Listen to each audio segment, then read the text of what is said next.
Hello and a very warm welcome to Shanghai for semi-finals day at the Li Ning China Open, the 12th and final event of the OSIM BWF World Superseries, and not only the 12th tournament but also the 5th and final premier event, because this year for the first time the BWF have promoted 5 of the 12 Super Series tournaments to an even higher Premier status. Well, there you can see which tournaments have already taken place, and as far as the premiers, Korea, All England, Indonesia, Denmark, and now China. And of course the top 8 finishes in all of the disciplines will qualify for the Super Series Finals. Well, there's our order of play for semi-finals day. We're starting with men's doubles and then mixed doubles, and the Danes trying to reach their 4th consecutive final in 4 tournaments played. They're up against the number 7 seeds from Thailand. Then women's doubles, the world champions from China are up against number 3 seeds from Japan. Then the second of our men's doubles, the former world number 1s, Bo and Mogensen from Denmark, up against the 3 times defending champions, Jung and Lee from Korea. Then the last of our semi-finals this afternoon, Simon Santosa, fresh from his gold medal at the Southeast Asian Games last week. He's up against the defending champion from China, Chen Long. Well, there you can see the smash speeds for the week so far. And if you're wondering that they're a little bit down on some of the tournaments we've seen, Ian Wright and myself have been talking at length about the slower conditions here in this arena, because it's a very big arena and it has been jolly cold up until now, and therefore the shuttle not flying through the air quite as quickly. But I can tell you that the heating is on today, and whilst I've been wearing my winter woolies up till now feeling very warm indeed and very excited indeed about semi-finals day. Well, we're concentrating on our first match from the top half of the draw, the Japanese combination up against the number 4 seeds from Korea. Bottom half of the draw, as you can see, Koreans involved there as well, and that will be our 4th match of the afternoon up against the former world number 1s. In fact, it's a repeat of the final here from 3 years ago, that bottom half of the draw. So that's how the men's doubles has progressed so far. So let's get the players onto court, and they're led out by the Japanese combination. Soji Sato leads them out. Naoki Kawamae, his partner. In fact, the 3rd ranked Japanese pair, but they're still at number 13 in the world rankings. Down 1 place actually since last week. But making their first appearance here at the China Open, this Japanese combination. So to the Koreans, and if you were with us yesterday, you will have seen a very exciting match between Go Sung-hyun and Hyu Young-sung of Korea. 3 games they had against Koo Kian-kiat and Tan Boo-hyung of Malaysia. Well, as I say, I'm Jill Clark, and I'm once again joined by former England head coach Ian Wright. And Ian, it is a great lineup for this afternoon. Yes, it is, and as you were saying earlier on, Jill, it'll be very interesting to see how the hall plays today. Certainly a lot warmer in the hall today. They've turned the heating up. Players have been complaining all week that it's been very slow conditions, and it'll be interesting to see whether the increase in heat in the hall increases the speed of the shuttles. Yes, indeed.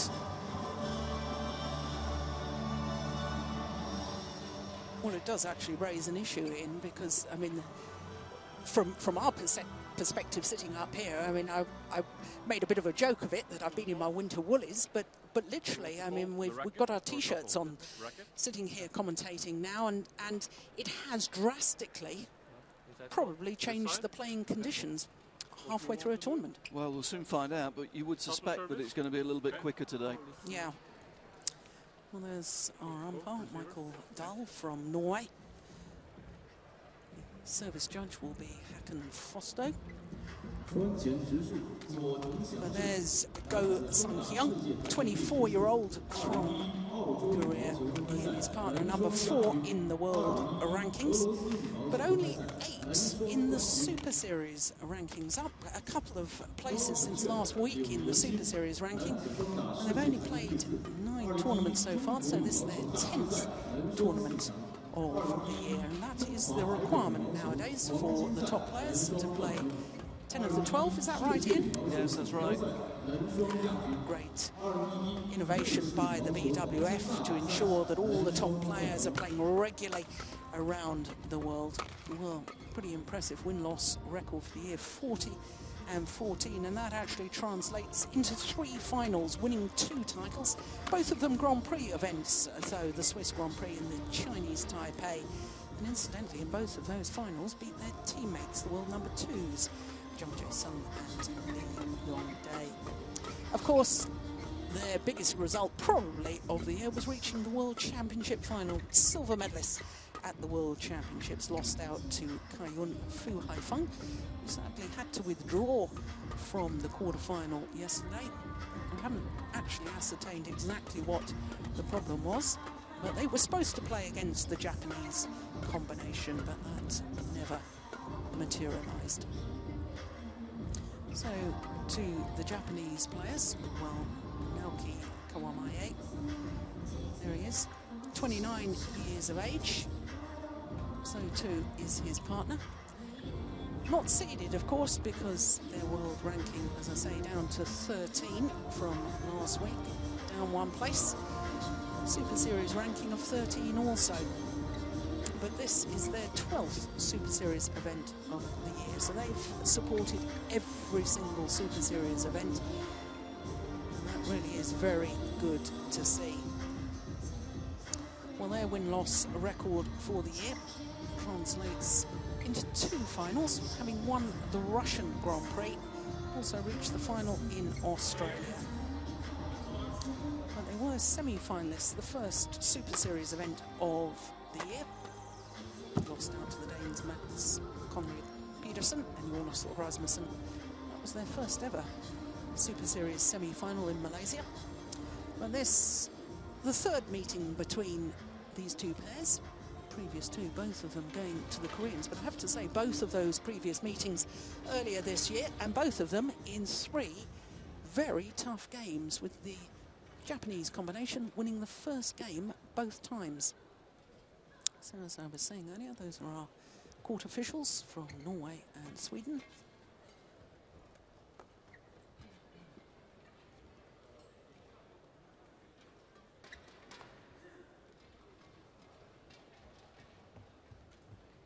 Well, of course, Japanese pair having that walkover in the quarterfinal yesterday, so they didn't get to play on the match courts.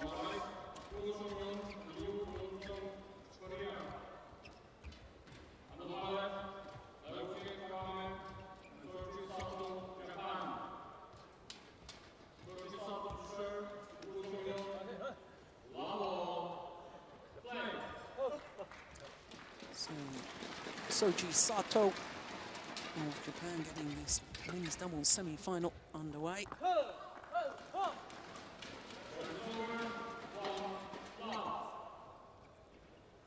And of course, Ian, there's different ways of looking at the fact that the Japanese combination had a walkover against the number 1 seeds, the reigning world champions Kaiyun and Fu Haifeng.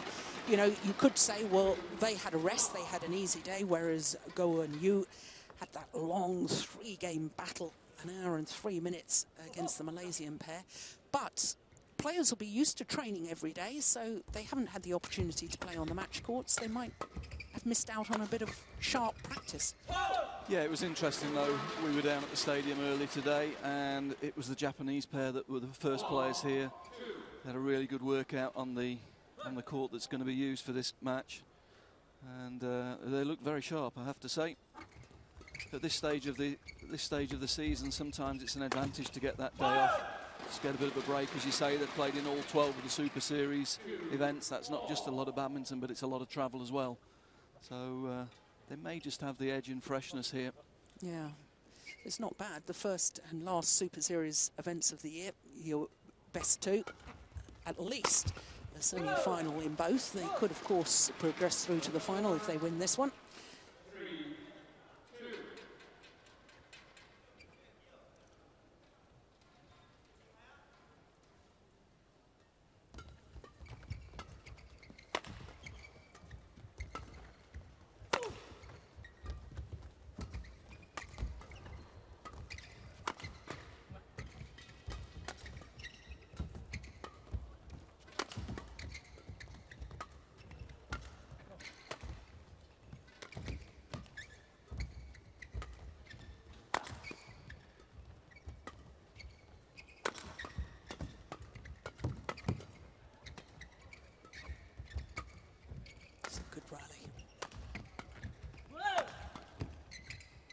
Gone wide.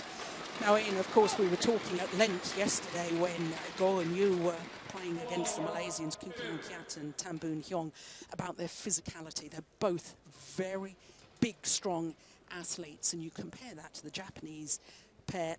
Well, the Japanese players, 167 and 168 tall, so, I mean, there's a very noticeable contrast in the physiques of these two pairs. There is, but the Japanese pair are also play a very physical style of play, which you would expect. Sato was a world-class singles player, so he brings his singles physicality to this match. Maybe they miss a little bit of the power of their opponents, but certainly in terms of stamina and speed, they'll be able to match them. Yes, you talk about Sato being a world-class singles player. In fact, he won 15 career singles titles, but never a Super Series event. Actually retired from singles after the Beijing Olympics and formed this men's doubles partnership, but actually came back for singles for the Thomas Cup in Kuala Lumpur.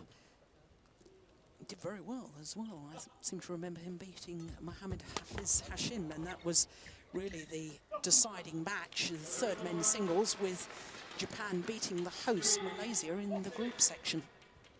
Big surprise. Yeah, Sato was a very, very good singles player. Good match player, and he's brought that quality to this men's doubles pair, that's for sure.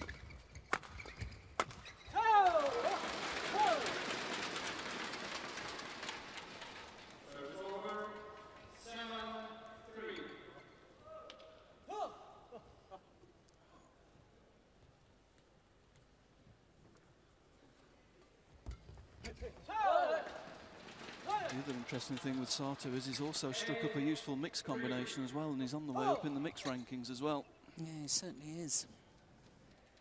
Had some very good results in mixed.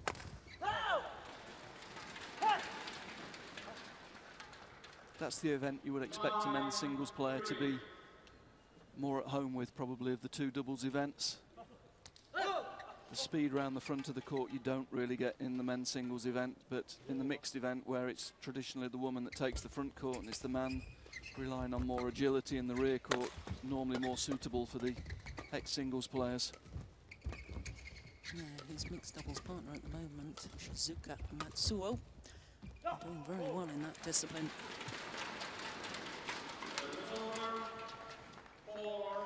It's interesting to me in that 3 of the 4 players on court do play mixed doubles as well as men's doubles. You were talking yesterday about, you know, now we're in the Olympic qualifying period, building up to the less than a year now to the Olympics in London. How many players are actually just specialising now at one event? But 3 of these 4 men do play regularly mixed doubles as well. Yeah, certainly on the Korean side, there's a big tradition of the men playing 2 events. And when you look at the Korean pair, of course, Ko really came to the attention of world badminton as a mixed player. His breakthrough was in mixed doubles, and his success in men's doubles has followed on from the mixed, really.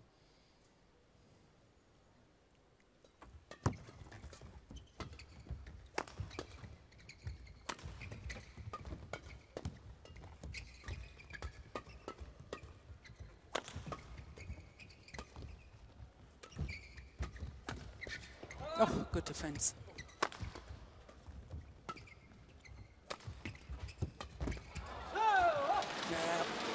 Launching himself towards the net, Yu Young-sung. Good kill, good commitment. And it means they go to the mid-game interval with a 6-point advantage.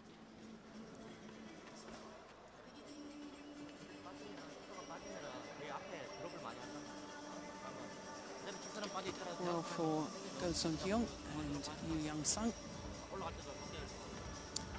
had to play qualifiers in the first round. Their teammates, Kim Ki-jung and Shin-Dek Chol, 2 games there. 2 games also in the second round with their victory over Cheng Hun-ling and Lin Yu-lang of Taipei.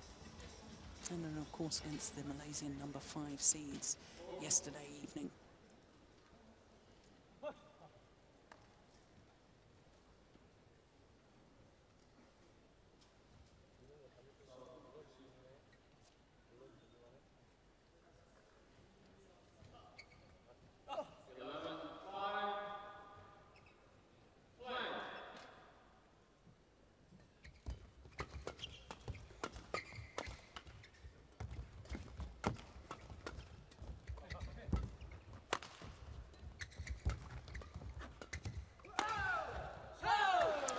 Well, following the same pattern from before the coaching, it was Japan who actually got the first chance to attack, but just lacking that penetration we were talking about, Jill. Had a couple of opportunities from the front court to win the point, couldn't convert. And eventually, when the chance came up for the Koreans, they were much more efficient from that area.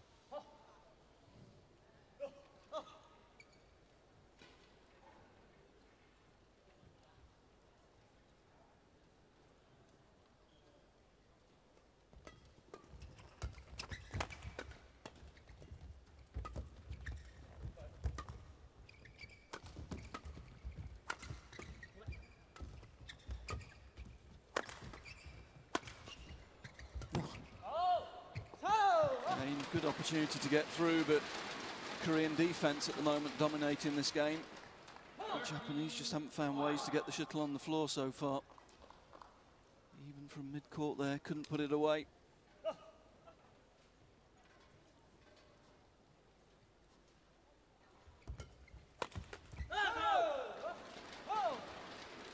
And there's the physicality coming in.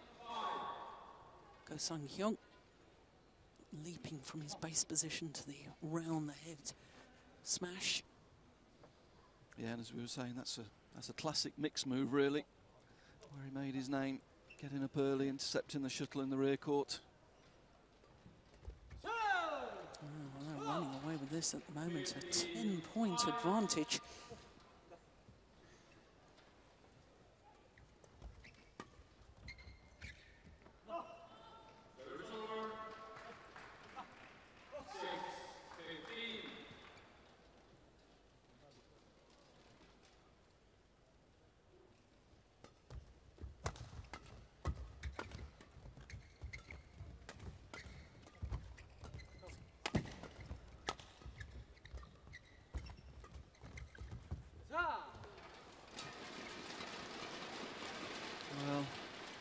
Japanese don't want to take the Koreans on a fast mid-court game, and they're trying to block, but the Koreans are really alive to it and closing that space down at the moment.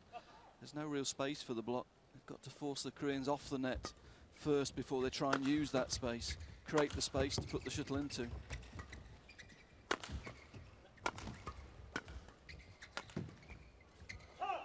That's better, forcing the Koreans back off that net position, keeping the attack.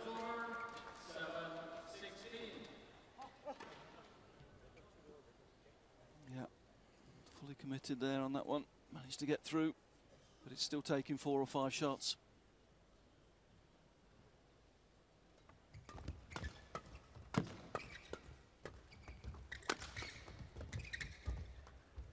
Oh, it's going wide.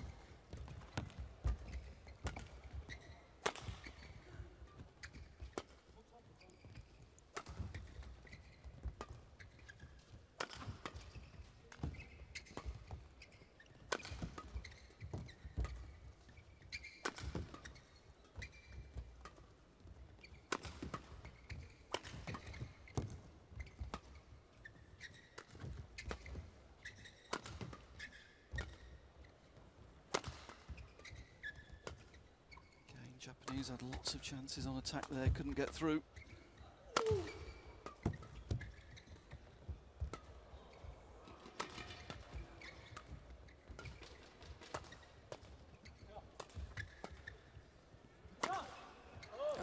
That's terrific. Yeah. Finds the line. Yeah, and the start of the rally, Japan, it was all Japan attack.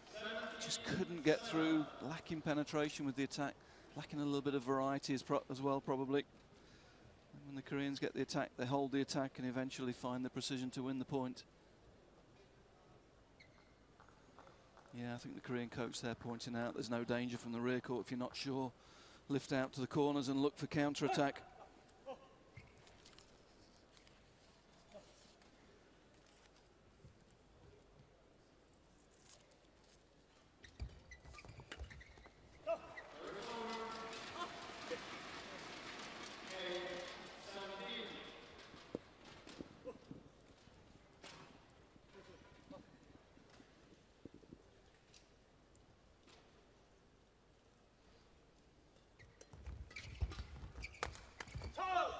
Yeah, that was clever. Seemed to brush across the feathers, looking as if he was going to play that across court, Sato. But playing it straight. Yeah,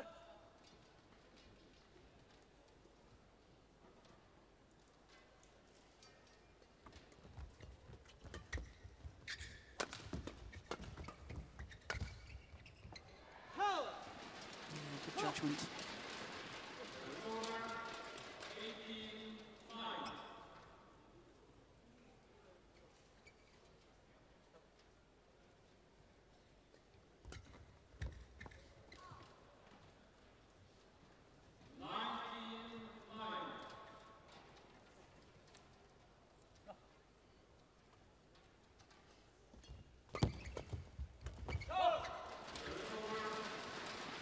Good. Took the shuttle early on the mid-court, changed the direction quickly.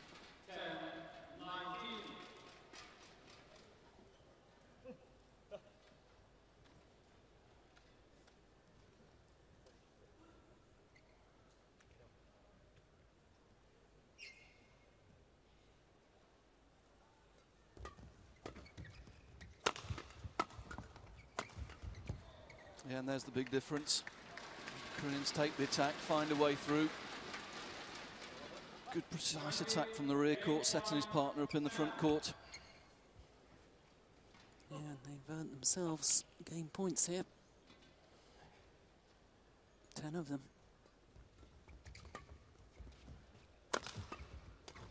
Oh, that's absolutely incredible. Delightful shot. Yeah, that's better. A little bit of variety. A little bit change of tempo, change of direction. Steep angle.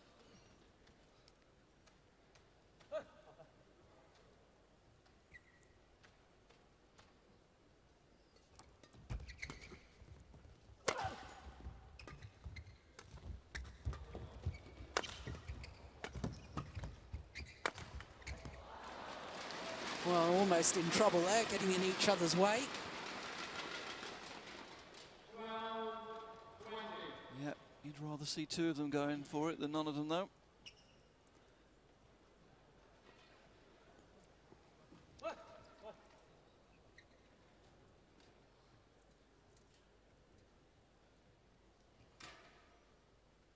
Still game points, of course, to the Koreans.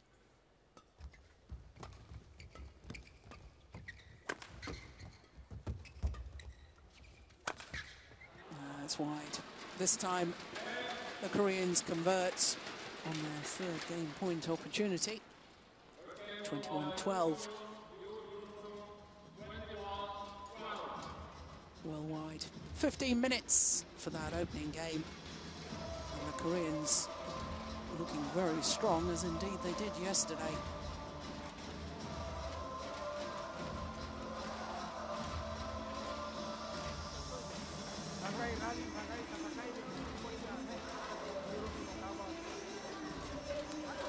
Well, the two Japanese coaches there, one of them a former Korean World and Olympic champion, Park Jubong, the other one from Indonesia.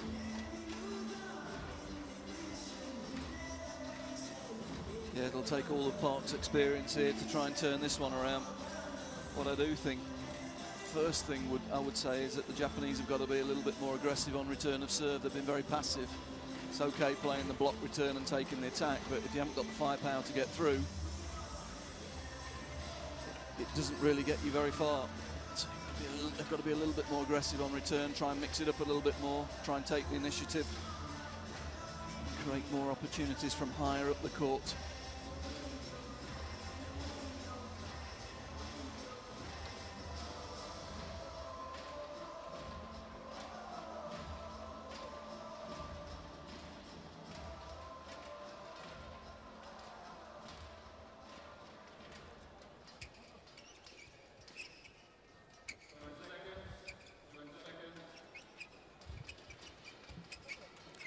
Well, it's the first time the Japanese pair, when they've played against these Korean opponents, haven't taken the opening game. And they didn't look even close to doing it, did they? No, so far there's no signs that the Hall's playing any quicker. Japanese having real problems to get through with the attack. Shuttle slowing down quite quickly off the racket. The Koreans looking very comfortable in defence. Oh, that's better. Channel attack from the rear court, getting his partner in at the front court, and more aggressive from Sato in the front. More commitment. That's good.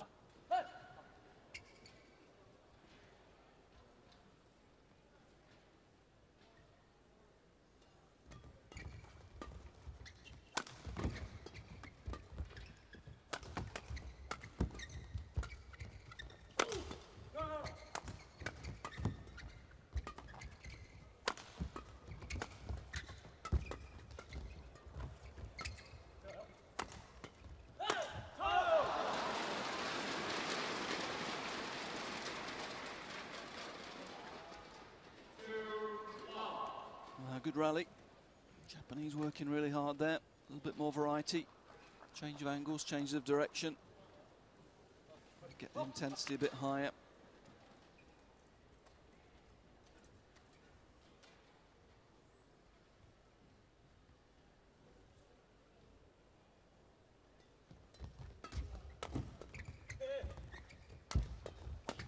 Yeah, it is good play. A little bit more commitment on the front court in the first few points here. Certainly much needed. Yeah, I thought the Japanese pair played really well in their opening match here in Shanghai, beating the number 6 seeds fresh from their gold medal at the Southeast Asian Games last week. Hassan and Septino of Indonesia put them in 2 straight games. We knew the Japanese pair were in good form.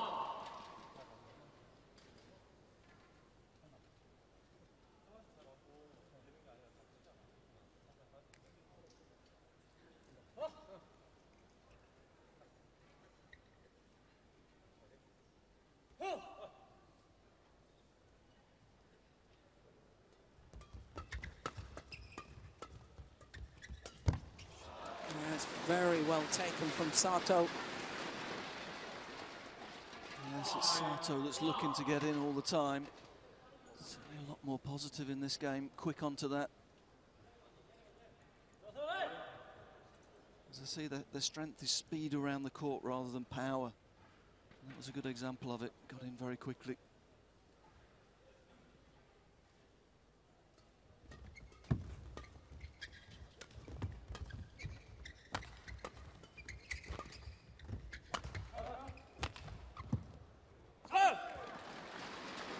Forced to take the backhand very late, Yu Young-sung.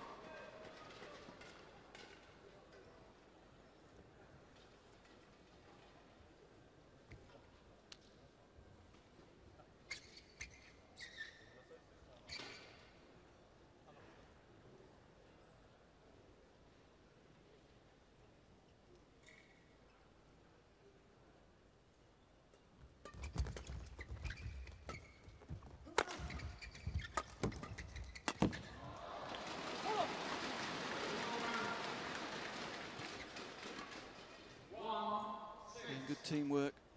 Yu steps out, Ku steps up.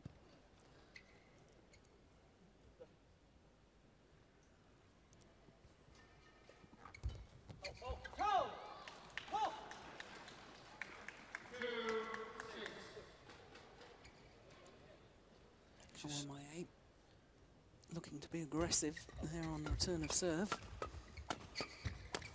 Oh, racket's gone.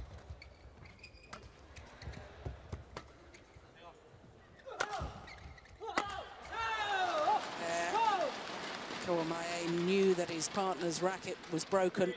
He's trying to play singles on the court there. He was trying to give him time to get off and change it, I think. But yeah. Sato, obviously not one of the players that looks to do that. Wanted to try and play the rally out with the broken string. They're having a few problems with Ko's serve, aren't they? He does serve very quickly. He doesn't look up before he actually serves. We saw a few examples of it last night where the Malaysians weren't ready. It's a very quick service, and they're not dealing with it very well at the moment. Scored a lot of points on Ko's serve in the first game, and this is again in the second game. A couple of quick points on his service.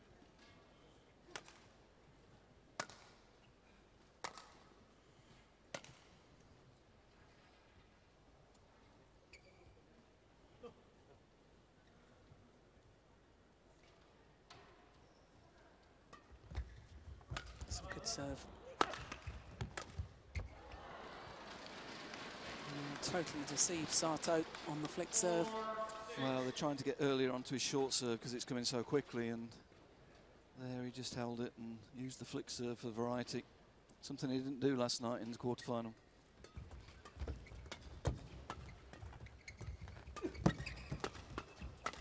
And look how high the two Koreans are on the court. Two of them in the forecourt there, pressuring the net position. They know how difficult it is to win from the rear court in this hall, so when the chances come, there's two of them really pressing forward, looking for opportunities.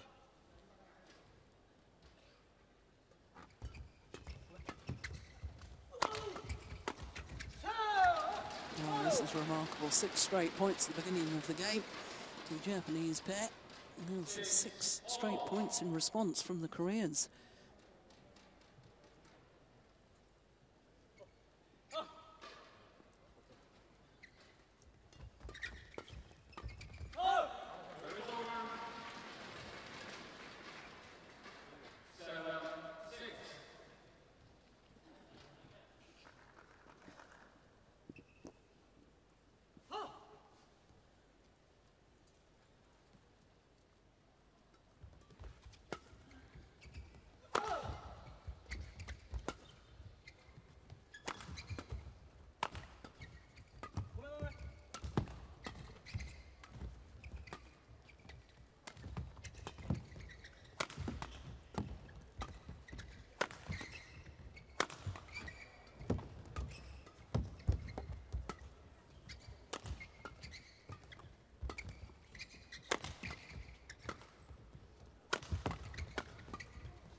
Japanese pair do concentrate their attack more on one of the individual opponents rather than use the channel attack.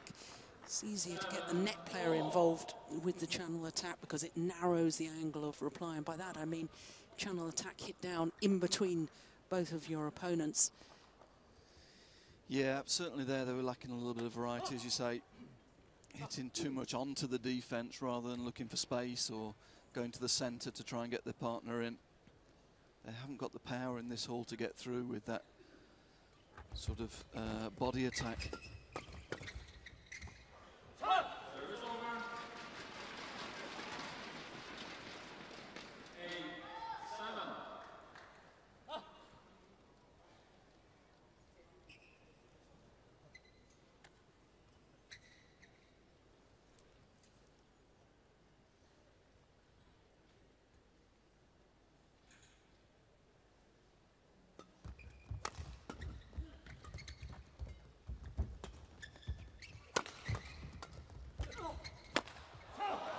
Yeah, it was a steep little angle interception.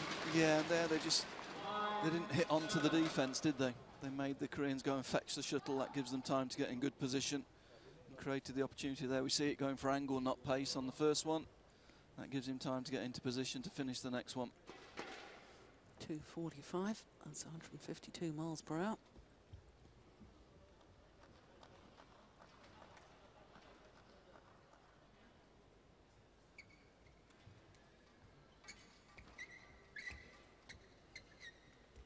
He's breathing heavily, isn't he?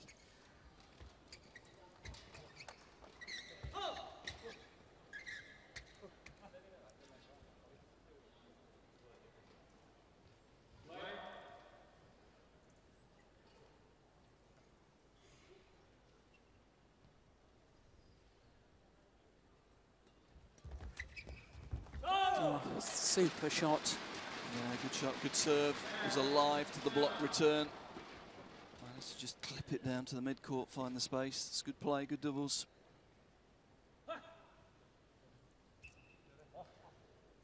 So important if you get a good short serve in, not to give the net reply. Close that tape down.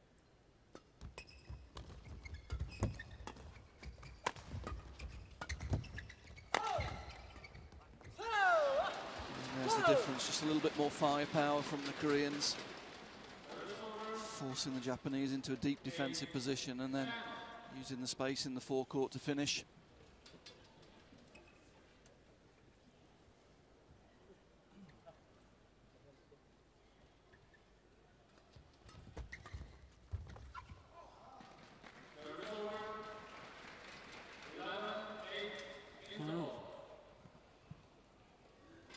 This time the mid-game interval, the advantage with the Japanese pair. 3-point advantage.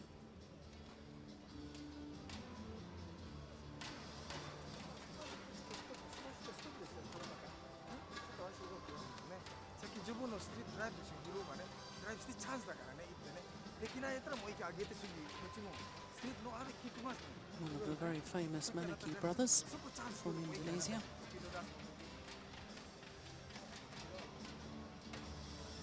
Speaks Japanese pretty well, doesn't he?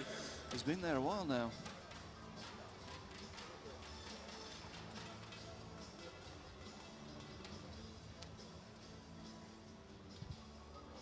Well, as with the men's doubles we watched last night, Jill, it seems to be a little bit easier to attack from this end. Seems to be harder to finish the shuttle from the far end.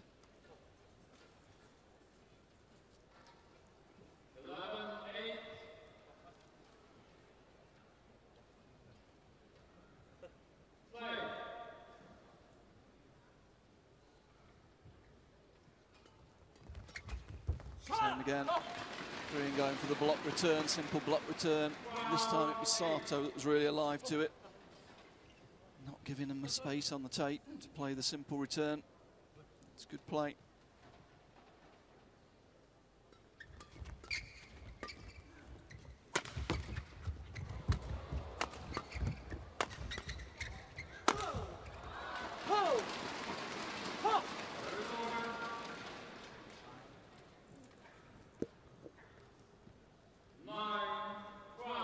In the match so far, the Koreans have been much more efficient with the attack.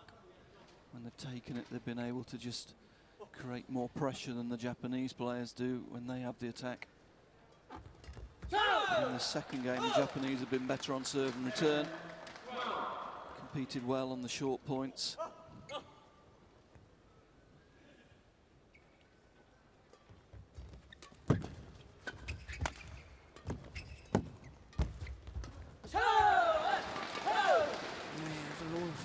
A lot of court to cover across court there. Goes Sung Hyun.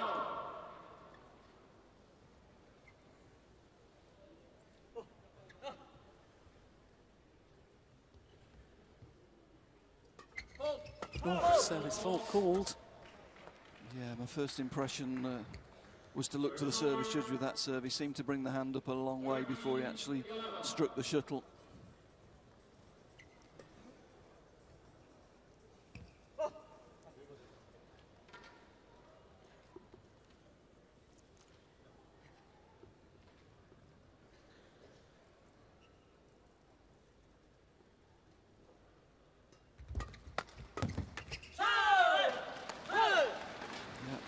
Traditional Korean point there, putting pace on from mid-court. Drive, follow.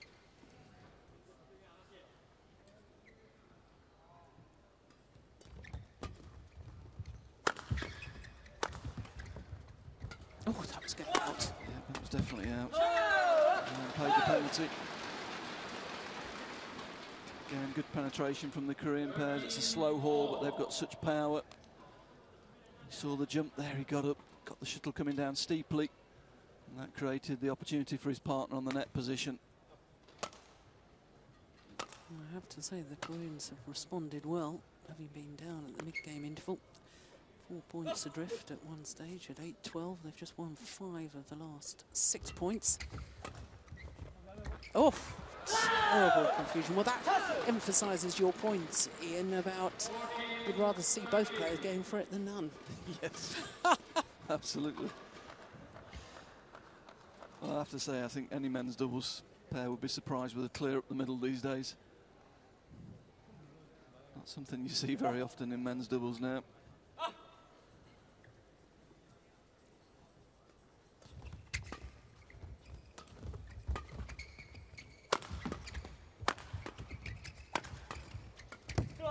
Clever.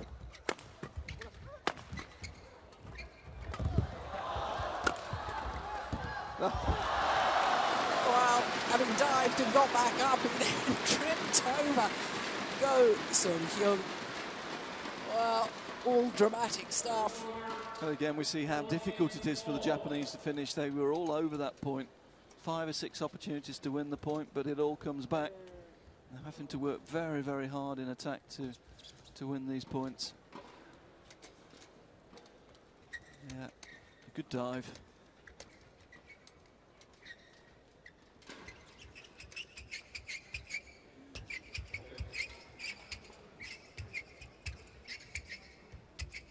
Going back to that clear up the middle, Jill, I mean, it used to be a tactic in ladies' doubles as well, but that's gone as well now. Yeah. Ladies' doubles with the new scoring system, so much more aggressive. Much better game to watch because of that.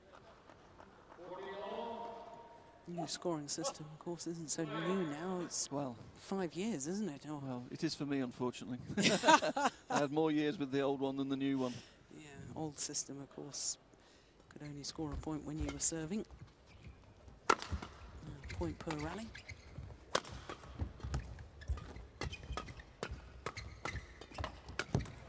Good pressure. Koreans normally like those sorts of points that are felt at home, but the difference was that the Japanese that took the initiative to follow the drive in. Sato following in. That made the difference. Forced the Koreans deep. Cut their time down by taking it earlier.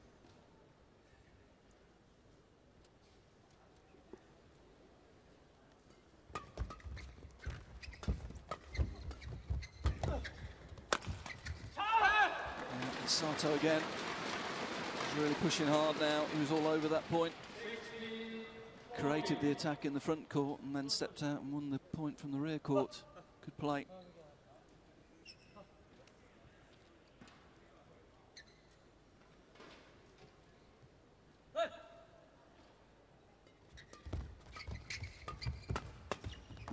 Oh. Yeah, that's not a great shot from his partner there. Sato trying to push forward, but his partner playing a drive that was going upwards. Allowed the Koreans to hit down very quickly. No chance.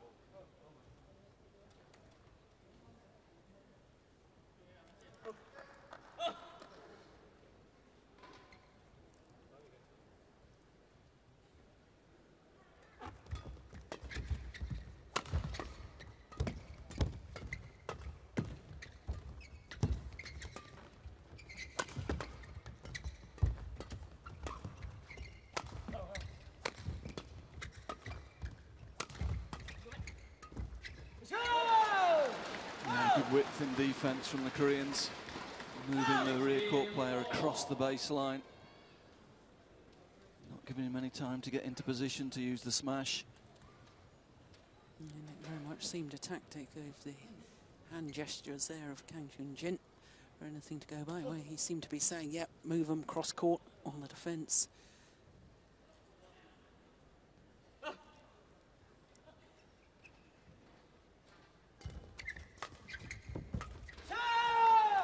Same again, good precision into that rear court. And the shuttle flattened deep into that back corner.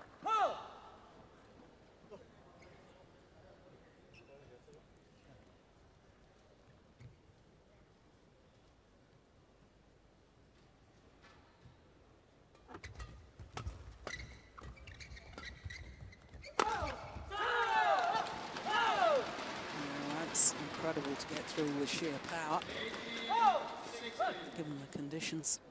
Yeah, and I think it's the change of pace was the surprise there. He's been using a lot of half smash from the rear court coat. And their full-blooded smash just caught the Japanese defence off guard.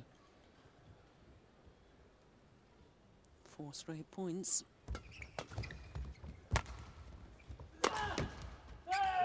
And again, building from the rear court, is that drive into that rear court corner again. Allows the net player to stay forward, puts them in a very attacking position. Yeah, the Koreans really applying the pressure at exactly the right moment. From 14-16 down, all of a sudden 19-16 up.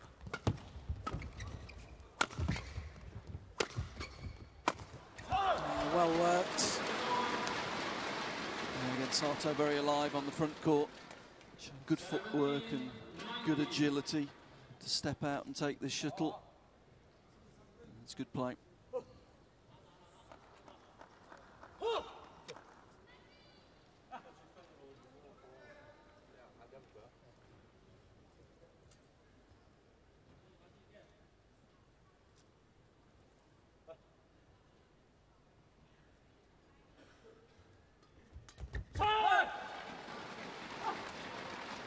Good serve. Yeah, Ku just looking around to his partner there. You rather looking around and asking whether that serve might have been short. Just 1 point the deficit.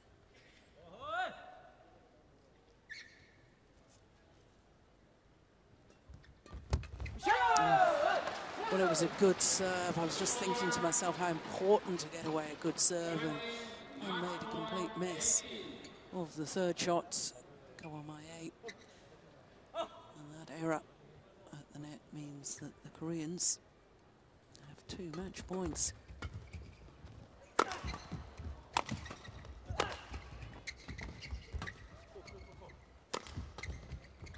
It's gone wide.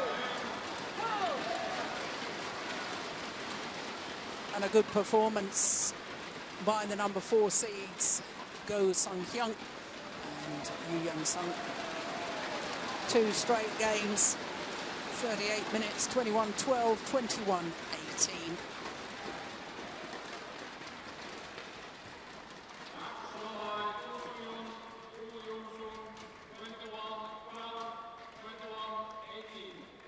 Softer smash, forcing the error. Change of pace, change of angle. They did have more variety in their play and definitely more penetration from the back of the court. And there's confirmation that they're through to their 4th final of 2011.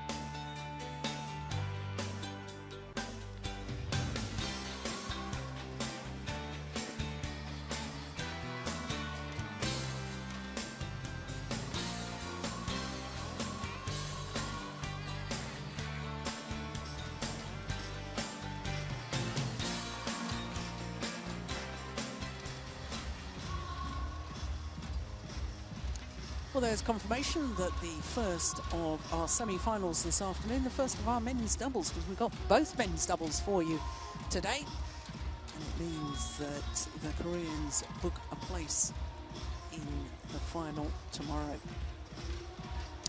Well, we know that it can't be a clean sweep of titles for China here in China, because the other men's doubles semi-final, Danes against Koreans. Next match on court is, of course, mixed doubles.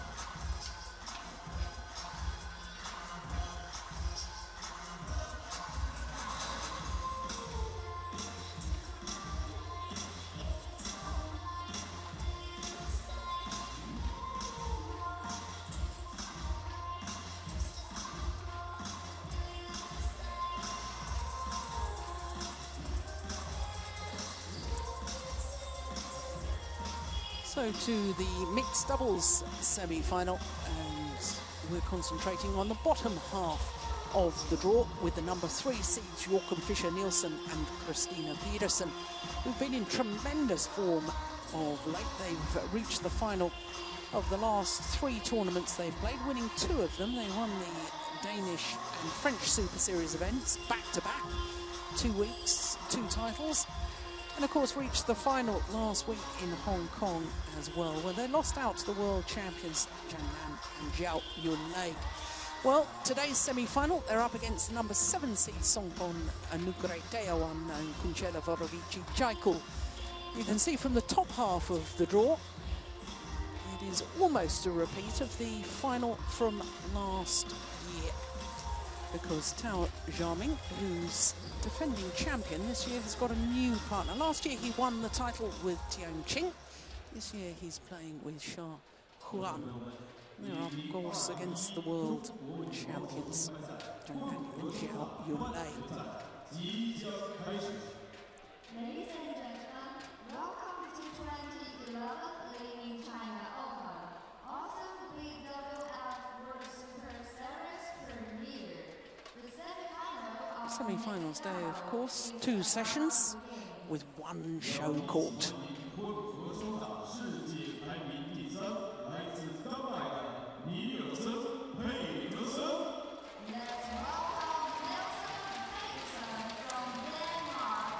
So the number 3 seeds Joachim Fischer-Nielsen and Christina Pedersen.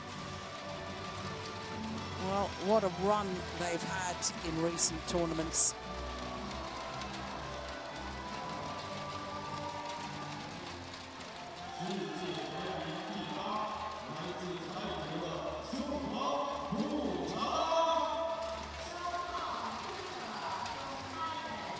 Their opponents from Thailand, led out by Kunchela Vorovici Jaikul. Songpon Anugrah Deowan, the 28-year-old tall man, is Songpon. Throwing souvenirs to the fans. Number 7 seeds.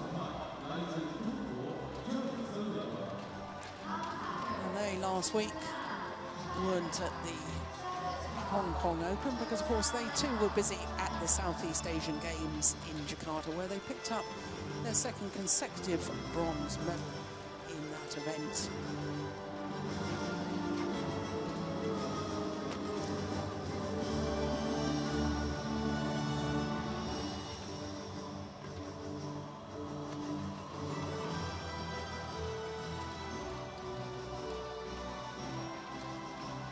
Well, the Danes' left and right-handed combination, Joachim Fischer-Nielsen, who celebrated his birthday earlier this week, 33rd birthday on Wednesday.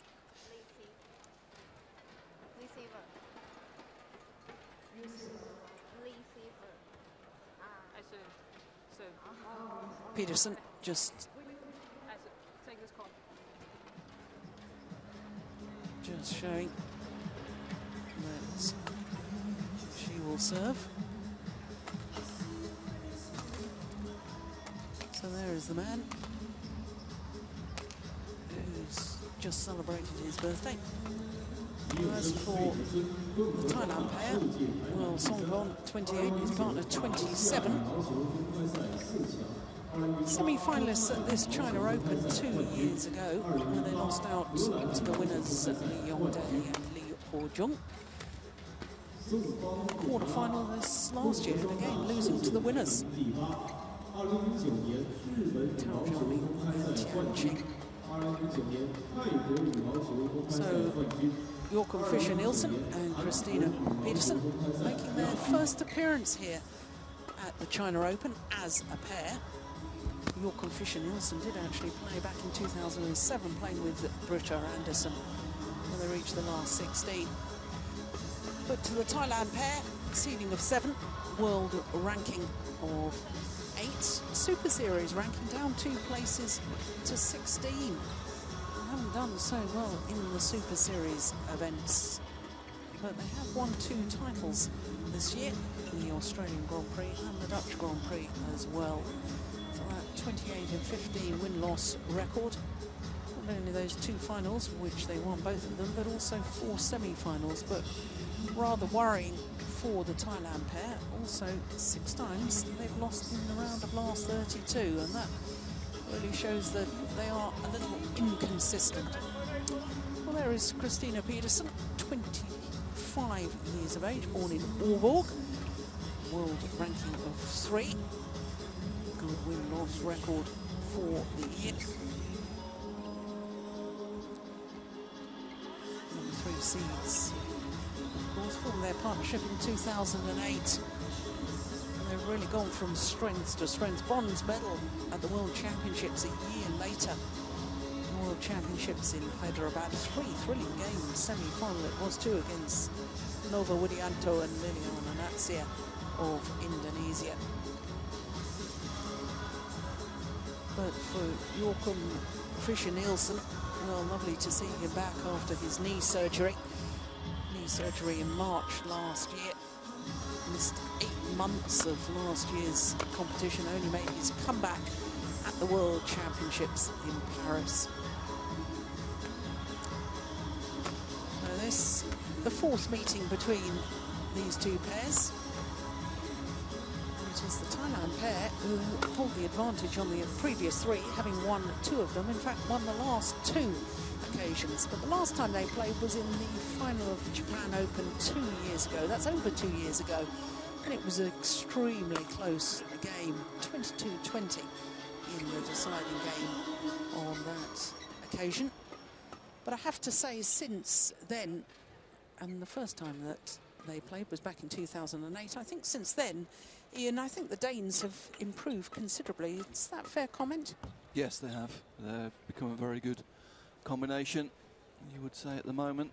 The form they're in, they're probably as good as anybody in the world. Stand a chance, I would say, of getting into the top 2 at the moment, and they must be looking for a very high seeding position for the Olympics to come in London as well. Certainly one of the medal prospects in this event. 2 Danish coaches, and one of them, Ulrika Olsen, well, she knows a thing or 2 about mixed doubles. How many Olympic semi-finalists for her? In mixed? In mixed. Yeah, 2 in mixed. And 1 in women's doubles. Yeah. Yeah. As we were talking about how harsh that medal playoff is, nobody amplifies that more than Rika Sigmund, I guess we should call her, really. Yeah. Rika Olsen, as she was as a player. Now married with 2 children. Yeah, very unlucky not to pick a medal up at Olympic level, that's for sure.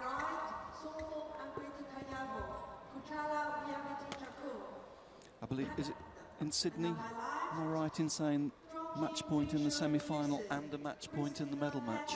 Yes, in the bronze medal match, you're absolutely right in saying that, with Michael Sorgor. Yeah, I remember the match as well. So the number 3 seeds from Denmark, far side of the court. Number 7 seeds from Thailand, nearest to us.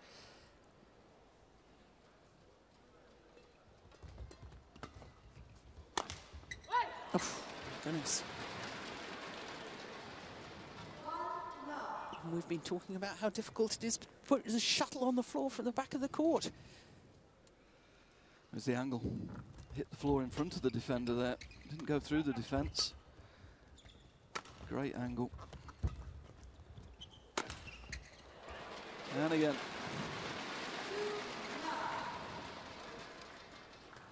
But he's looked so good. He's playing with such confidence. Last 3 Super Series events. He's played some fantastic badminton. Really has.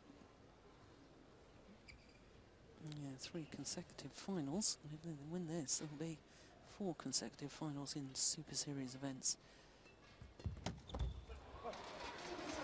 And in 2 of those Super Series events in Europe, the Danish and French Open, in the semi-final stage, they beat the current world champions, Zhang Nan and Zhao Yunlei. In fact, they only recorded their first loss to the world champions in the final of the Hong Kong last week after 4 previous victories over them.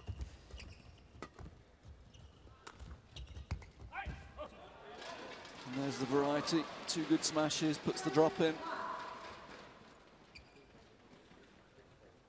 Defender deep, looking for the smash, looking for the angle attack.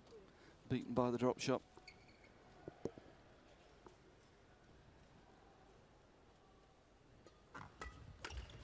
Bit short. Yeah. This time the shot, I think, came off the frame of his racket. And he's a real character, is Songpong Nu Teawan. Oof. Well, immediately a look towards the service judge.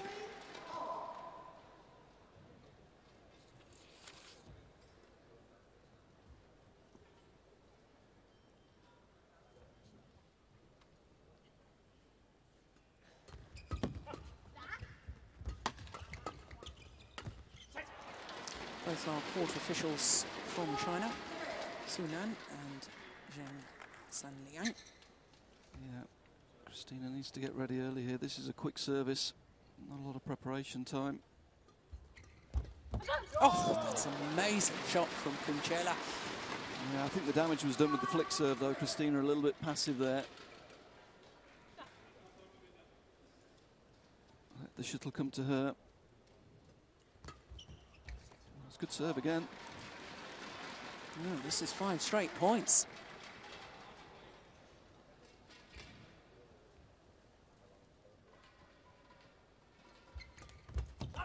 That's a better return.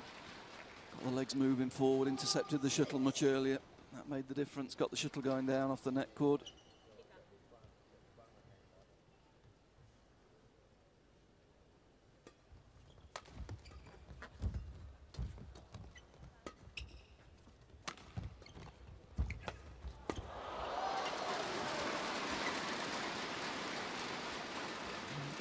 That's a good net shot. More the type of net shot you'd expect to see from the top men's singles players. Spinning net shot.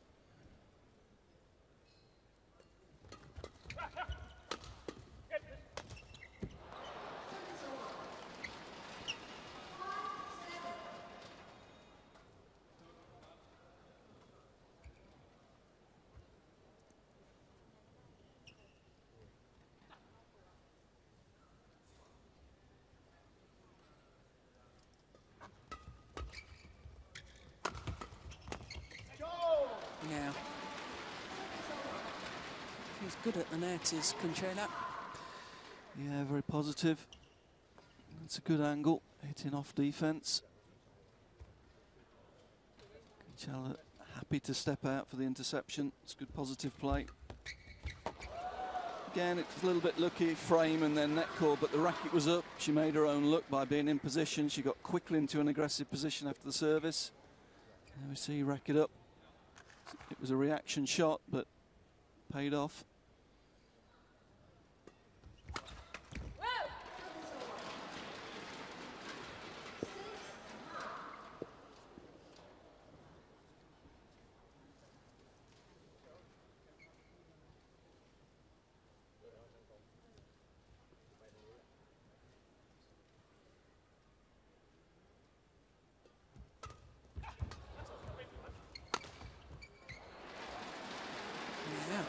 Well, Net cord return again.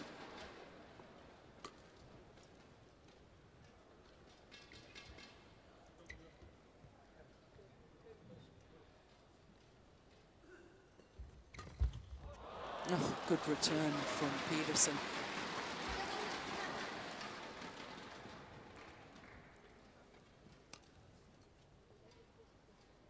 Yeah, nice hold, nice deception.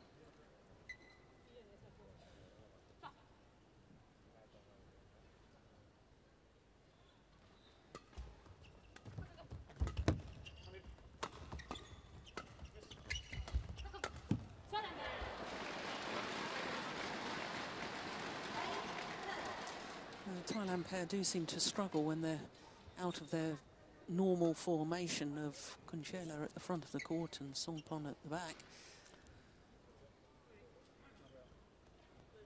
Yeah, Songpon there, guilty of pushing into Joachim's strongest area.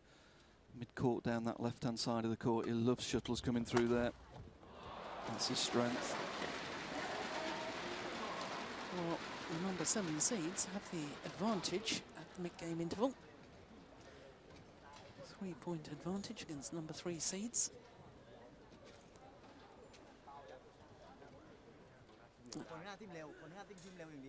I said right at the start, Ian, that, you know, the Thailand pair did seem a little inconsistent with their results over the last couple of years or so. I mean, last year they spent most of the year ranked inside the top 8 in the world and therefore were seeded at virtually every tournament they played. And of the 15 tournaments they did play, only 4 times they lived up to their seeding position. And those 6 first-round losses this year, that's probably why their Super Series ranking down at 16, down 2 places since last week. Whereas the world ranking, of course, you only take your best 10 results towards your world ranking, and therefore they've kept the world ranking up fairly high at number 8. But they are inconsistent, aren't they? I would say Songpon in particular, you never really know what you're going to get from him. Seems to blow very hot and cold. Some weeks he looks really ready for it, really motivated, and other weeks he looks quite lethargic. I have to say, normally when they get deep into tournaments, though, they're very dangerous. Yeah. If they get through those first couple of rounds, he can be very, very dangerous because he's very talented, does some different things, does some unexpected things. But, I don't know, just some weeks he just doesn't quite look there, does he? And there's no doubting his talent. You have to say it's a little bit the same with the other Thai mixed at the moment as well. Sudket and Sara Lee also very inconsistent this year.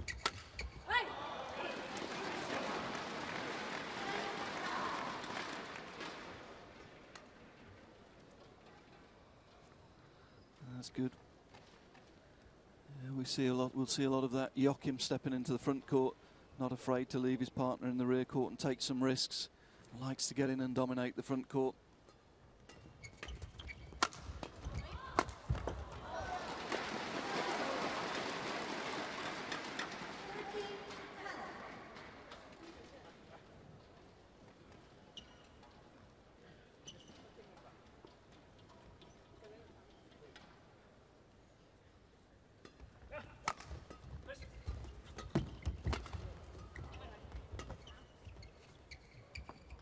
Just long. Yeah, again, that's good from Kunchela. Taking Pedersen off the net position. Taking the shuttle early.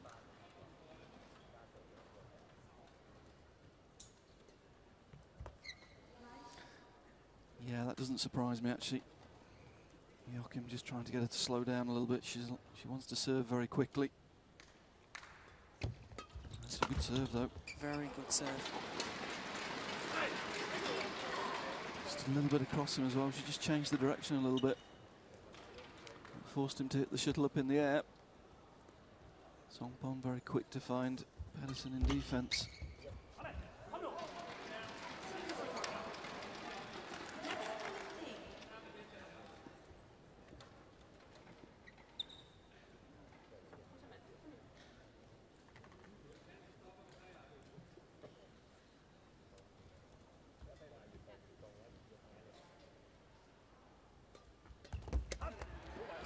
And this time it's Pedersen just moving the serve across there. Chella trying to get in early, but the shuttle was going across it. Had to change grip and got in a bit of a muddle there. Made the mistake.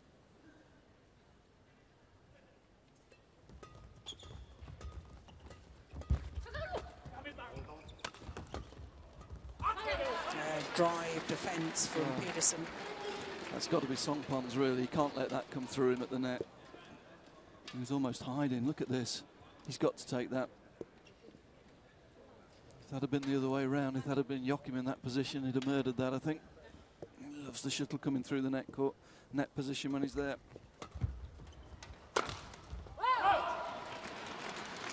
Well, it's been amazing so far, Ian, because we've talked at length all week about how difficult it is to get the shuttle down and what long rallies we've seen. Here we are, we've only had 10 minutes of play. Very short rallies in general. Yeah, I mean, we were saying earlier on, Jill, the hall is a little bit warmer today. Maybe the hall is speeding up a little bit. But certainly Joachim's attacking really well. And this is a good comeback by the Danes. 5 straight points to close the 5-point deficit. And they're back level.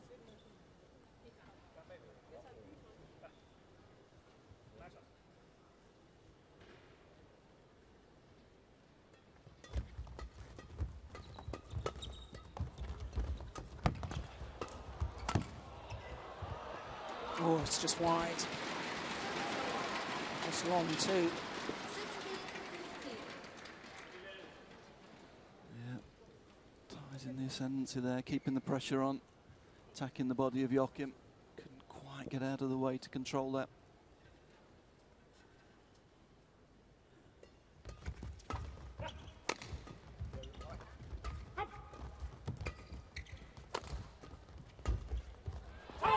There's the difference when Joachim's at the front of the court. He's hunting the shuttle all the time. Very, very positive in that position. Look at him here. Quick onto that. Finding the space.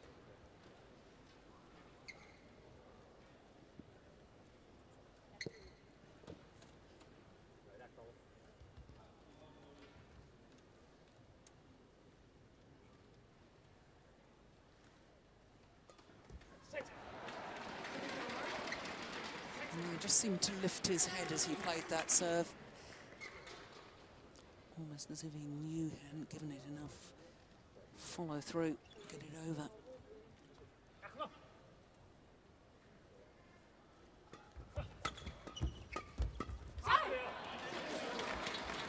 Yeah.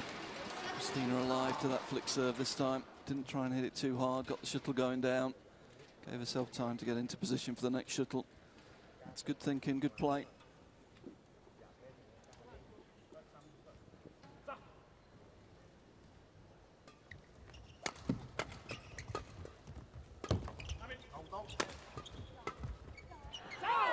Just wide. Again, he's not in a great position in the front court. Again, he's made the mistake. His partner did well to set it up for him, but he doesn't look very comfortable in the front court position, does he?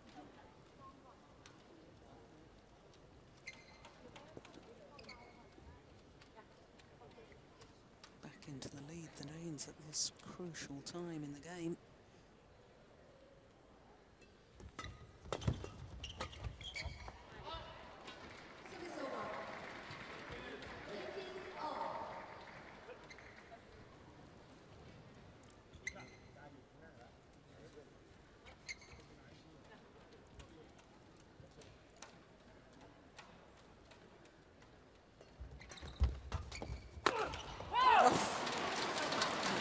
He's hitting it well today, isn't he? He takes it early though, Jill. He was quick onto that. Took it very high up the court. Early interception. Really good angle and placement.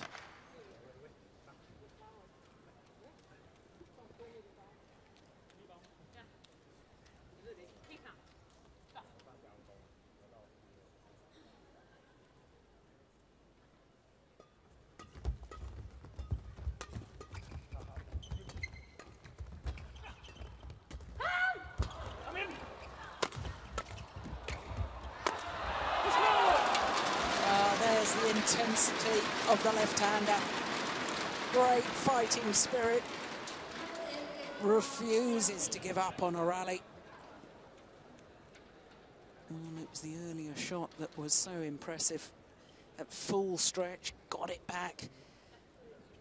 And that absolute commitment has earned the Danes 2 game points.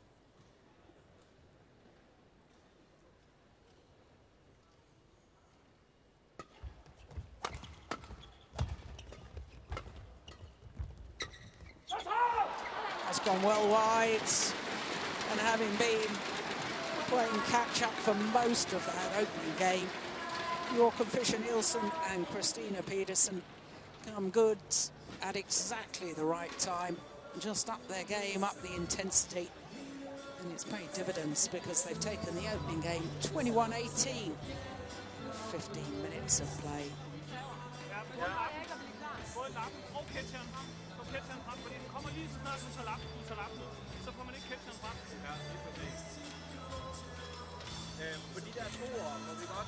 That first game, Jill, was a good demonstration of the confidence that the Danes are playing with at the moment. They got a slow start, and Challa was serving very well, causing them some problems, but showed great confidence in their own game to turn it around. When the big points came, they played with great intensity, as you pointed out. Just did enough.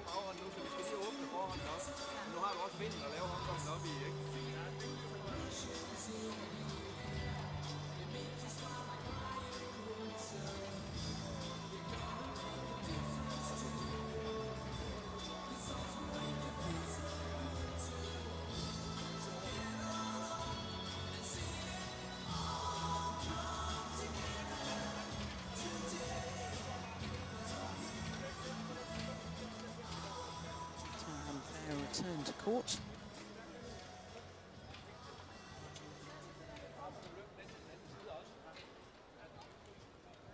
Danes take all of their allotted time out.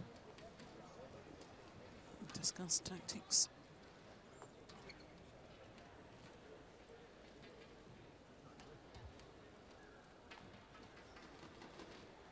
And start the second game with a new shuttle.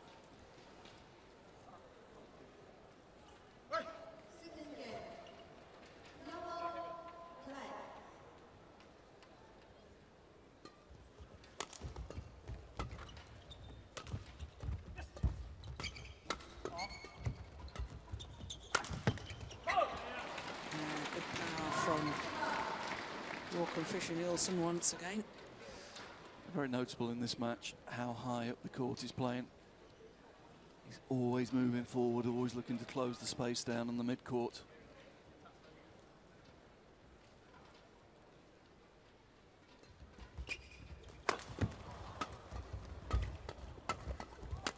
There again, happy to move in, happy to take the risk, follow in. It's interesting, Ian, both these pairs have reached the semi-final stage, winning all of their previous matches in 2 straight games, and neither pair has actually played against another seeded pair until today. And that's because the number 2 seeds, Xu Chen and Ma Jin, lost in the second round to Chan Pin Soon and Go Liu Ying from Malaysia. The other seeds in this half of the draw were Lee Yong-dae and Ha Jung-eung, number 8 seeds that went out in the first round.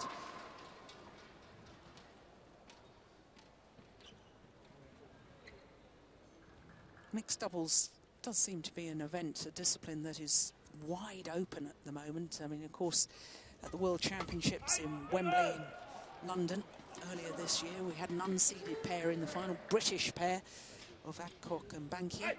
And there does seem opportunities in the mix. There's so many very, very good pairs that on your day, it's a wide open event. Yeah, and particularly this week with the slower conditions, slower halls tend to lead to more upsets, you'd have to say. And that's certainly been the case this week.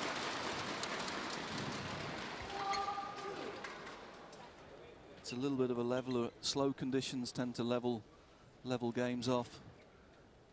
More shuttles coming back, longer rallies, harder to finish.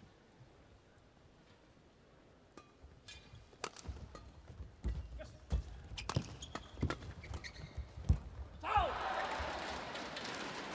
again, Songpon had the chance in the front of the court, couldn't finish off. Hit the first one, but then he was a little bit static for the second one. Let the shuttle come to him, rather than going and attacking it off the tape. Yeah, and I think the way I would describe exactly what you've said is that the contrast between the two men when they do go forward is that Joachim Fischer stands there with authority. He plays with authority from the front of the court, whereas Songpon doesn't. As you say, he just lets it come to him too much. You described one in the opening game as, you know, he hid from it. Yeah, I mean, Joachim's a great example to any young young players watching, the way he hunts the shuttle in the front court. Once he takes one, he wants the second one.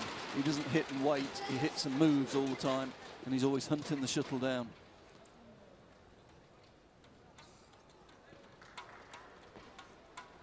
You have to say he's winning points like the last one there. He's winning it on intensity. Yeah, and that's, to me, is what's so great about watching him play, is that you see the commitment, you see the intensity, and he also is very expressive. You see when he's cross with himself, you see when he's happy, and as a spectator, I think that's a joy to watch. It is. I'd have to say over the years, though, he has calmed down a little bit. As a singles player, I remember him losing his temper quite regularly. He has matured a bit. He channels it better into his game now, uses it as a positive force. Maybe fatherhood has calmed him down a little.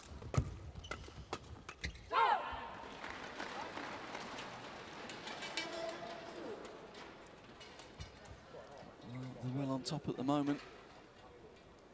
And the body language from Songpon not great at the moment, you'd have to say.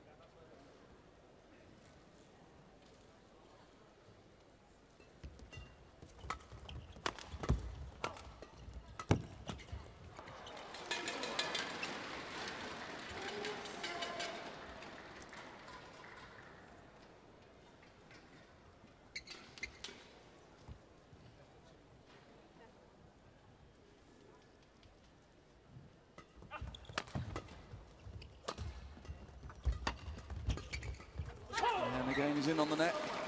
Although it was a good block, he steps in and takes it early, keeps the pressure on his opponents.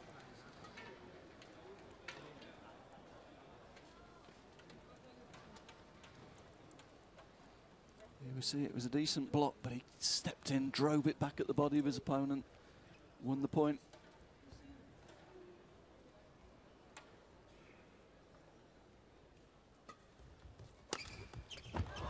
That's a good shot.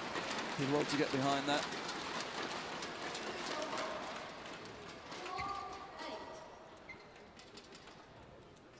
Just seeing odd glimpses of Cancella, aren't we, Jill? She's very quick and very positive in the front court. But I'd have to say at the moment, her partner's not really getting her into the game enough. By not hitting in the right place, or? Yeah. Yeah, a little bit. He's a little bit passive on return at the moment, and he's a good attacker on return of serve, but at the moment, passive pushes, which is not letting his partner get into good position. When he's getting the attack, he's not really hitting into good areas for it. And there, he's lifted cross, which means she's got to come away from the net. Just his choice of shot at the moment is not very good.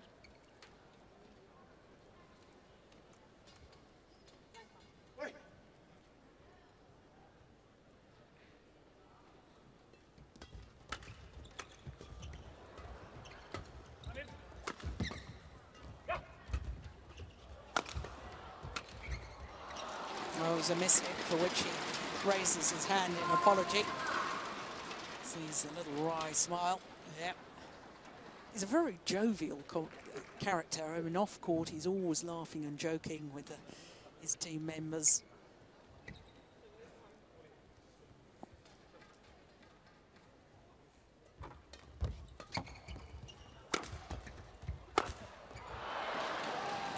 The first one he's missed, isn't it? It is, yeah.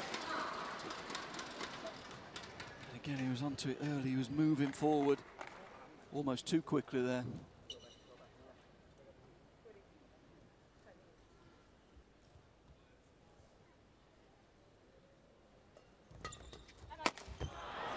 Yeah, positive return, good leg drive, took the shuttle early, back into the body of the server, and then finished the next shuttle. Good play.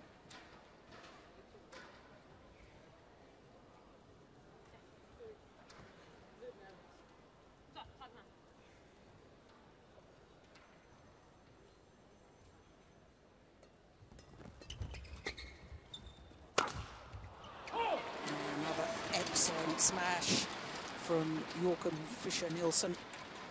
Well, Songpon seemed to be complaining at his partner there, but that's gone straight through his defence. He's defending cross, which should be easier. He's got more time, and it's just gone straight through him.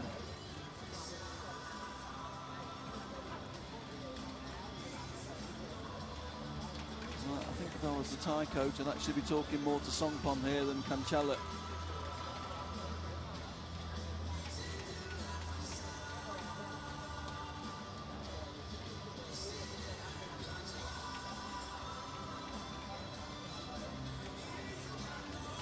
These images from the opening game.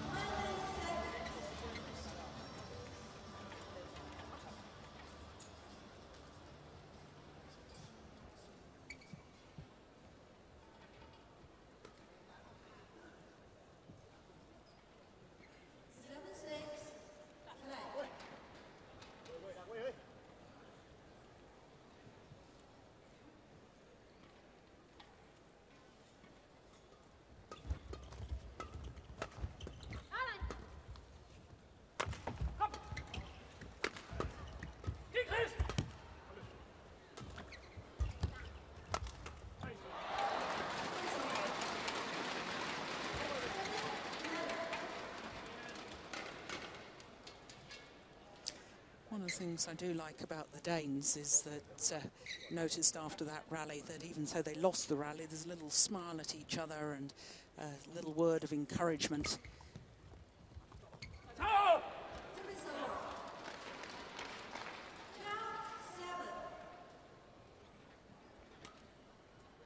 Not great judgment. Good serve. Forced Joachim into lifting the shuttle. And then just poor judgment in the rear court there.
Good return down the backhand wing of Joachim there.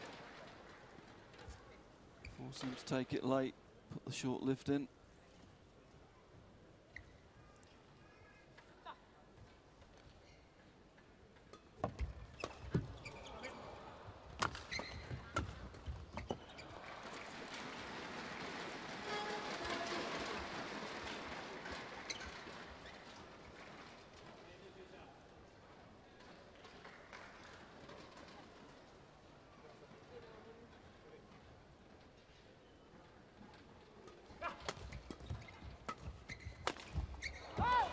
Just missed it, just wide. I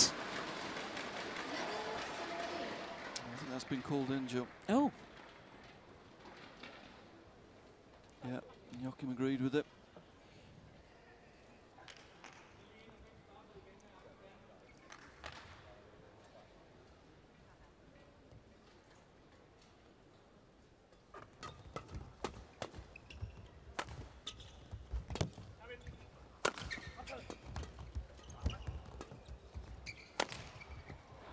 It's a good smash.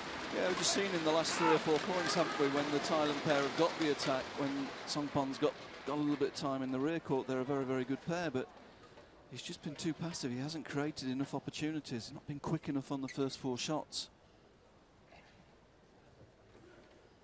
266. It's over 165 miles per hour.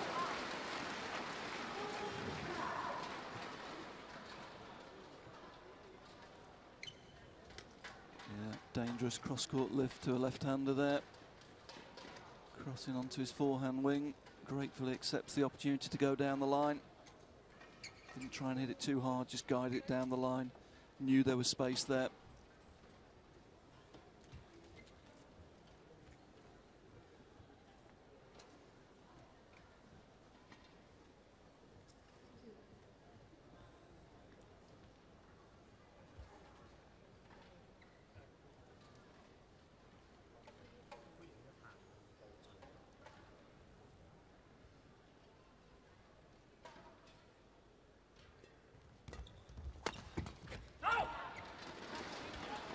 A softer smash there. Well placed though. Songpon wanting it on his backhand wing. Joachim just switching it, hitting inside him onto the forehand, forcing the mistake.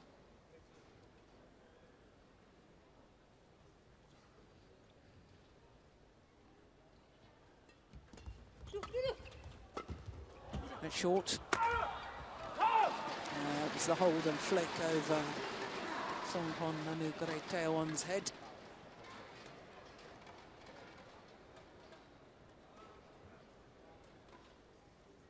Yeah, not great agility here. Doesn't get behind that very quickly. All off balance. Forced to put up the clear.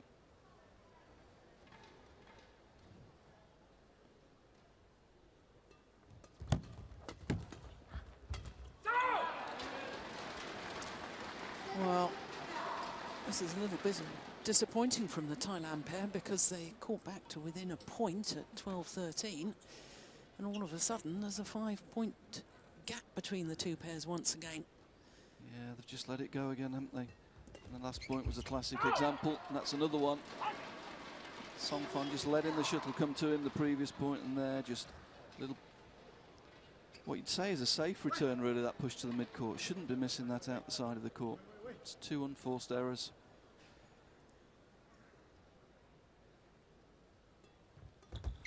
Make that 3. Yeah. His partner joining in there.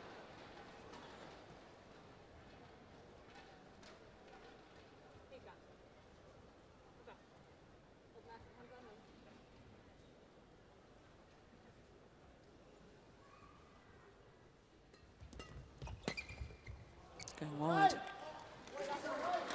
Last chance, really. I'm afraid the damage has been done. It was a better return back into the body of Joachim, but it's going to be difficult now.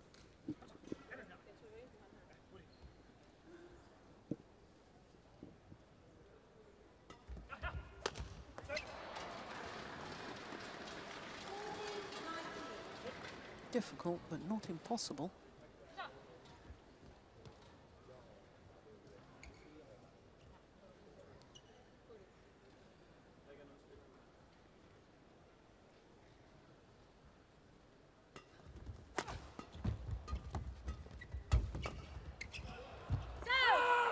No, it's long of the back line. And that error means that the Danes now 6 match point opportunities.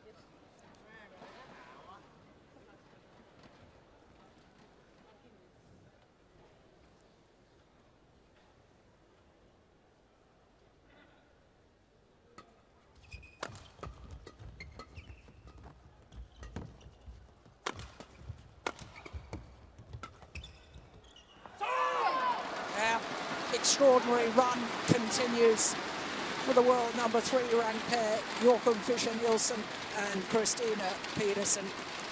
4th final in 4 consecutive tournaments played. 21-18, 21-14, the margin of victory in this semi-final over the number 7 seeds, Songpon Anugretaewan and Kunchela Vorovici-Chaiko. Well, the intensity of the Danes apparent once again.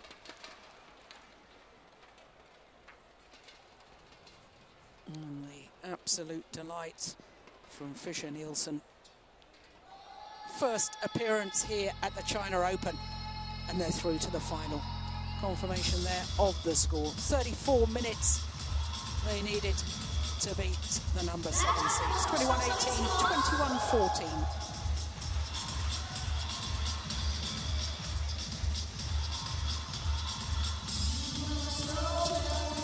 So there we have confirmation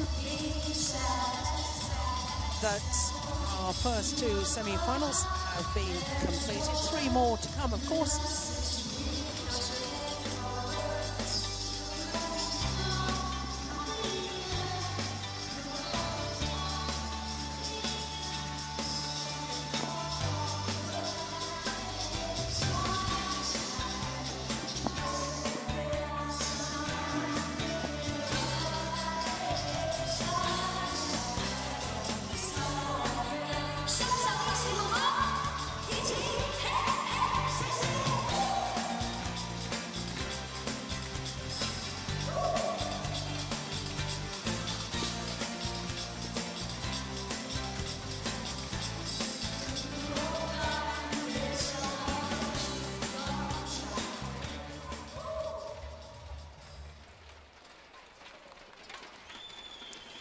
So there's confirmation that the Danes are through to the final of the mixed doubles, Joachim Fischer-Nielsen and Christina Peterson.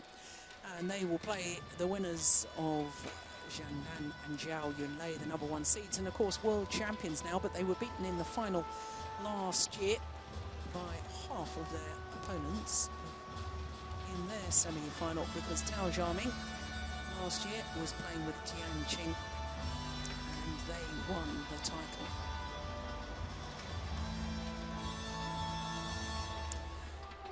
So 3 more semi-finals to come. The next match on court will be women's doubles, and it features the world champions Wang Xiaoli and Yu Yang. And they'll be playing against Fuji and Kakiwa, #3 seeds from Japan. Following that, we'll have the second of the men's doubles, Danes against Koreans, the Koreans 3 times defending champions, and then men's singles will finish off our semi-final action. Simon Santosa of Indonesia up against the defending champion Chen Long of China. So to our third semi-final, and as I say, it is women's doubles.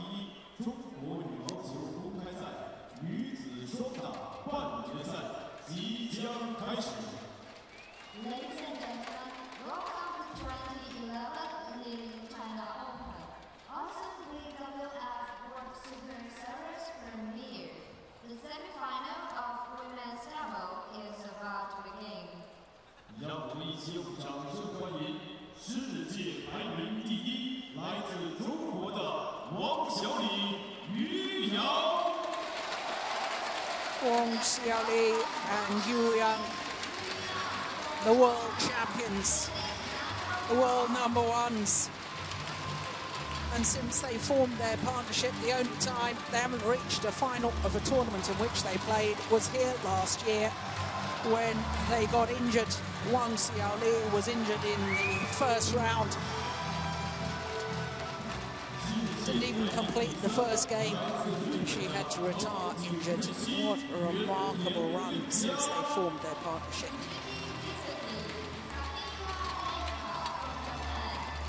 Their opponents, Mizuki Fuji and Reika Kakiwa. #3 ranked pair, #3 seeds.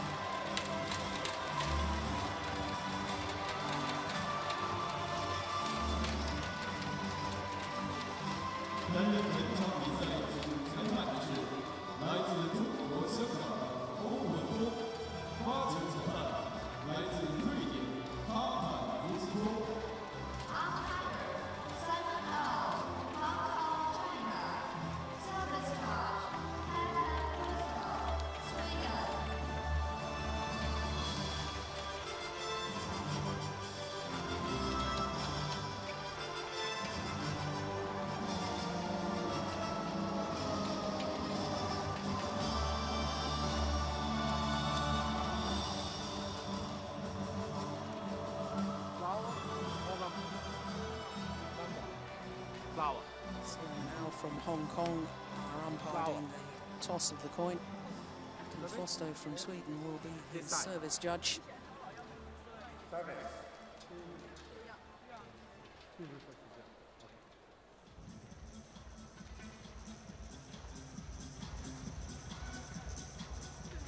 Well, this Chinese combination really have been sensational since forming their partnership. Played against each other in the final of the 2010 World Championships. The 2 partnerships were dissolved, they teamed up together. They've been virtually unstoppable ever since. There is Mizuki Fuji, and a partner Reika Kakiwa, #7 seeds, up against Wang Xiaoli and Yu Yang, who are actually the #1 seeds. The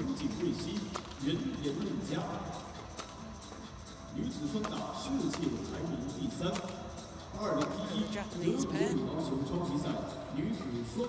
Mizuki Fuji, 23 years of age, #3 in the world ranking, seeded 3. And their win-loss record for the year translates into 4 finals, having won 2 of them, the German Grand Prix.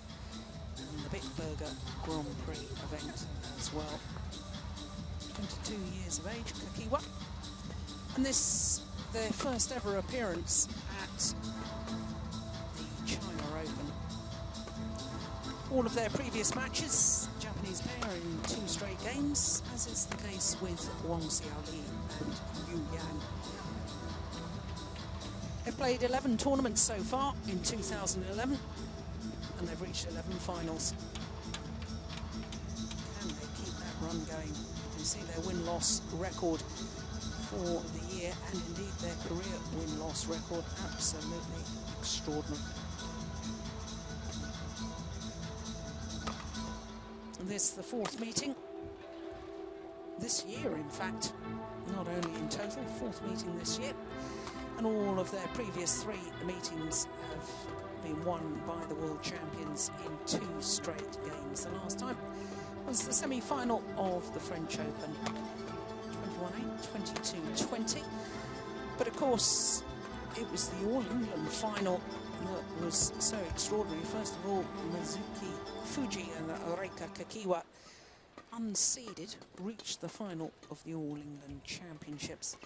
And then, having reached the final, were really blasted off court, 21-2, 21-9 in double quick time. I don't think I've ever witnessed an All England final that was so one-sided. Of course, the Japanese pair, partly crippled by nerves, it was a big occasion for them. Although they had been in the final of the Korean Open previously, that was really their first big tournament final in 2010, beginning of the year there, reached the final of Korea.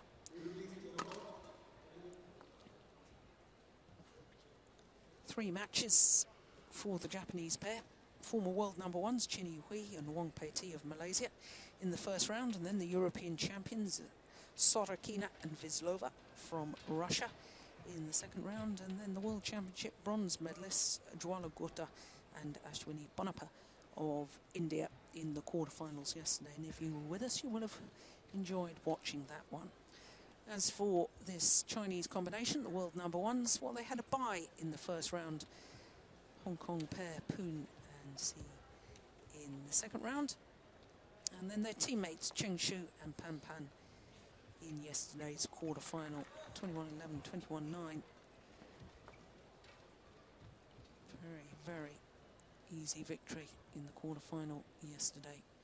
Ladies and gentlemen, on my right, Mizuki Fuji, Rika Kakiwa, Japan. And on my left, Wang Xiaoli, Yu Yang, China.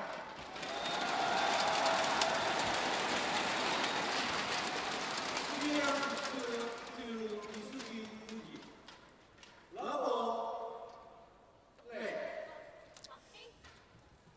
So the world number ones and world champions getting this semi-final underway. And of course, Ian, I suppose the big thing as far as I'm concerned is the fact that this year, for the first time ever, the BWF have promoted 5 of the 12 Super Series tournaments to Premier status. And this women's doubles combination from China have the opportunity to win all 5 Premier events, because the previous 4, they've won them all. No other player in world badminton has that opportunity. And that really is a very exciting prospect that they could achieve that in the first year of the Premier events. Yeah, and you'd have to say they're favourites to do it, the form they've been in the last few months. They really have looked almost unbeatable.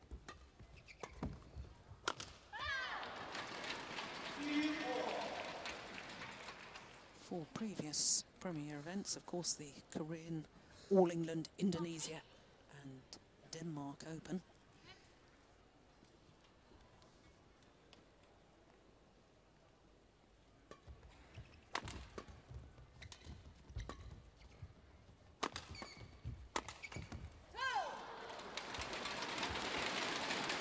Yeah, although the hall's not very quick, I don't think that's the best tactic for the Japanese pair, to stand back and to give this Chinese pair the attack, because they really are very powerful.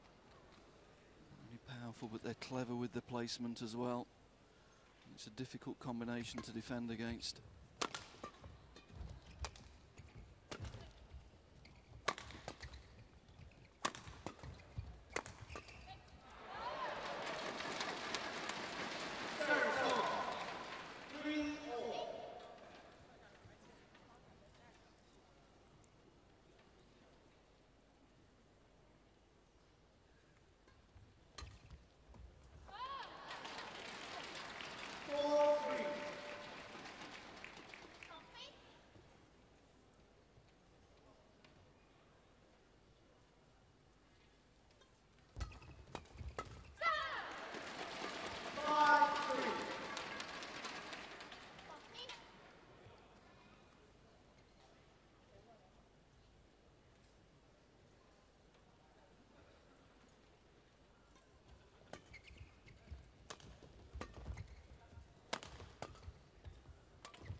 It's long.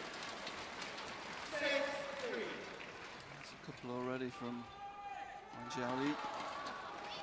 Sometimes is a little bit of a nervy starter, isn't she, Jill? We've seen it once or twice this year.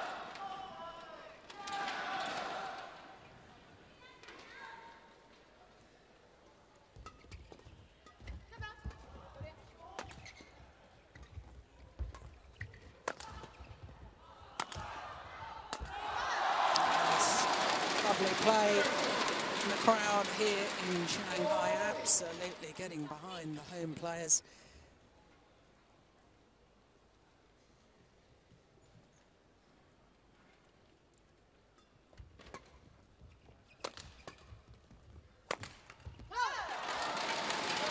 There's that combination, power and precision, hit into the right hip. Japanese player looking to defend on the backhand side, and the attack coming into the forehand wing, tight into the body, giving her no chance.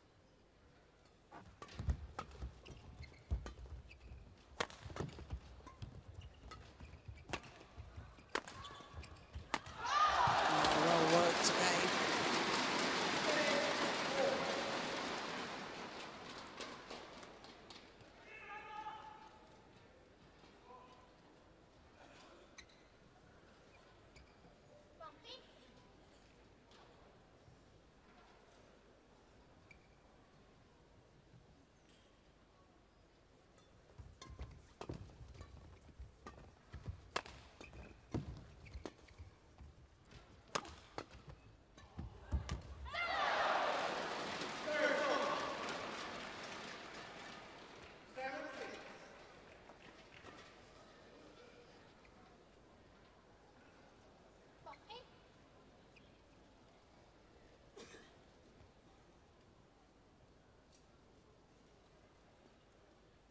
Both the Chinese players have been world #1s with different partners in the women's doubles.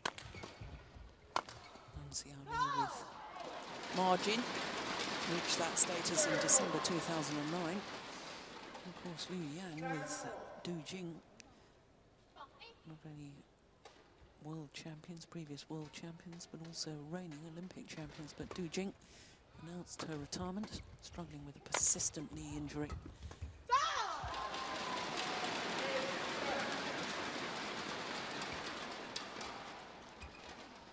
How do you think this pair compare to Yu Yang playing with Du Jing now that it's Wang Xiaoli that's playing with Yu Yang? It's a different combination. Wang Xiaoli is a much more complete player than Du Jing. Du Jing was very much the rear court player in that combination, providing power, very solid in defence. Wang Xiaoli is a more complete player, comfortable in the front or the rear court, which allows them more possibilities tactically. So I would personally rate them as a more complete pair, certainly. And at the moment, you'd have to say the way they're dominating the world game, they look as though they could become one of the all-time best pairs. Yeah, I'd concur with that. I believe they have the possibility of taking women's doubles to a whole new level, because I have to say I'm a big fan of Wang Xiaoli. I think her creativity on court and her absolutely back you 100% on the fact she is a more complete player than Du Jing was.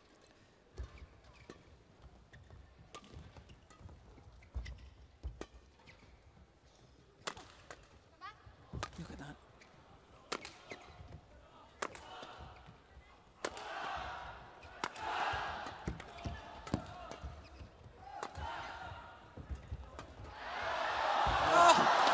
Unbelievable. Great reactions. Incredible defence. Well, this was just instinctive. And still had the instinct to guide it into the open space. It means they go to the mid-game interval on a run of 5 straight points. They have a 4-point advantage.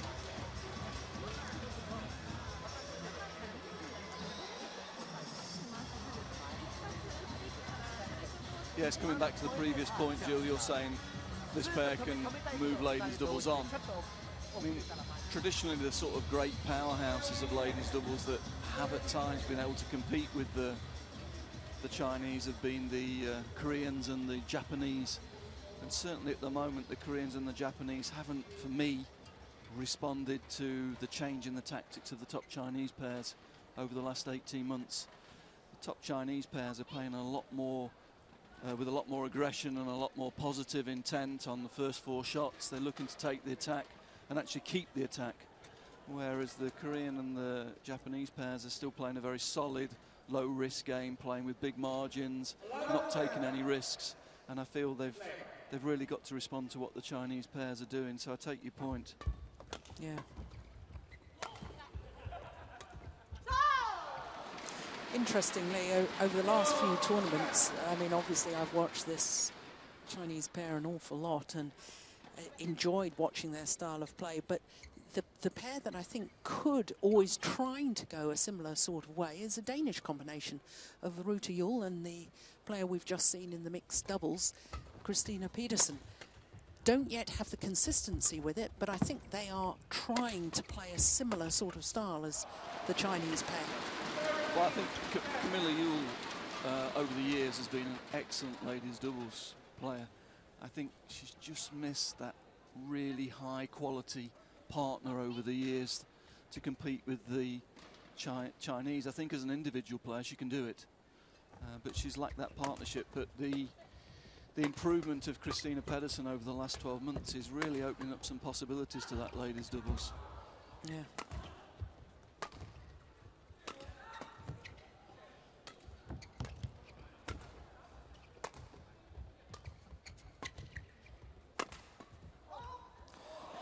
Both of the Danish girls, very, very good mixed players, but in tournament after tournament we see Camilla Yule hitting the fastest smash of all the female players. She's got real penetration from the rear court and has the weapons to actually hurt the Chinese pairs. Yeah.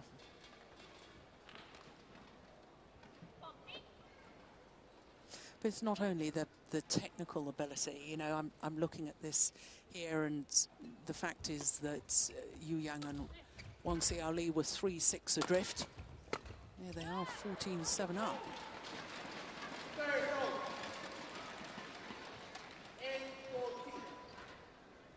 Yeah, the Japanese pair are a very solid pair. They work very hard for their wins. They had a very, very good year, but unless the Chinese pair make mistakes, you really can't see how they're going to win enough points to put the Chinese pair under pressure. No. They're really almost just hoping for mistakes, and Wang Xiaoli's hit a few out the back from the net position, but they haven't really taken points away from the Chinese so far. It's been Chinese errors. Oh.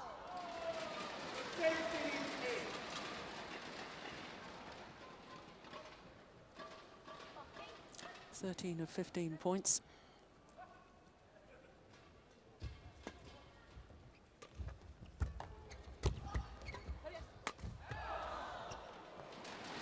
See there, both the Chinese girls finishing with their noses over the net, both with positive intent in the forecourt. That's one of the big differences with this pair. Both players are very comfortable going forward.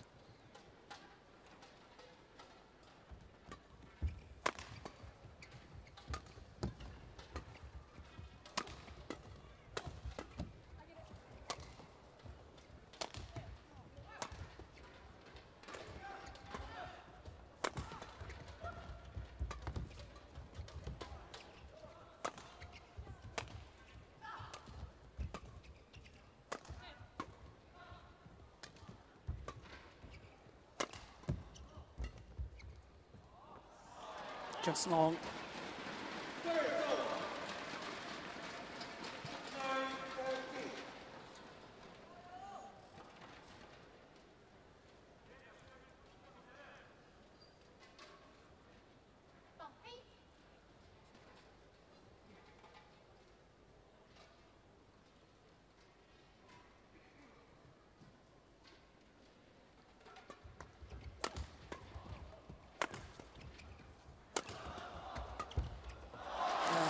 So well worked, isn't it? Yeah, they've got some lovely plays, lovely set plays, combinations. Fixing the defence straight and then switching the direction, a partner alive to it following in. Good doubles.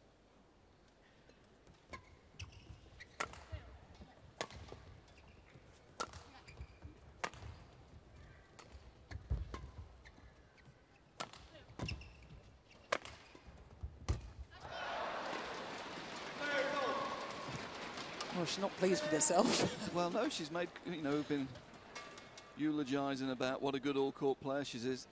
She's actually made a lot of mistakes from the front court in this game so far. Perhaps the slower conditions, there's more sort of feeling that she's got to get it a little bit steeper and or got to play the winner.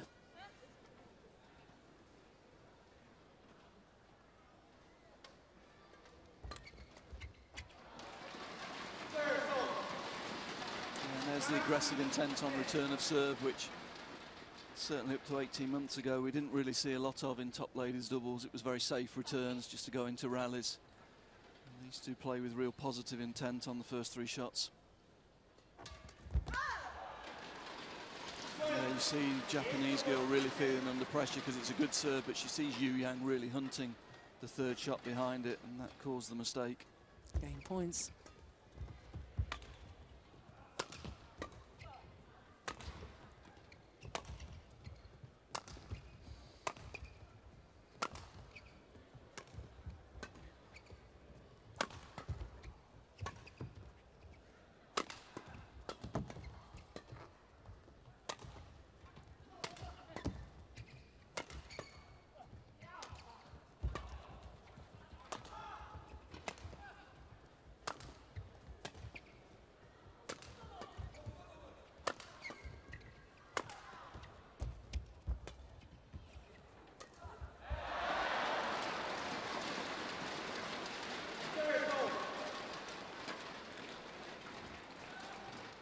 Again, the only solution for the Japanese players is to play out the rallies, isn't it? Try and wait for the mistakes, keep the shuttle on the court, keep their opponents moving. I'm afraid that's just not going to be enough in this match. They need to be a little bit more positive. Try and combine that consistency with some attacking play.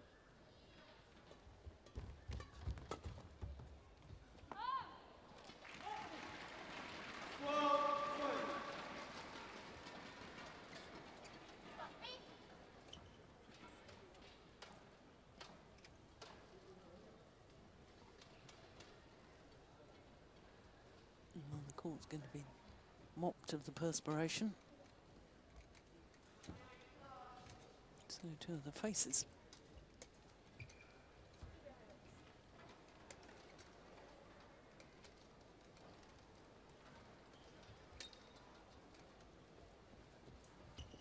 Had an incredible year last year, did Yu Yang. Only losses in 2010 were in this event where her partner got injured in the first round and also the Asian Games final.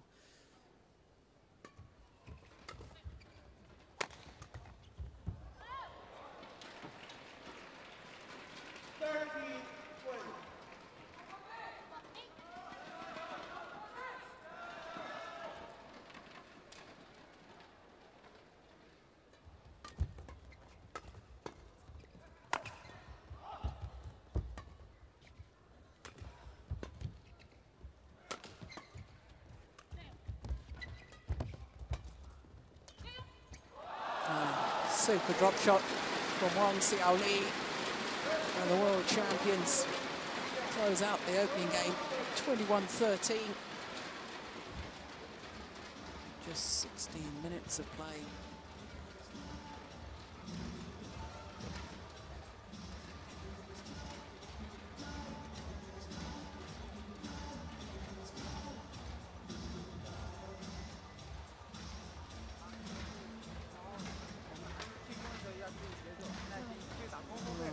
sure the Chinese coaches will be pretty happy with the way they played, even though that they were 3-6 down in that opening game.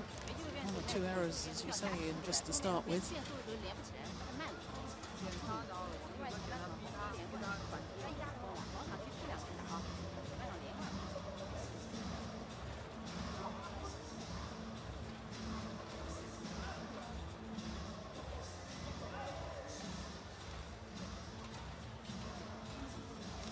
Yeah, they look very comfortable, not really under any pressure in the rallies, are they? They have made 1 or 2 mistakes, but it's really been the only source of points for the Japanese players. Not been able to actually take the initiative and win points of their own. Their only solution so far has just been very consistent and wait and hope, really, for Chinese mistakes.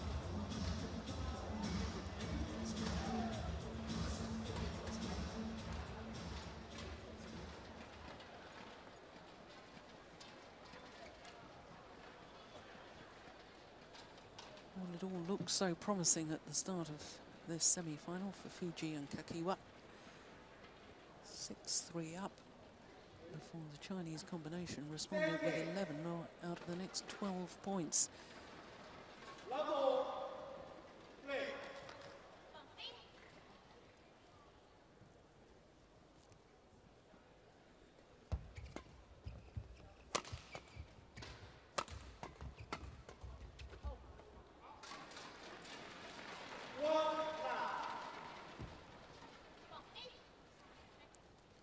Chinese combination, #1 on the Super Series list, but only 8 tournaments. This will be their 9th, or is their 9th. Missed the Japan because, of course, Wang Xiaoli was injured in the final of the China Masters. They withdrew after 1 game. They didn't enter either the Singapore or the India event.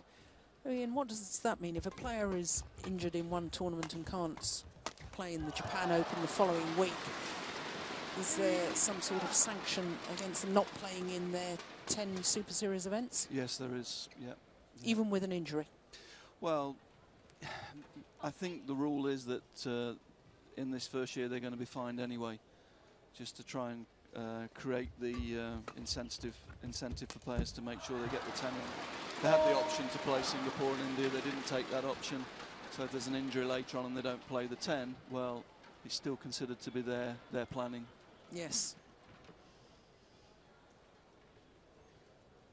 In other words, encourage players to play the early ones, and then, of course, if there is an injury problem, then you still get in your 10 events. Yeah, I mean, it's been a huge success. I mean, I'm sure there's some room for improvement with some of the regulations, but it's been a huge success for the badminton public because it's meant the top players playing each other on a more regular basis, yeah, which has been great for everybody. Yes. But there are 1 or 2 areas, I think, of the regulations that will be looked at the end of this year.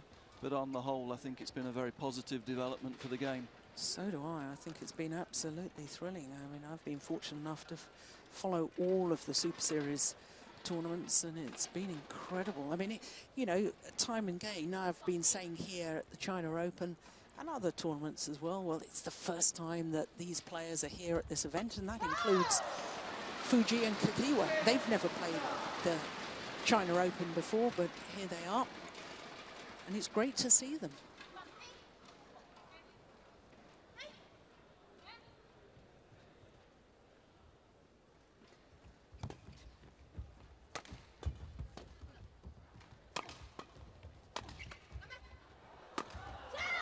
Yeah, that's better.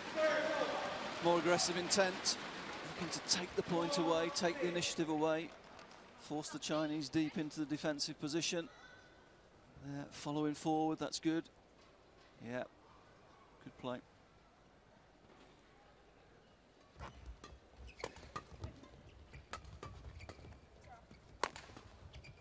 And again, it's good intent.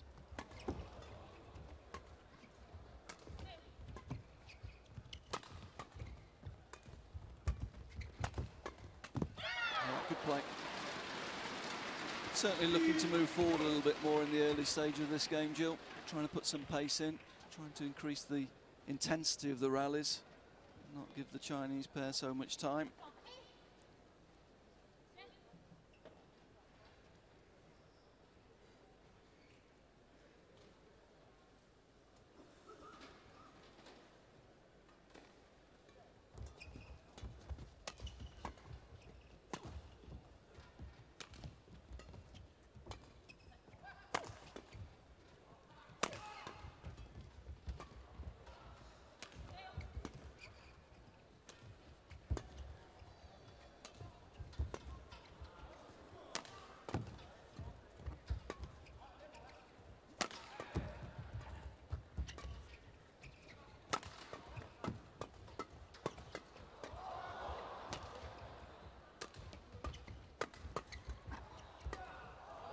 Good rally.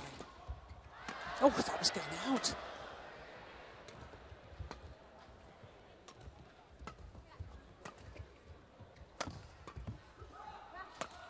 Quite clearly the longest rally of the match so far.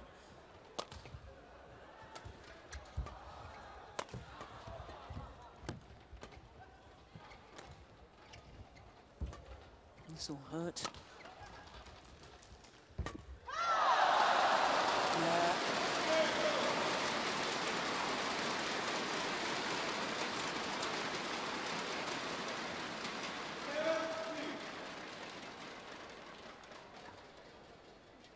In the first game we saw from the Chinese pair how much variety they've got in attack and their movement and the serve and return there. We saw how solid they can be in defence as well. Japanese pair threw everything at them in the early part of that exchange. It's a lot of smashes with good variety, good angle, but there was no way through. This Chinese pair really are a very complete outfit.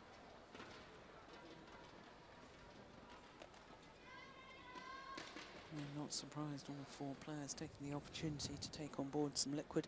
Quick timeout. 70, play.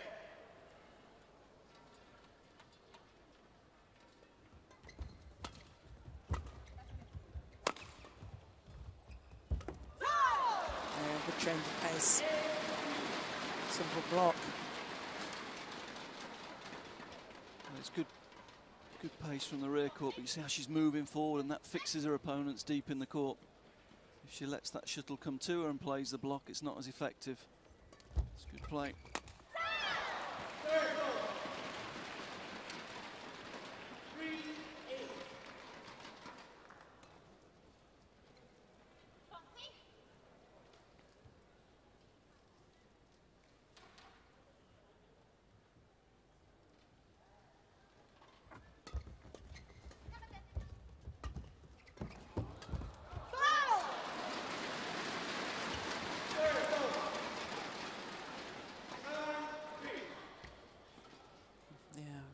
Both the Chinese players looking to go forward to the net.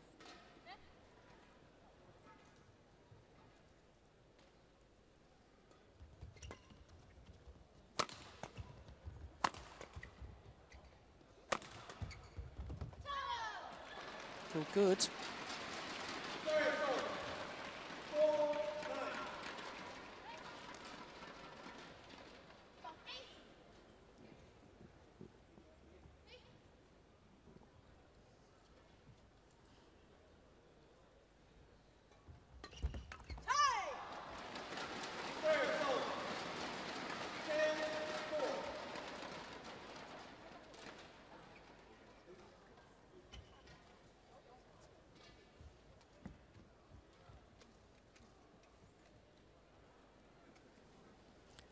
We've talked an awful lot about the quality of this top Chinese pair, and you've watched them almost as much as I have. And is there a weakness somewhere? I mean, is there? I know we've said that they're a very complete pair, but if you were coaching against them, what would you tell your players to do? Well, there's been the odd signs this year that Yu Yang's maybe not in as good a physical condition as she has been in the past. Maybe she has had 1 or 2 injuries over the last couple of years.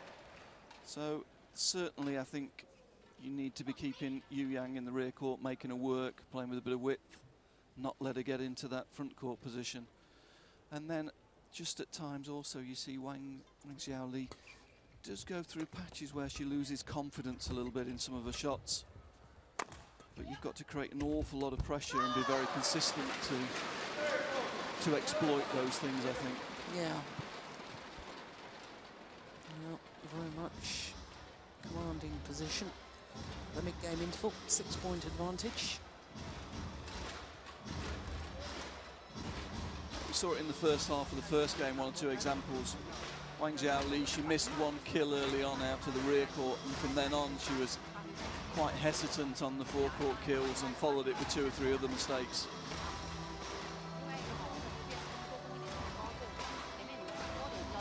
But I wouldn't like to blow either of those 2 things up there. They're very good. Yeah. These are very small areas, and you'd have to play so well to exploit them.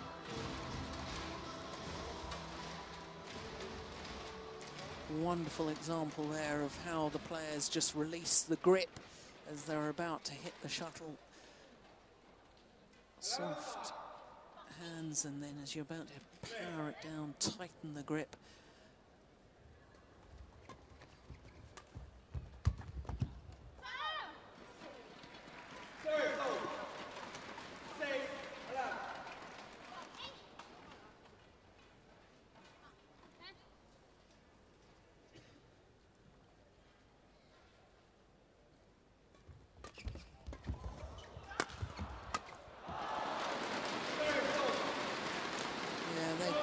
It's their combination play as well, isn't it? You know, they're both technically very, very good. But the way they set each other up at the front of the court is just fantastic.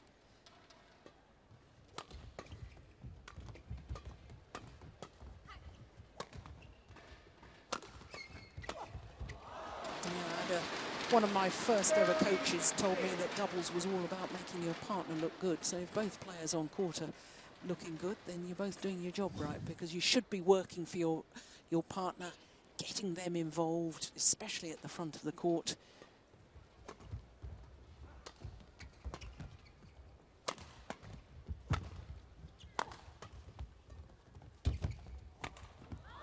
Oh, found the gap, found it brilliantly.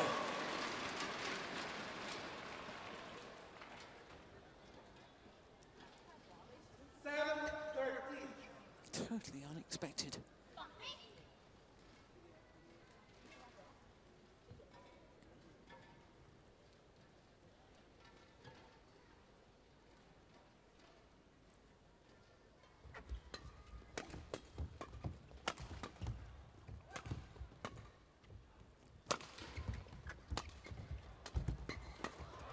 Oh my goodness.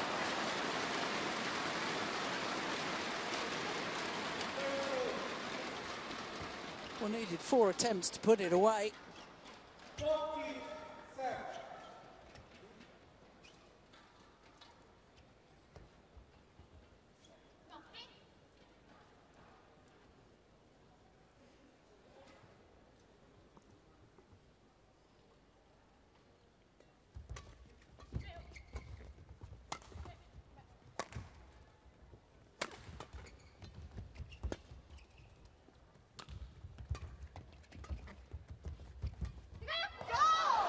Brilliant.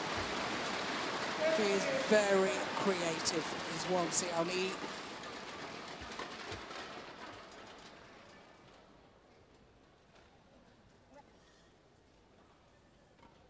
And again, we're going through a phase where Japanese are just getting the shuttle back, really, not being creative themselves.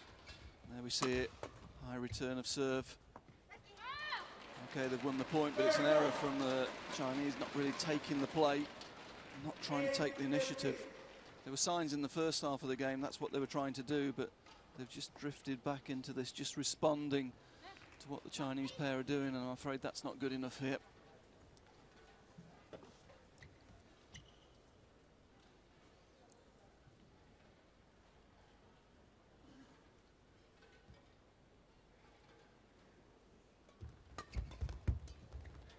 Wasn't a good enough serve either, was it? Pounced on by Wang Xiaoli.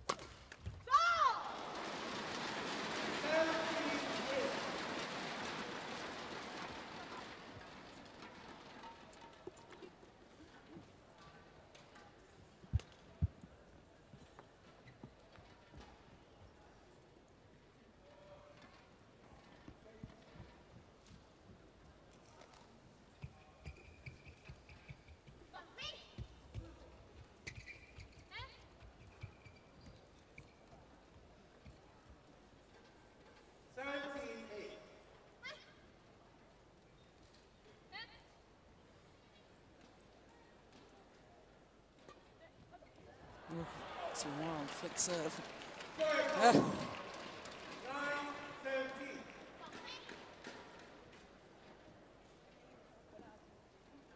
Not pleased with herself for that.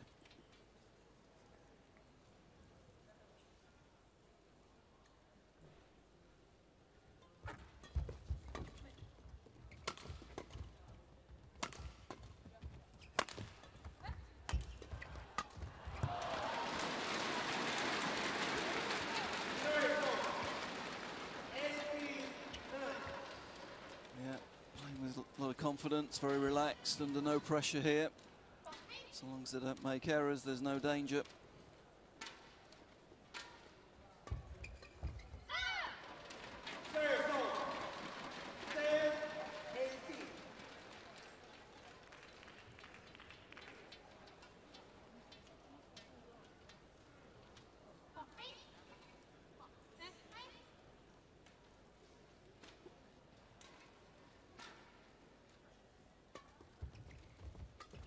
Oh, indecision. Cost her dear.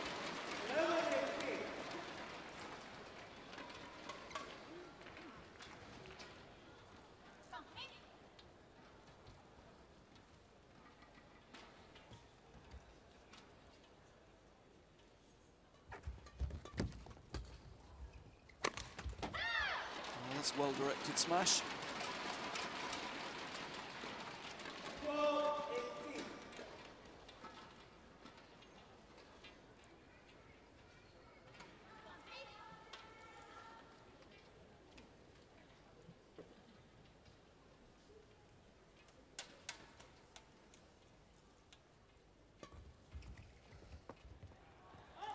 This time leaves the flick serve, and it is indeed long. 19-12.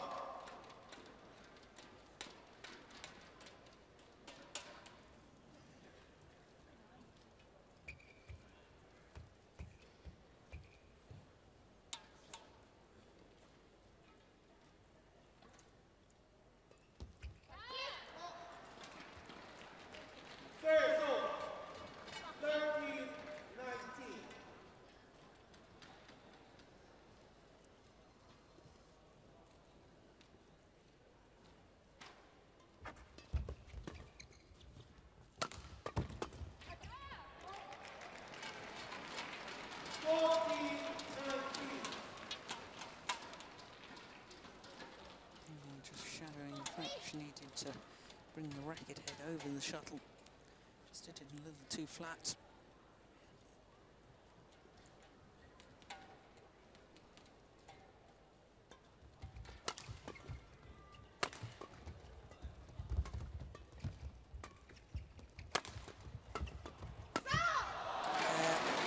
Super play. And now 6 match point opportunities for Wang Xiaoli and Yu Yan.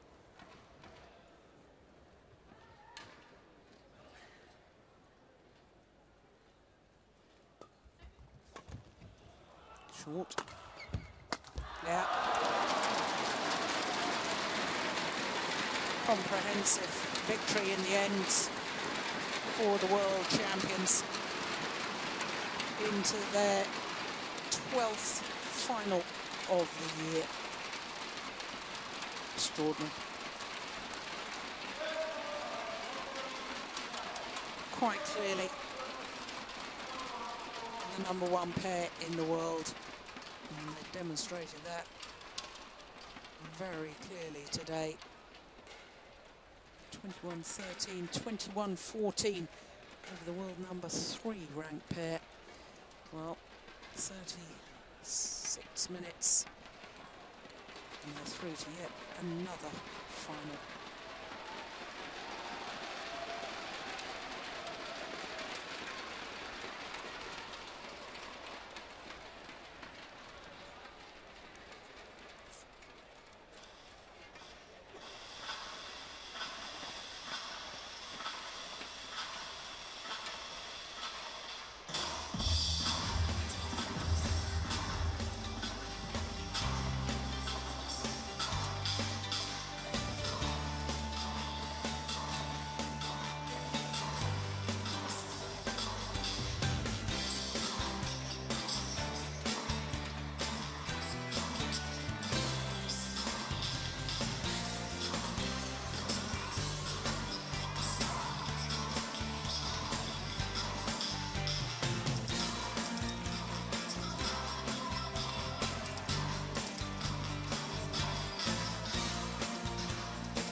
So 3 of our 5 semi-finals have been completed, and surprisingly all 3 of them in 2 straight games.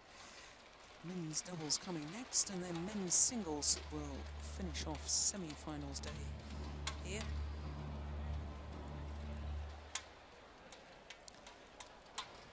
And that confirms that the world champions, number 1 seeds, Wang Xiaoli and Yu Yang, safely through to the final. And we know now that it will be an all-Chinese women's doubles final, because 2 Chinese pairs in the bottom half of the draw. Li Ning China Open.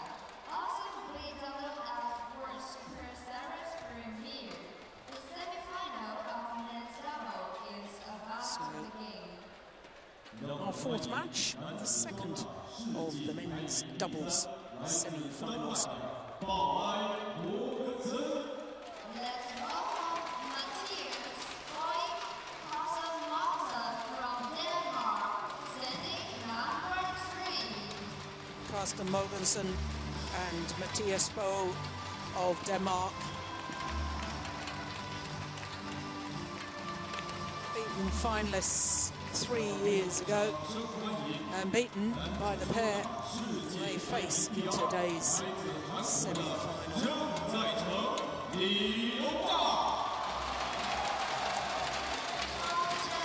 Because this Korean combination, led out by Lee Yong-dae and his partner Jung Jae-sung, have won the title here at the China Open on the last 3 occasions.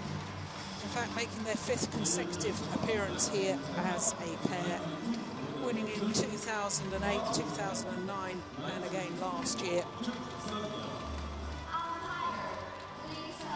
Left-handed Matthias Bo, 31 years of age.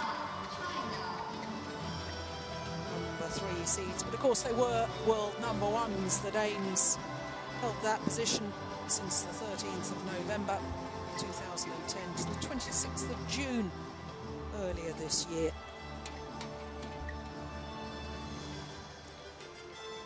And number 1 status in the world is something that the Koreans have never achieved. 2009 reached 8 finals from 9 tournaments played, winning 6 of them, and only reached number 2 in the world rankings.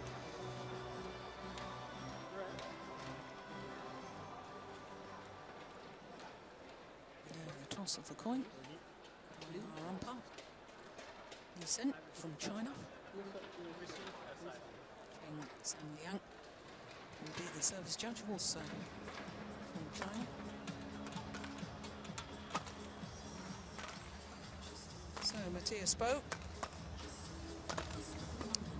his partner Carsten Mogensen. Mogensen, 28 years of age, both tall men, both 185, which is just under 6'1".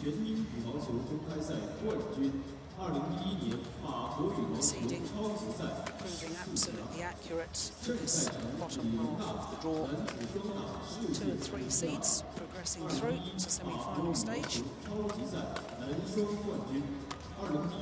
And as far as the Danes are concerned, 3 in the world, but only 5 on the Super Series world ranking. Means they will, of course, qualify for the Super Series finals. But this is only their 8th Super Series event of the year. Now, as far as their win-loss record is concerned, that translates into 3 finals. They won the Super Series finals at the beginning of the year, and that was left over from 2010, the 2010 Super Series finals played earlier this year, and of course won the All England as well. But Jung Jae-sung, 29 years of age, there he is, and his partner Lee Yong-dae, 23, number 2 in the world rankings, and 2 in the Super Series ranking as well. 59 and 9 translates into 10 finals from 14 tournaments played. They've won 6 of them, 4 times being beaten finalists, including last week in Hong Kong. But they really have been an incredibly consistent pair, the Koreans, and this the 13th meeting between these 2 pairs and the 7th meeting this year. But as far as the Americans are concerned, not only did they win their last meeting, which was the semi-final of the French, as you just saw, but the fact is the Koreans have beaten the Danes 7 times in the last 8 meetings. I think psychologically that will have an effect.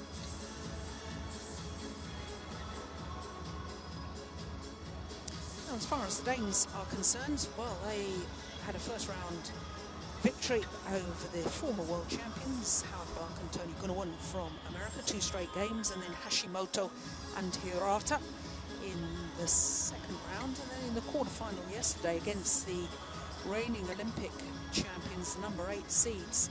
And in fact, 2-time winners of this China Open, Marcus Kido and Hendra Setiawan, had to save 5 match points in the deciding game, which they eventually won 28-26 in 1 hour and 13 minutes. It had the crowd here in Shanghai absolutely on the edge of their seats.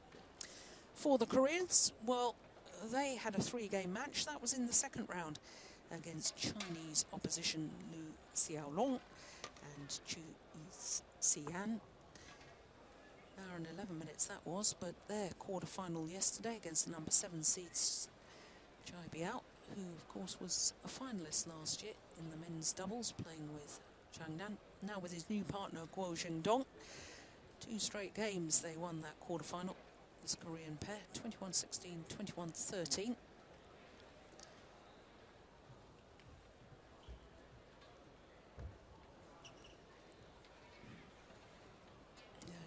The number 2 seeds making an all-Korean men's doubles final. So as we saw earlier, first match on court, Go Sung-hyun and Yu Young-sung already through to the final.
The defending champions, the 3-time defending champions, won the title for the last 3 years.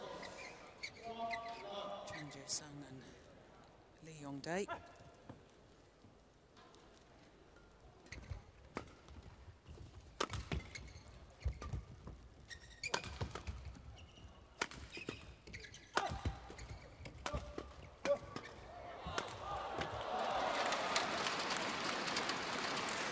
And do you think part of their success, the Koreans, of course the China Open has been played in this stadium for the last 3 years, and do you think part of the Korean success is that their style of play is very suited to these slower conditions?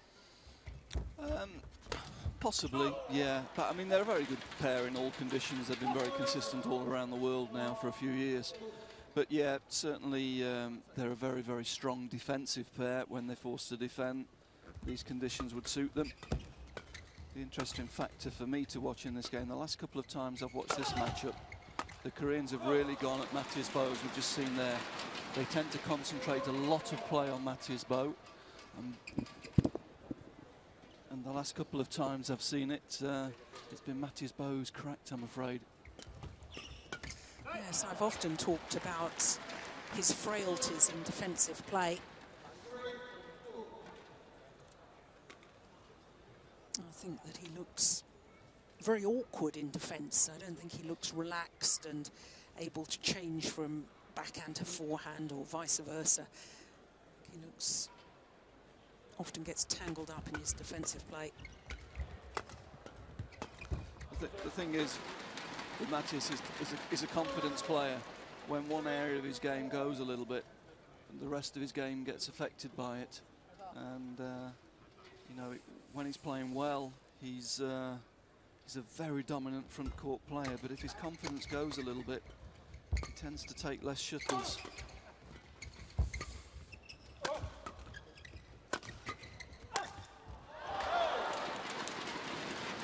Broken strings in the racket of Matthias Bo.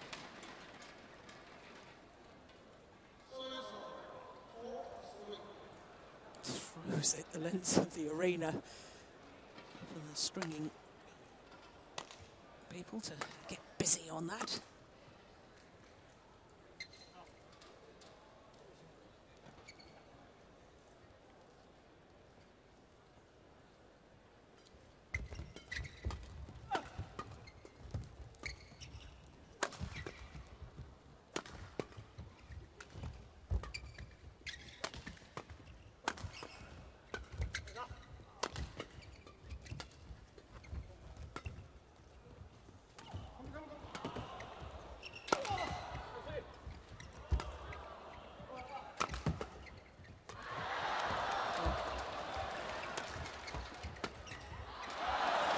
Where Matthias Bo is very, very good is from the front of the court, hunting the shuttle at the net. Yeah, that's the favoured formation. We'll see Carsten Mogensen in the rear court, not trying to hit the shuttle too hard in these conditions. He'll be clipping the shuttle down, trying to tempt the Koreans to hit up through Matthias Bo in the front court.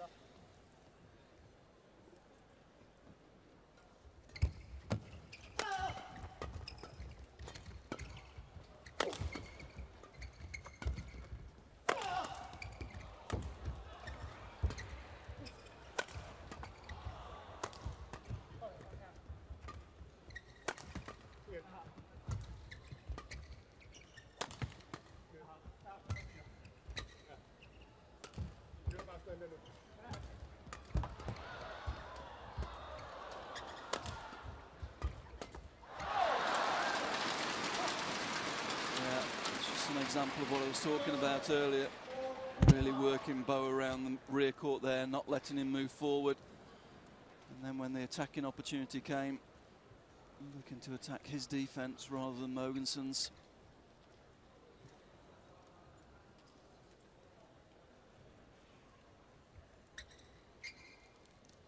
Clash of brackets on the defensive play there.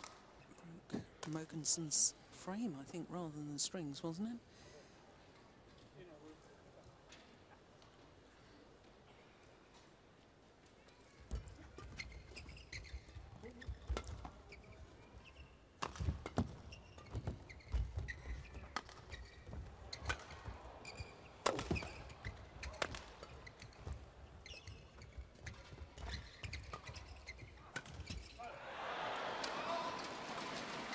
I remember Danes playing in the Sudirman Cup in Qingdao earlier this year when they were still world #1s, and unfortunately for them, they lost all of their matches. Lost to this Korean pair, lost to Fang and Lee from Taipei, lost to the Indonesians. And in fact, Matthias Bo was dropped from the final against China, replaced by Jonas Rasmussen. There's another racket gone. And I think that that left psychological scars with Matthias Bo, because I think he's struggled since then. Yeah, as I say, he's a confidence player. If things are going well for him, he's serving well and he's intercepting on the front court, his whole game tends to work well. If you keep his strengths out of the game for a while, he tends to get a little bit agitated, tends to get a little bit stressed, and his game can go to pieces at times.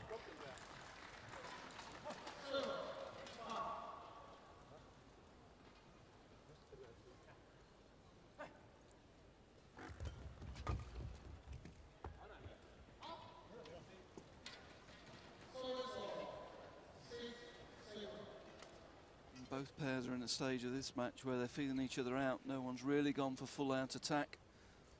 Both pairs just trying to control the game, move the shuttle around. feel out the opposition.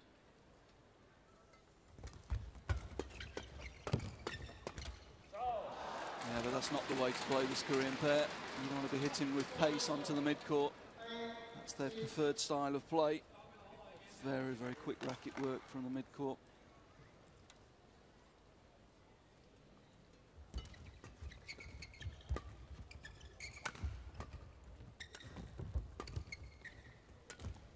Pace off from the rear court from Mogensen.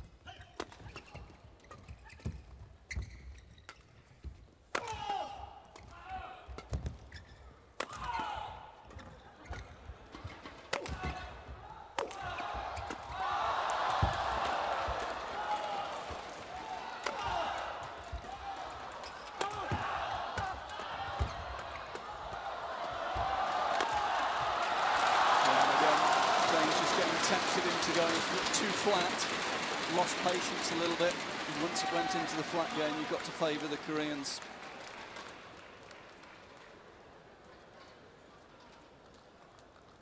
Bo driving onto the mid-court, putting himself out of position, not giving him time to get into good position.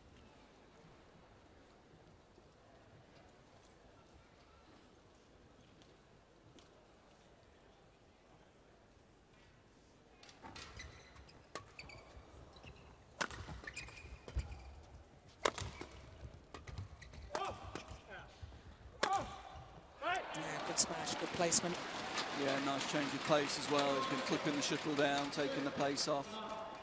First one was clipped down with angle, second one hitting inside the defence into the channel. A little bit of extra pace.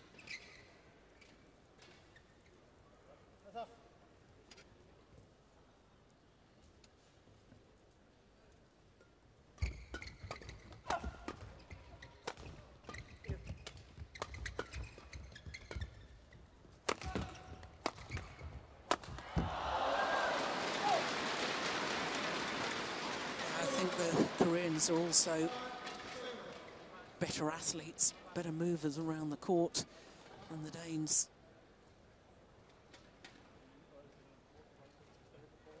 Very explosive is Jung Jae-sung in his movement and his athletic ability.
Saying the Koreans possibly better athletes. I'd say they've got slightly more explosive strength, but certainly Mogensen moves extremely well and he sees the shuttle very early. He's got great variety overhead. Maybe not got the pure power of the Koreans, but he makes up for that in angles and taking the shuttle very early.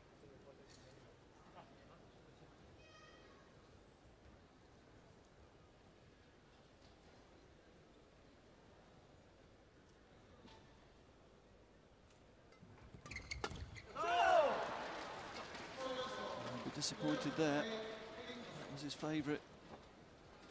Good short serve, rack it up, push down to his left hand. Missed it. 3-point advantage with the Koreans. Over number 3 seeds.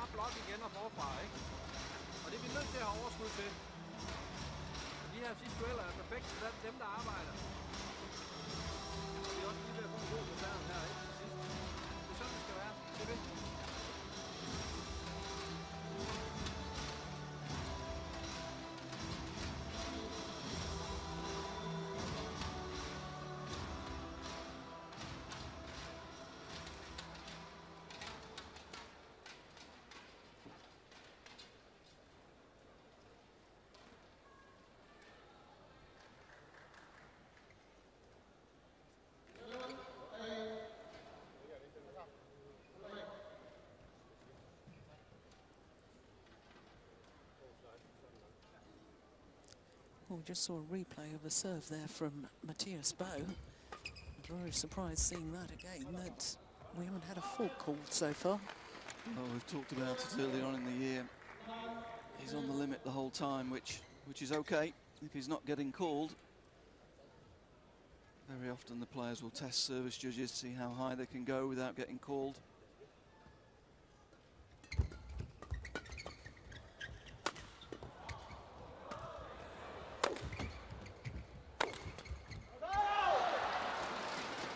Yeah, they're definitely targeting Matthias Bow on the attacking plate.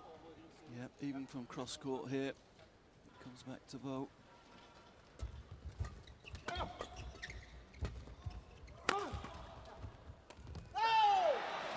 More strings gone. Well, at this rate, the Danish pair are going to run out of rackets. That's 4 between them so far already.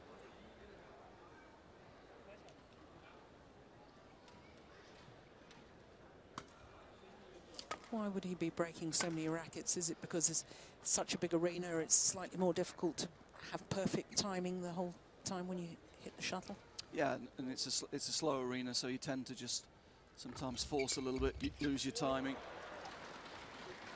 Shuttle doesn't quite come onto you as quickly, so you force a little bit.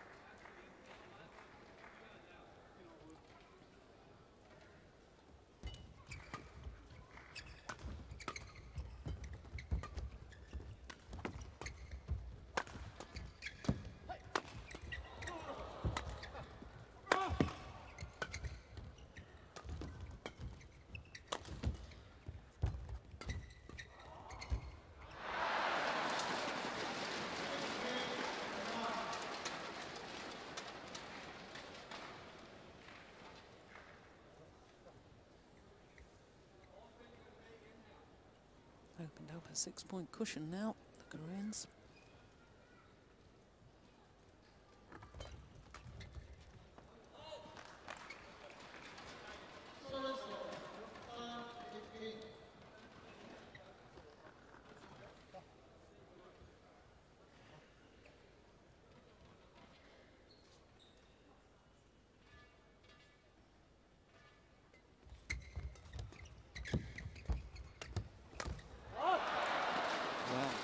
From both teams at the moment in the front court.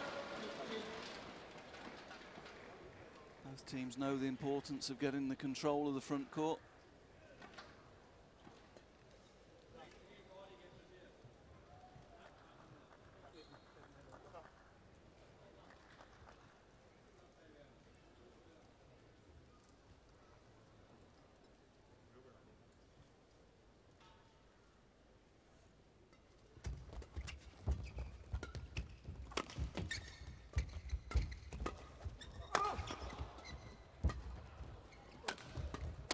Oh, another racket gone.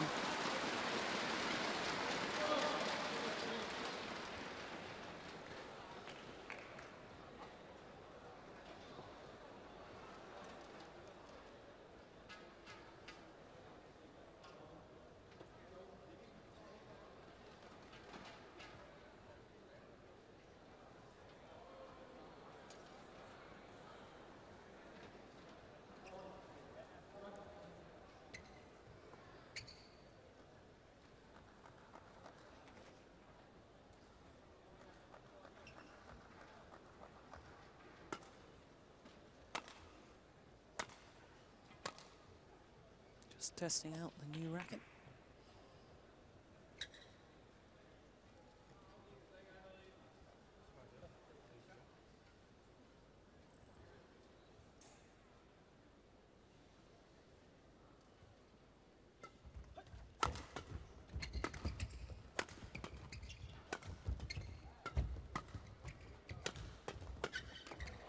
That's got it. Yeah, good interception. Again, good angle from Mogensen in the rear court. Koreans trying to use drive defense, but when you hit a good angle, it means the shuttle's coming up, and that gives Bow the opportunity to intercept the shuttle.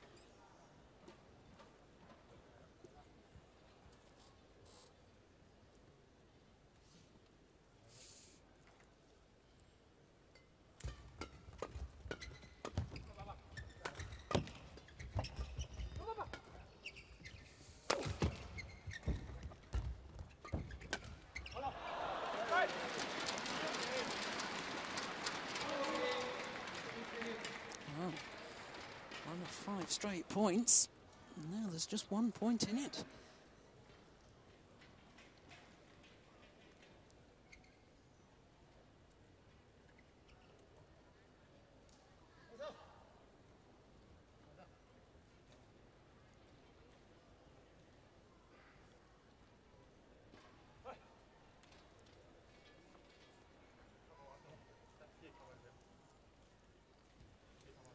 Taking an awfully long time. So typical of the Danes. Well, this Danish combination anyway.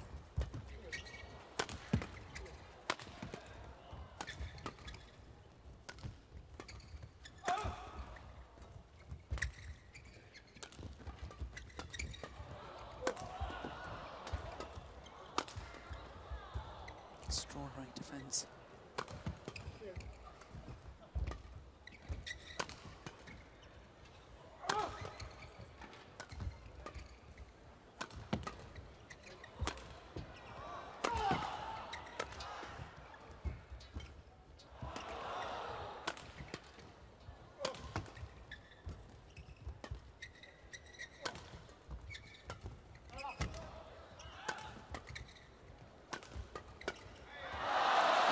Patience. Again, Maurice not forcing from the rear court, keeping the pace off, and eventually the opportunity coming up for Bo on the forecourt. Very patient play. He knows if he hits hard and loses angle, the Koreans will be able to use their favoured drives. And he's keeping that element out of the game at the moment with the control from the rear court. And that good play, meeting the approval of the Danish coaches.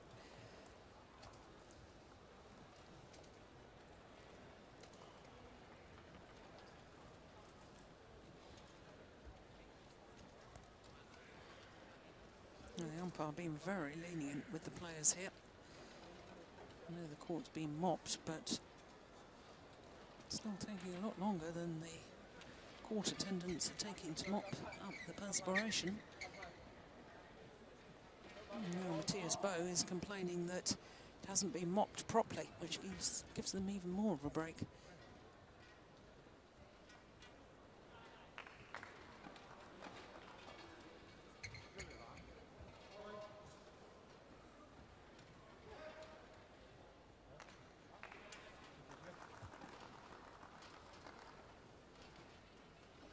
It's all level, 15 all.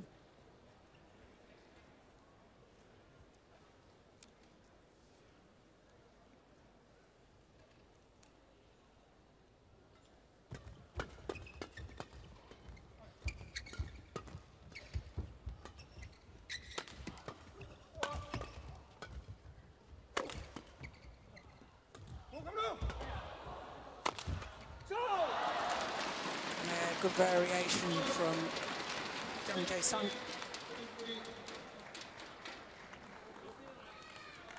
That was the one that did the damage. Giving himself the opportunity for the smash straight down the line.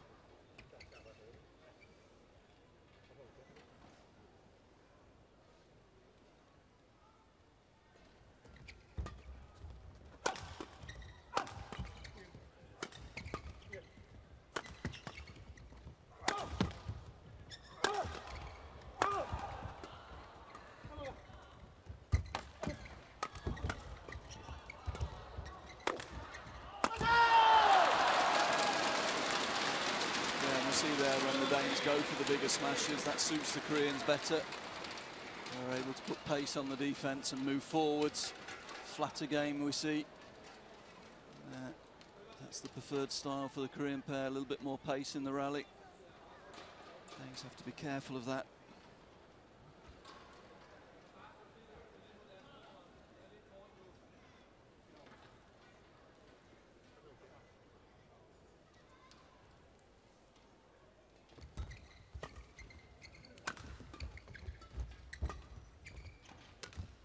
Back to pace out.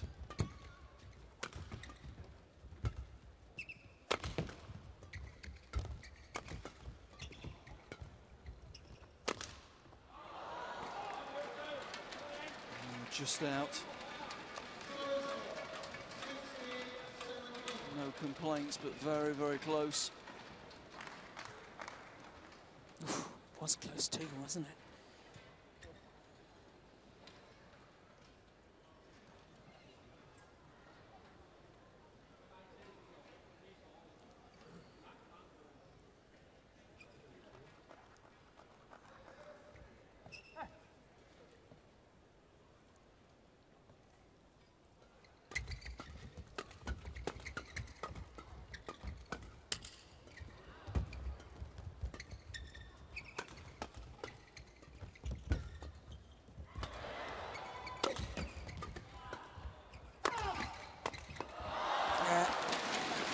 Absolutely right. They've lifted the pace, the Koreans.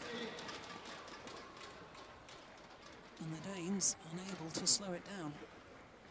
Yeah, it's that first defensive shot. We've got to take the pace out early on in the rally, not get drawn into the quicker exchanges. Let's push quickly at them. One quick to keep the Koreans away from the net, and then the next one take the pace off and follow.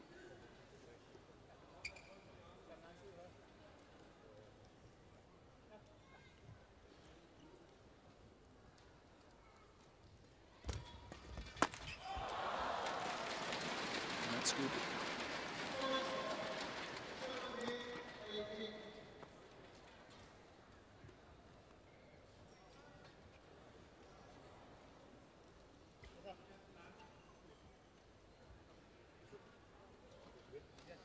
It's been the bow service which has served them best in this game. Served very well.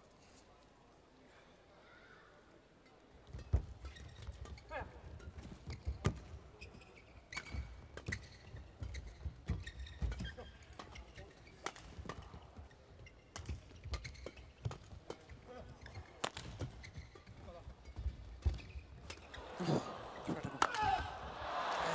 Net cord, and after the rally, frustration boiling over with Carsten Mogensen. Here's the net cord. Managed to control the reply, but it was too short. And there's the frustration, swiping his racket in anger.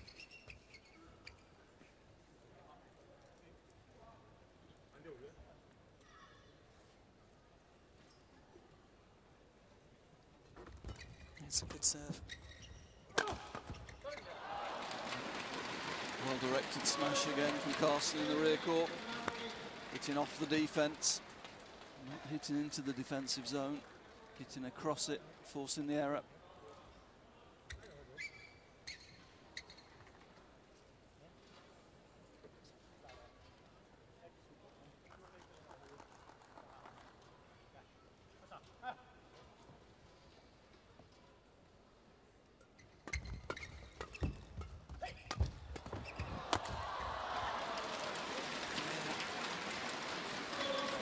Lovely play from the Koreans. They've earned themselves 2 game points.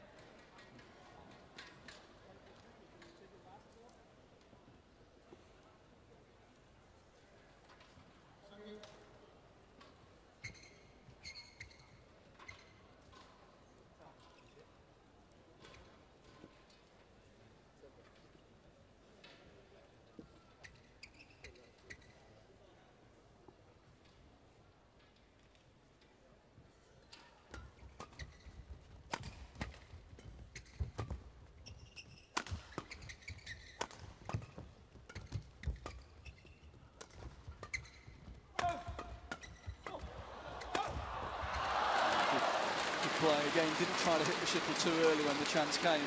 Really concentrated on getting the shuttle down as steeply as possible. And got it underneath the defence. You will see it. There. That's a really good angle. That's in front of the defensive position.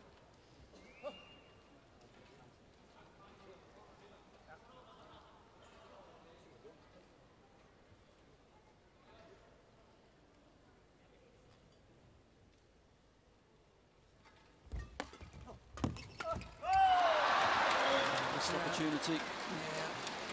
Throws his racket in the air in frustration, Matthias Bow. And that error means that the defending champions take the opening game 21-19.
Serves in the army, does Chung Jae-sung. In fact, missed the All England a couple of years ago because of his military duties.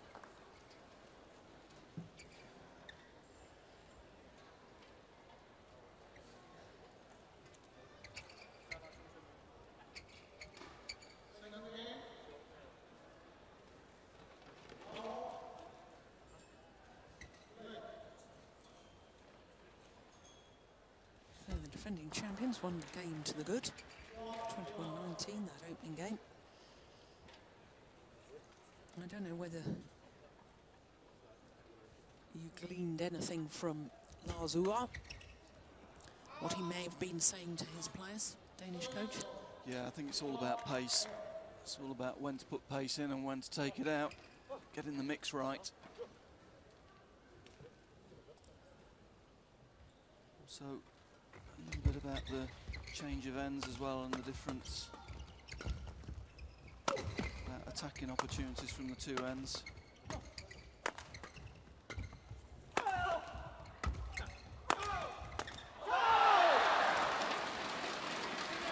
This demonstrates what I was just about to say, that it's actually more difficult.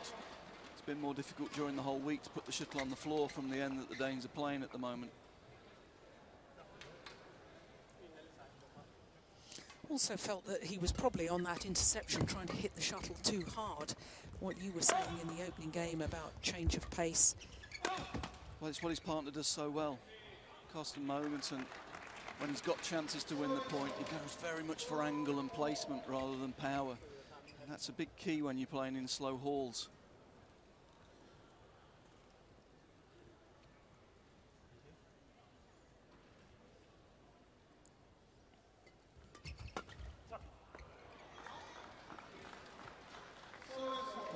Look of disbelief from Matthias Bo as he hit that one long. Yeah, quite negative body language at the moment from him. He's still thinking about that last point possibly in the first game. He needs to start thinking forwards rather than backwards.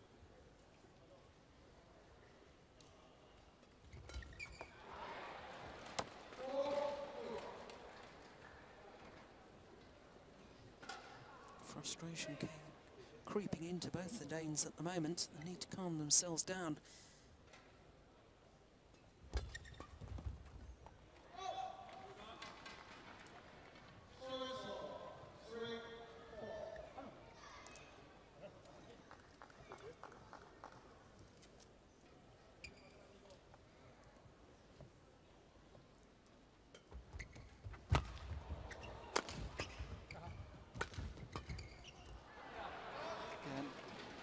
Placement, taking the pace off and hitting down to the centre of the court, forcing the Koreans to hit up, try and find their own angles to get away from the net player.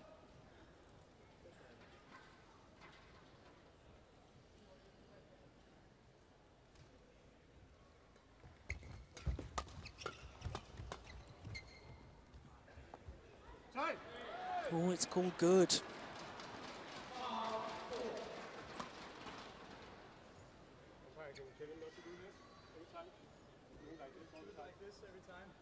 Well, the Danes complaining to the umpire and to their opponents that Lee Yong-dae is indicating with his arms that the shuttle is long. That's a little bit of the pot calling the kettle black. Well, the service fault has been called.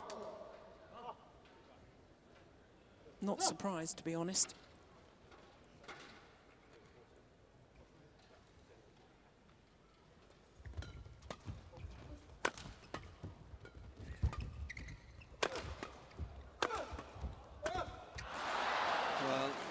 That frustration creeping in, because what he did so well in the first game when he had the attack was he kept the attack and didn't force it, and there he's really guilty of trying to hit the winner rather than maintaining the attack and looking for angle to win the point.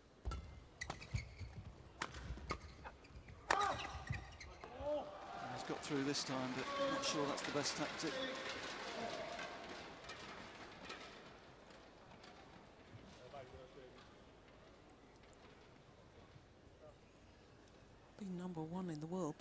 never been European champions, the Danes.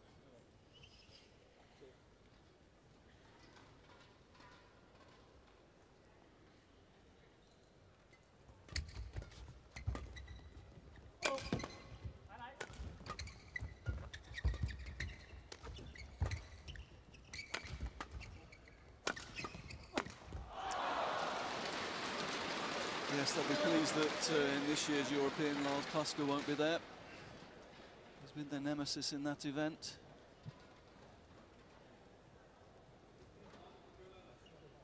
Lars Paska also defeated these Danes at the All England final last year. The Danes 2 consecutive All England finals. One obviously this year. Polska was a brilliant player at reading the game, wasn't he? Well, he could control the front court against these two, where these two rely on Mattis Bo getting in and doing that job. Lars could take that front court away from him. Such a good server and reader of the play on the first 4 shots.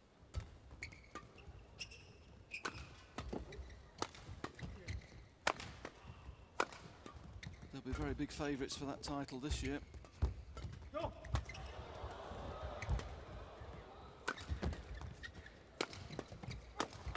That's good, that's better.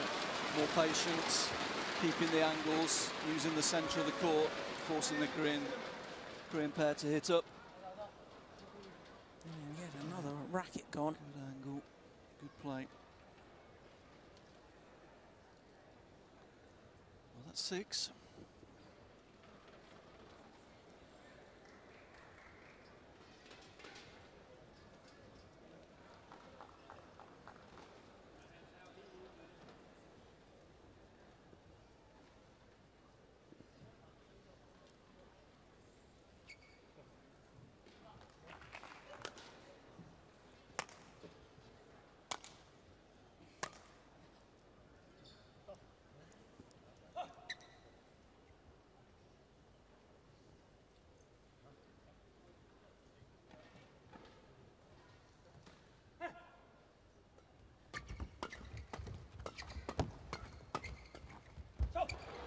It's not the game. As soon as there's pace on the mid-court, you've got 2 Korean players moving forward, dominating those quick mid-court exchanges.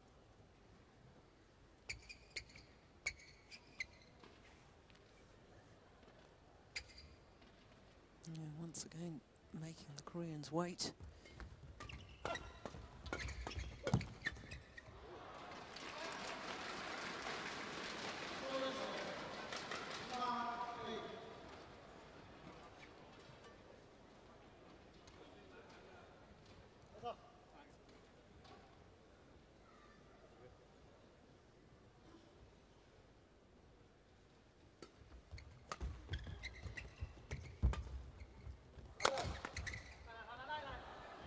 Centre attack's been very effective at the moment.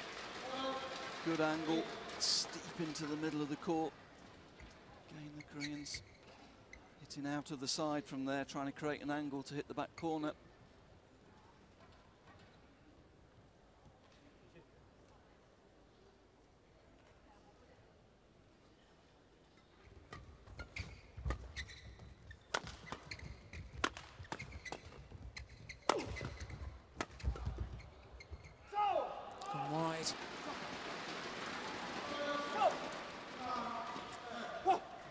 Just walking off the court there, shadowing the block. He was tempted in from the mid-court to hit the big drive. That's not the game.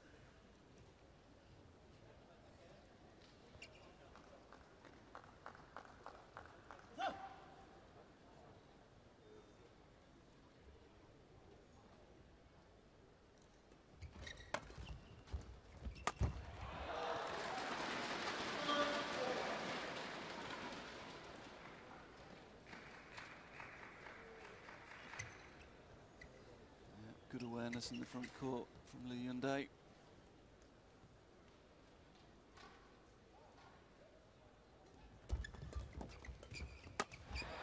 Done well into the mid-game interval with the advantage coming from 8-10 down. quick racket work again. He was a little bit off balance from the shot before, but managed to get his racket back up.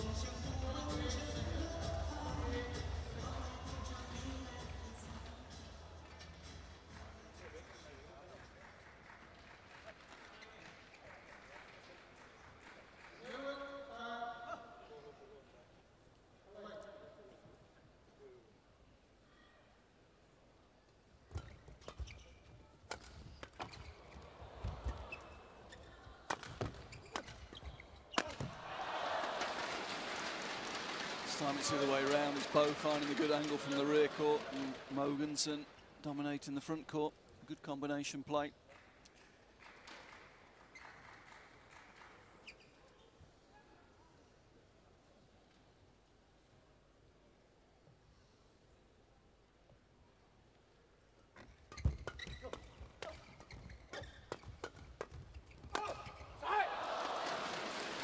Well, for once, the Danes winning the flat, fast exchanges.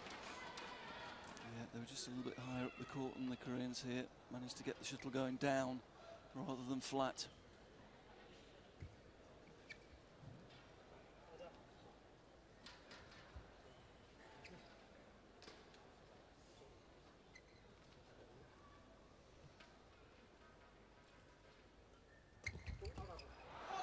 Oh, the return is pushed wide.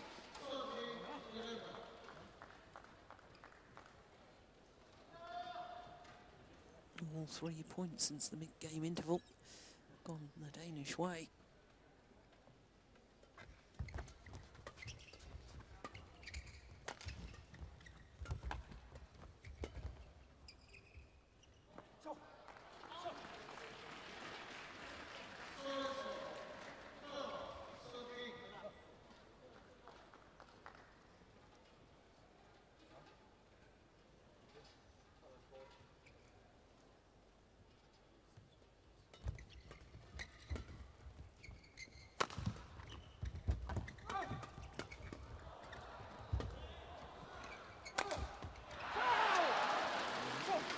Is guilty of forcing that.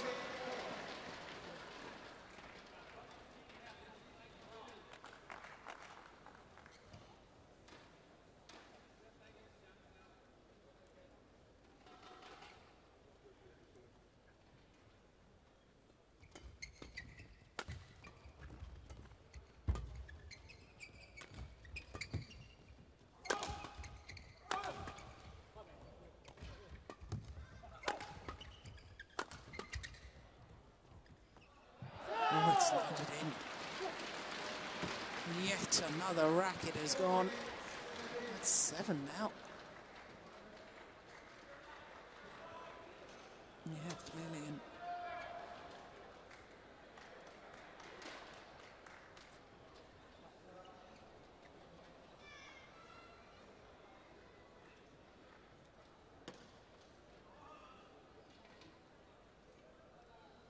You have to wonder when a player is breaking so many strings, Ian, whether, in fact, he's having them strung a little too tight for these conditions. Possibly, but it's also possibly the gauge of the string. He maybe plays with a very fine string, and obviously in slower conditions you're going to break more. Certainly all the players have them at very high tension now, but as I say, there is a slight difference between some of the strings, between the actual gauge of the string.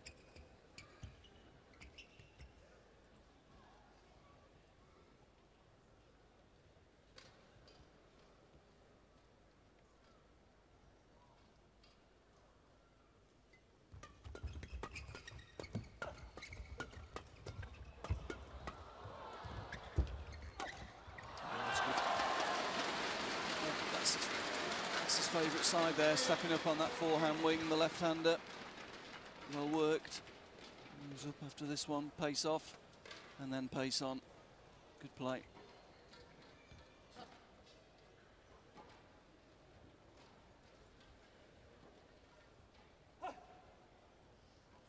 Do you know what that means, the tattoo? I don't know.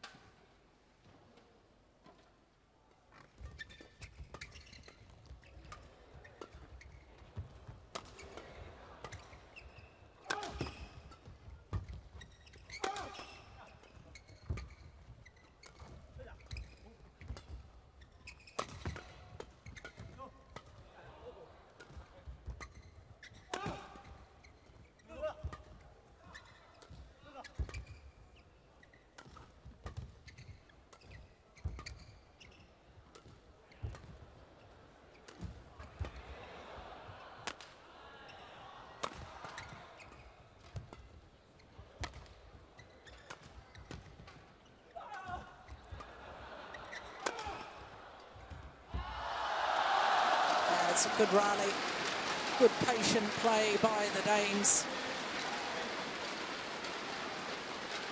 Did well there, managed to maintain the attack. And a change of pace from Mogensen from the rear court, forcing the Korean deep. Early interception from Bo to use the space in the front court.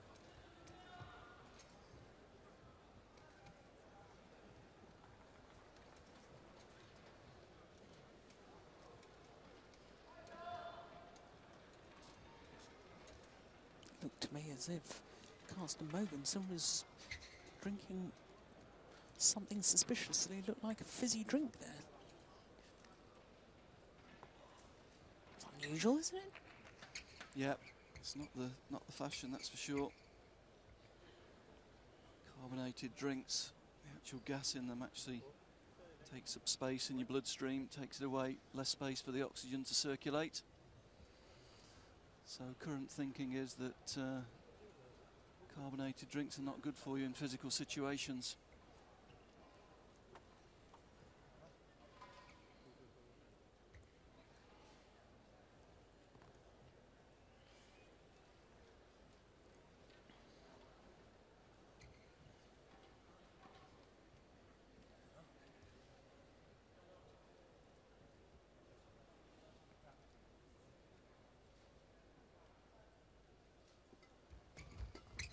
Good serve.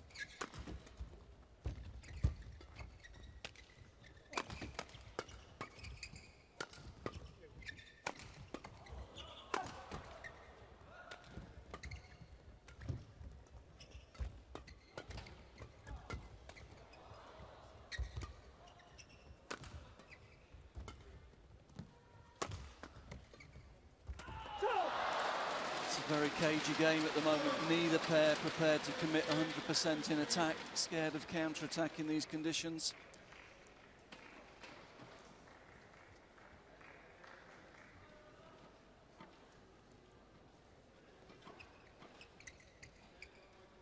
Just caught on the back foot a little bit there.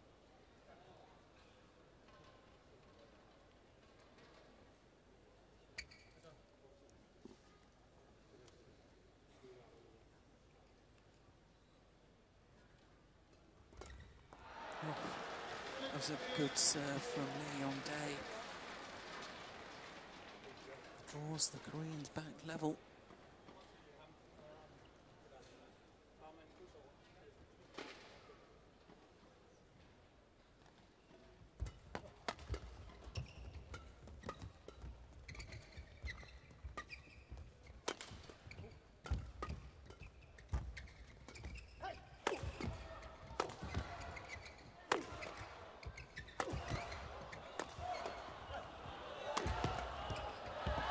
Oh, it's gone wide. There was a big gap across court.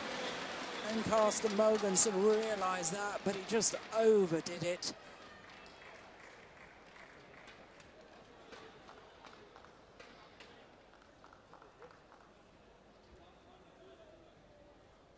Each having little runs of 3 points here.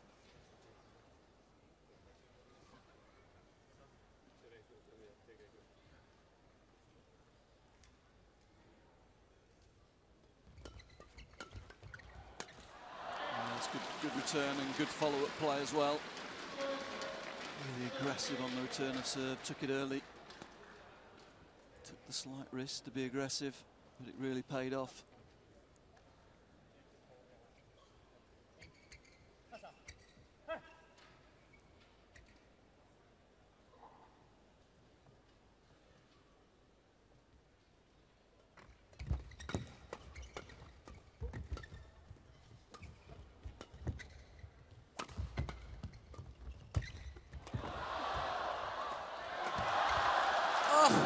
extraordinary.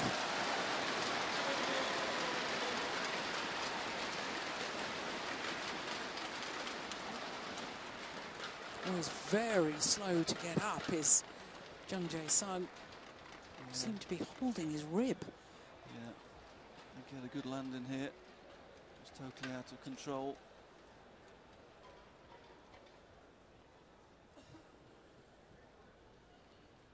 Can you see it from here? Yeah, that's a heavy landing.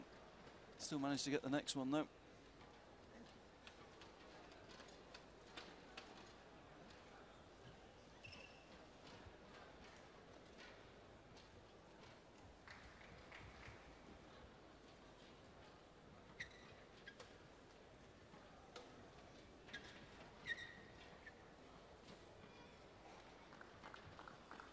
So now the Danes back into the lead.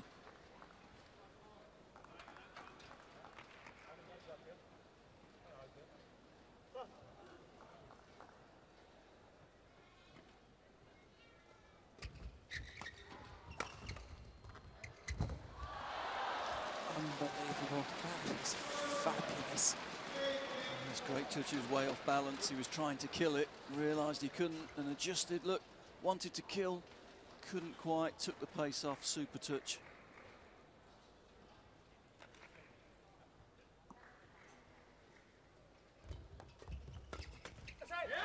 That's good from Bo, good anticipation, stepping up on his left-hand side there, closing the net space down.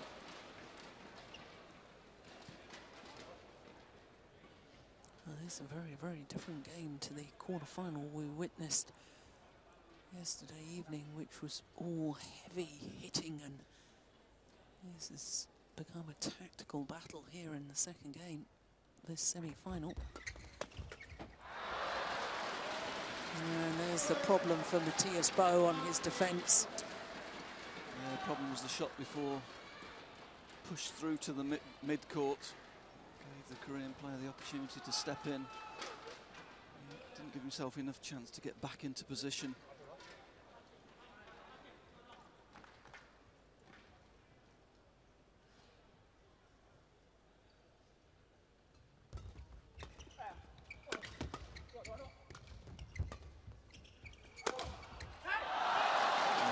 Change of pace again for Karsten.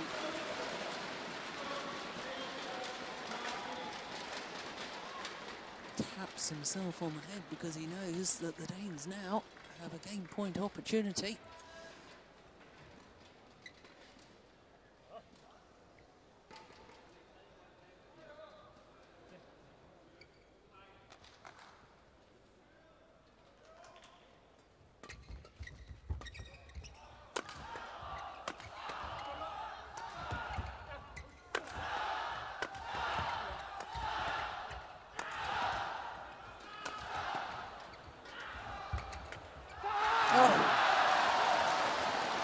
On as well, wasn't it? Yeah. Again, it was that clip down to the middle. Koreans hitting up. Bo anticipating, stepping out for, and you'll see it clip down to the centre. Yeah, that was a chance. Yeah, he knows it too. 20 all. Extra points until there's a clear 2-point winning margin.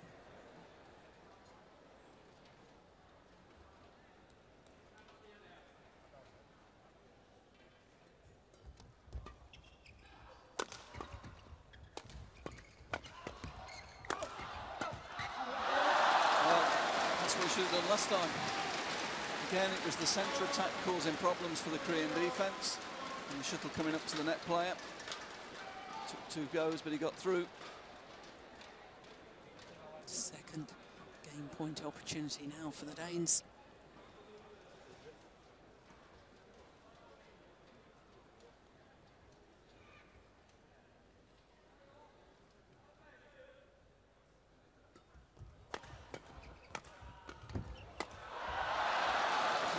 I'm not convinced by the flick serve. Perhaps nerves.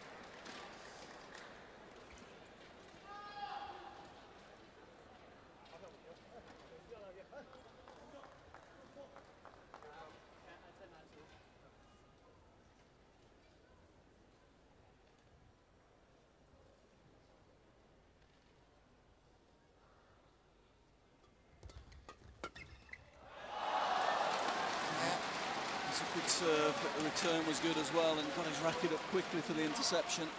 Good play. So will it be third time lucky for the number 3 seeds?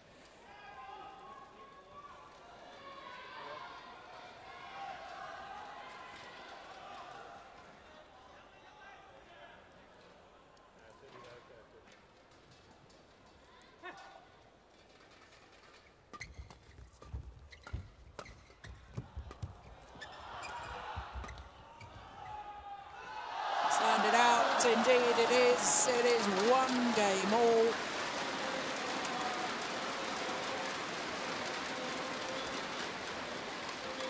(23-21). 54 minutes. And we're back all square. It's 1 game apiece.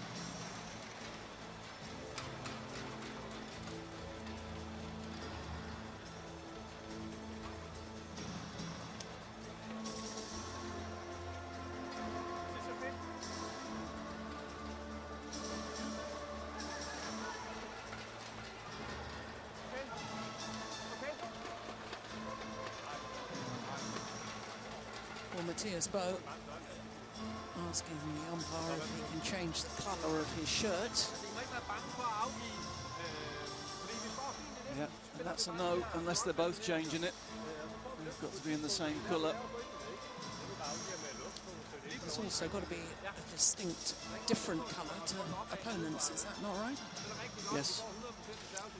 I think he was holding up a shirt that was red on the back, which too close in colour to the pink shirts of Zhang Jae-sung and Lee Yong-dae. Interesting, the Koreans out very early. Very quick to get back on court. That turned into a very cagey second game. Neither pair really prepared to commit fully in attack. What the Danes did well was they managed to keep the tempo out of the rallies, managed to keep control when they took the attack, didn't force, used good variety, and had a lot of success hitting into the centre of the court, hitting good angles into the centre of the court. Caused the Koreans a lot of problems there.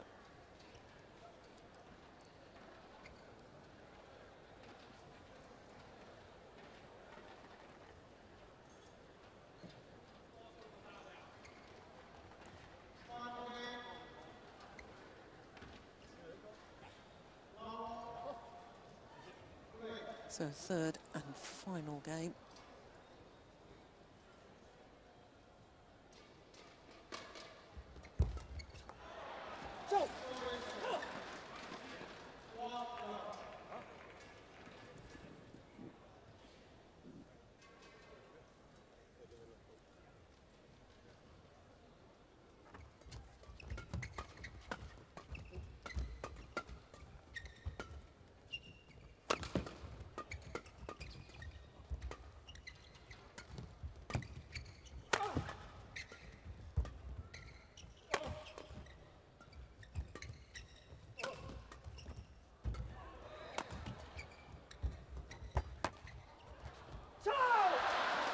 Never really hit through that shot, Matthias Bo.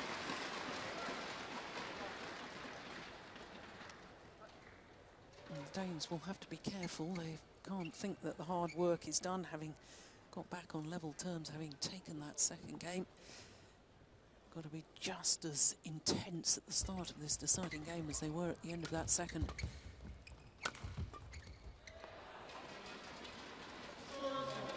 Jung definitely not looking comfortable in defence with all this pace-off play from Mogensen in the rear court.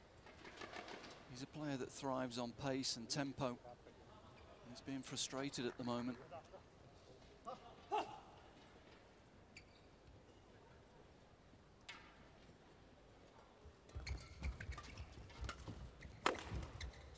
my goodness. Well, there's a clear example of being committed to the forehand defence and therefore not dealing with the smash across the body.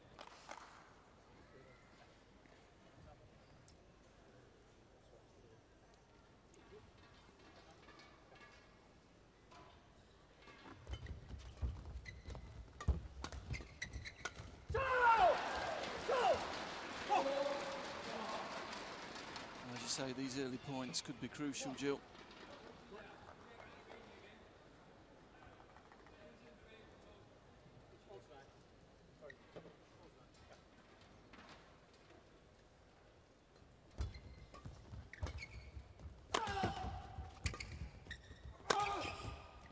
Oh, the luck of the net cord from Li Ning. Yeah, that was lucky. But we noted it in the break, didn't we, Jill, that the Korean pair came out very early. It was clear that the idea was to get a quick start. They were out almost a full minute before the Danish pair. They've certainly started quickly in this third game.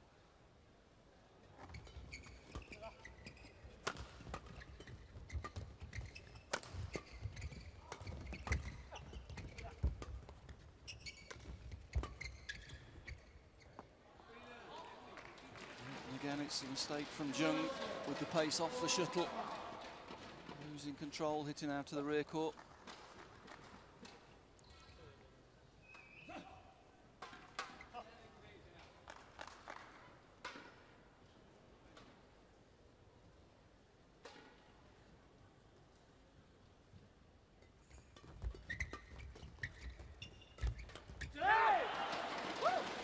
He's going through a bit of a bad patch at the moment, is Jung Jae-sung. Yeah, and it's clever from the Danes. I mean, keeping the pace off to him.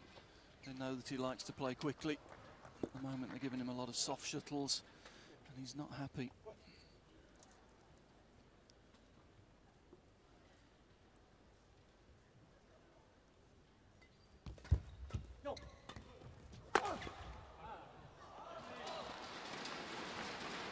And just signs that Li Ning is getting a little bit frustrated with his partner here. Yeah, he's giving him a bit of a talking to.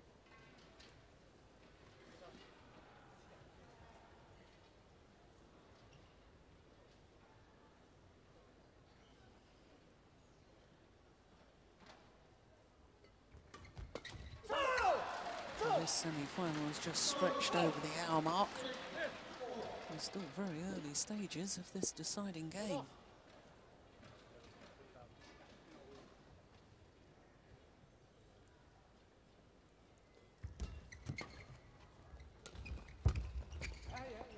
Oh, that's well long of that back line. Yeah, and again, it's this pace-off attack from the Danes that's frustrating the Koreans, desperate to step in and put some tempo into the rally, forcing the shuttle out to the rear of the court.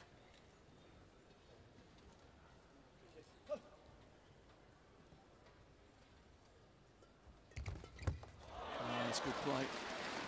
Super serve, quick to follow up.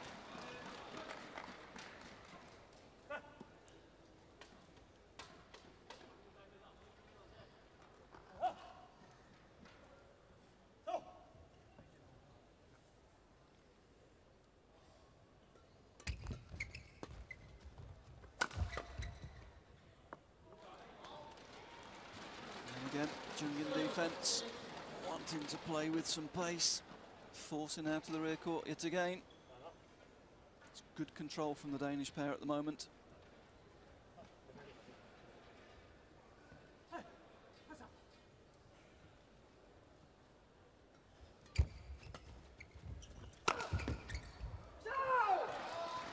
I think he's relieved to have the chance to hit the shuttle hard, Jill. It's been so long since he's had an opportunity.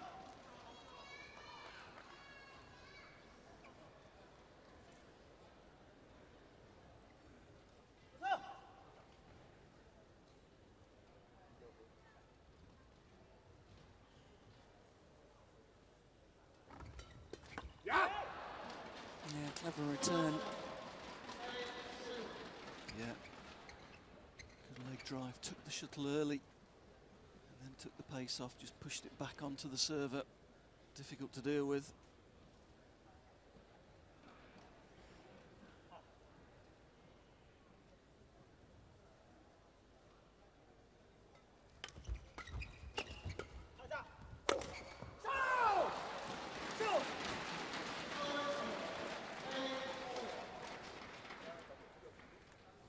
One game all, 8 all.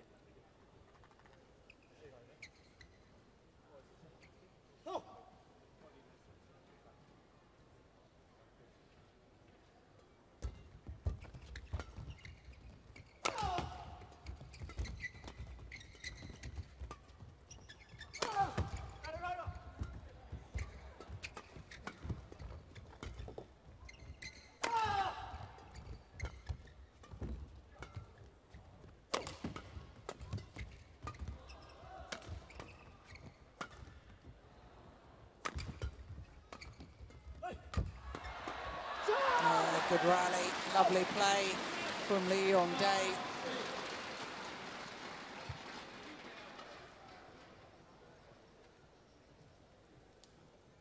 Yeah, good racket work. Hits one, gets into ready position very quickly. Makes the second one look easy. 269. Just under 168 miles per hour.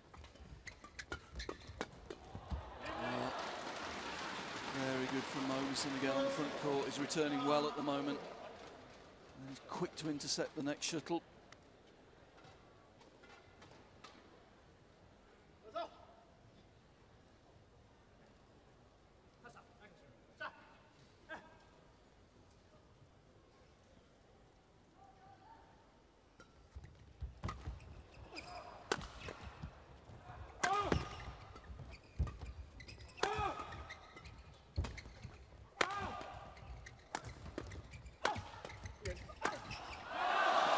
Good angles again.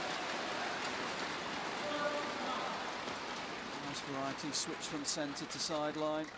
One into the centre there, and then the second one to the sideline.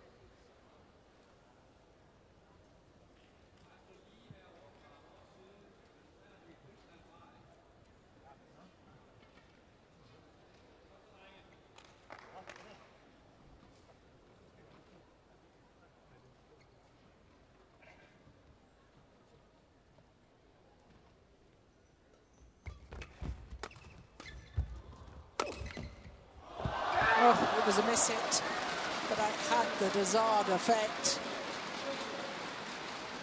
And a miss hit from the left-handed Matthias Bo. It was a miss hit, but that's where he was looking, that's what he was trying to do. And the Danes have the advantage at the change of ends. 2-point advantage. The Korean coach got a little bit of work to do here. His players are being frustrated by the Danish tactics at the moment. The Danes that have found a good way to play. Taking the attack off the first three shots, serve, return and third shot. Then being very patient, mixing up the pace and the direction of the attack, using the centre of the court very well. And it's frustrating the Koreans. They're getting no chances to get their own attacking play into the game, and there's no pace for them to feed on from the mid-court.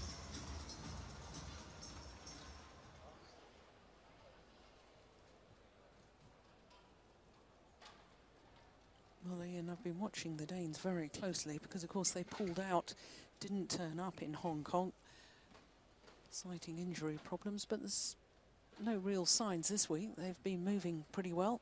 I do notice there's a bit of strapping on the forearm of Matthias Bo. And that's the only outward sign I can see of any problems that they've been having. Well, they've certainly been tested physically this week. They've had some very long matches. Yeah, that hour and 13 minutes yesterday evening, saving 5 match points against the Olympic champions.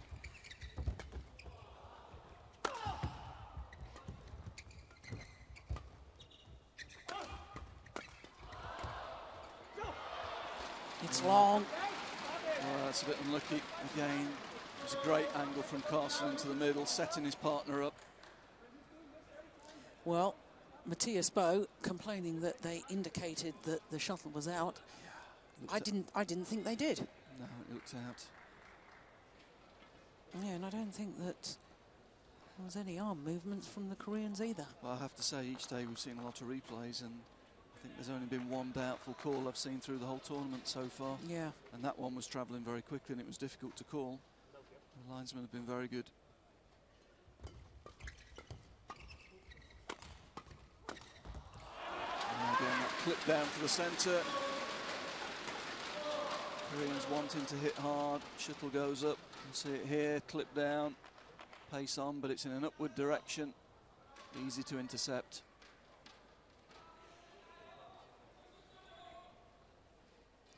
The Danes slowing the pace down in between the points.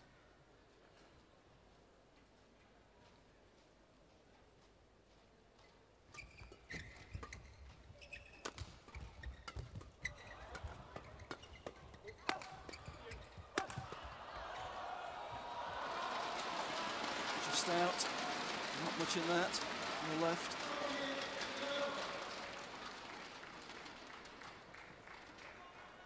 Yeah, good call, just out.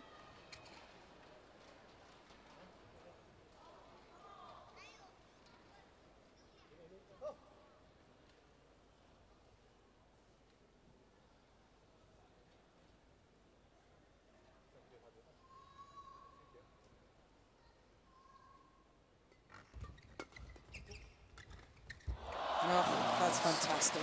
Super play, good serve, good interception on third, and then read the next shot as well and hit the open space. Very good doubles play.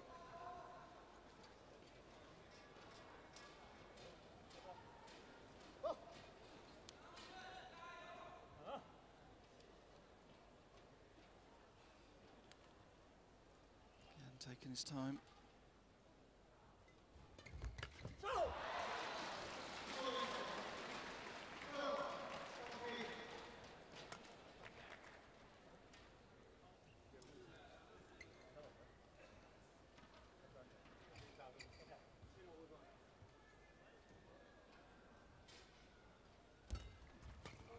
Return. Danes have returned very well in this third game, I have to say. They've stepped up, really tried to concentrate on taking the shuttle early and getting the shuttle below net height, not to give the Koreans any opportunity to put pace on early in the rally.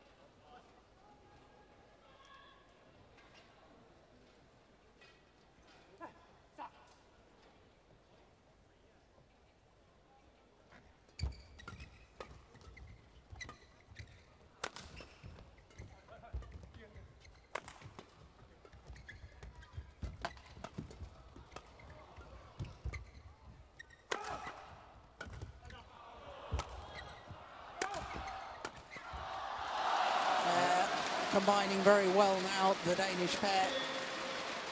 Yeah, again, that centre attack working very well for them. That's the one over the top. Both players moving in, but then the attack to the centre sets his partner up. Good doubles.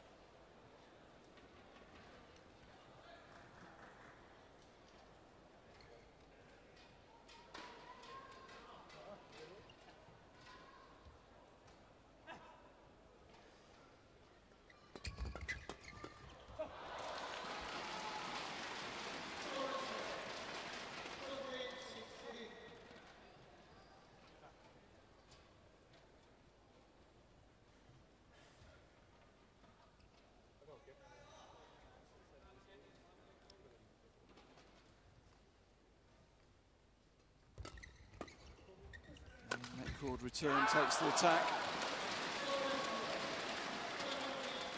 Gets the reward for a brave return. And Jung Jae-sung is still struggling to find his best form. Yeah, he's clearly not enjoying this style of game where there's no pace for him to feed on.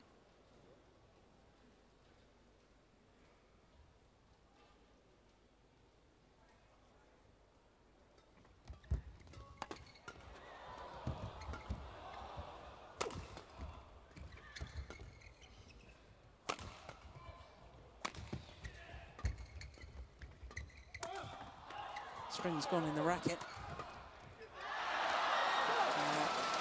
He was trying to get forward, but I don't think Matthias Bo realised what had happened. That's where the string went. Yeah, I didn't know whether to stay or go after that. That's incredible, 8 rackets.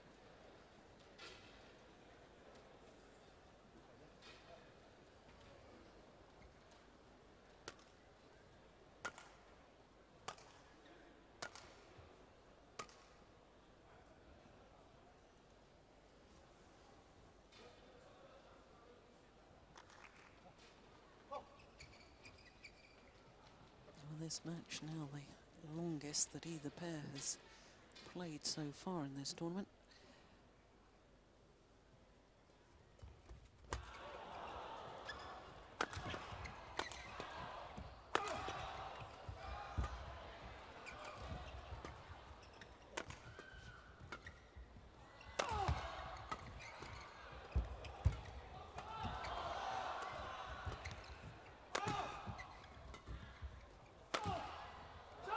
Gone wide. Yeah, just planted his feet there and played round his feet rather than moving his feet to create space for his racket. You'll see it here, just plants his feet and plays round them.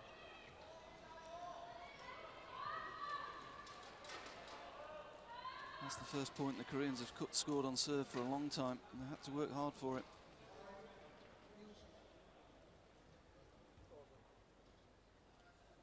(15-17). Good return. Yeah, again, good leg drive, took the shuttle early, managed to get it going down. The Danes have really returned well in this game.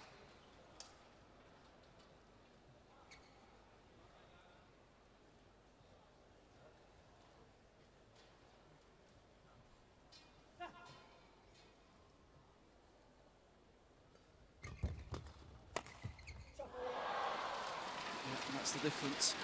They do get the chance to put the pace on.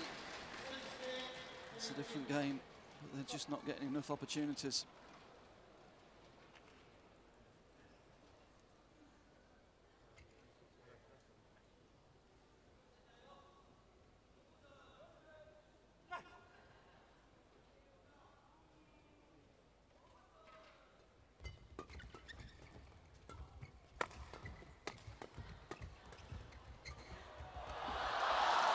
Clever play from Jung Jae-sung.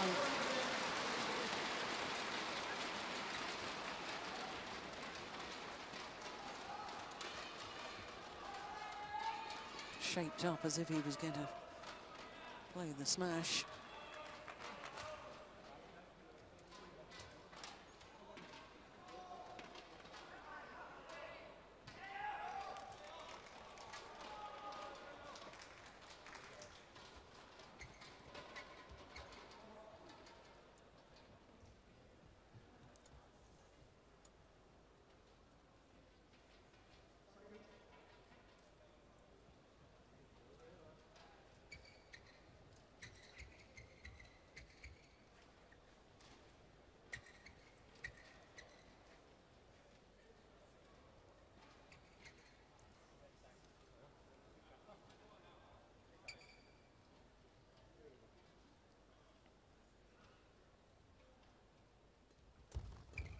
Great serve. It was a good return, but great reactions. He used to fight for the attack and get it for his partner, and then the target was clearly Bo. Well, after an hour and 17 minutes, these two pairs cannot be separated.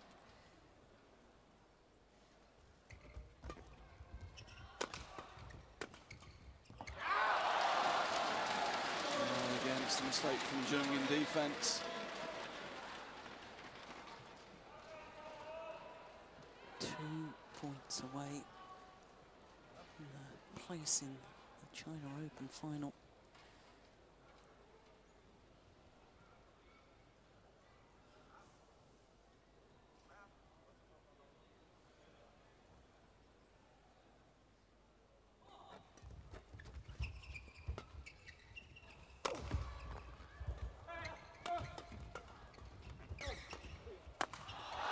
Just the one.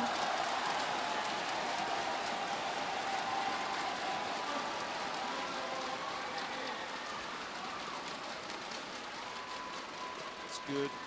Robinson committing to the front court, keeping the attack for his partner. And calmly placed down the line. Didn't try and force it, didn't try and hit it too hard. 2 match point opportunities against the 3-time defending champions.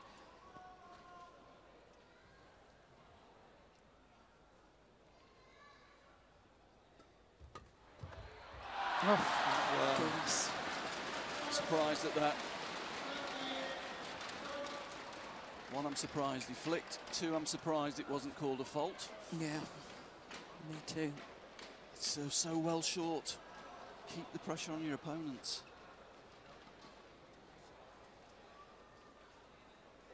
You have to say that's 1 match point squandered.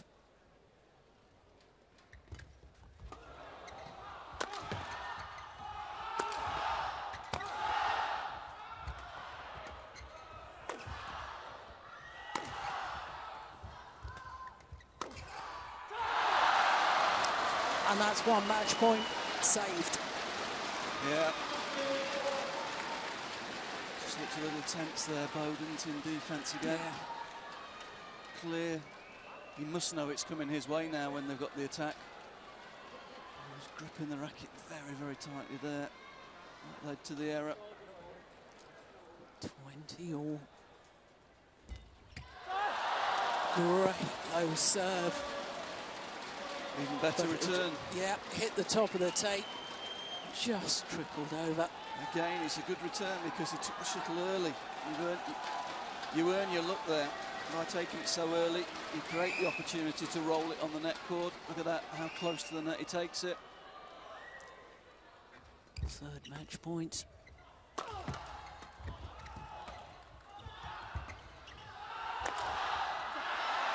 Oh, it's called good. The Koreans don't like the call, but the umpire confirms that it was a correct call, and the Danes convert on their third match point opportunity. What a match it was. An hour and 21 minutes. 19, 21, 23, 21, 22, 20 in the deciding game. Well, I wouldn't mind seeing that last rally again and that final call that was disputed by the Koreans. I don't think we're going to see it from this angle. Well, there's the obvious delight, and the three-time defending champions will not contest the final this year. There's confirmation. An hour and 21 minutes. 19, 21, 23, 21, 22, 20 in the deciding game. What a superb semi-final.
So what a thrilling second men's doubles semi-final we've just witnessed. It means that there's just one more semi-final to come.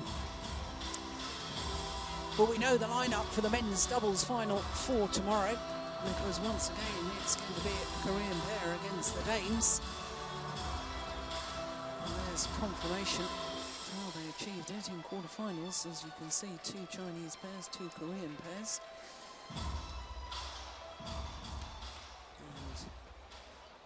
Go and you. Number 4 seeds will play against the number 3 seeds, Bo and Mogensen.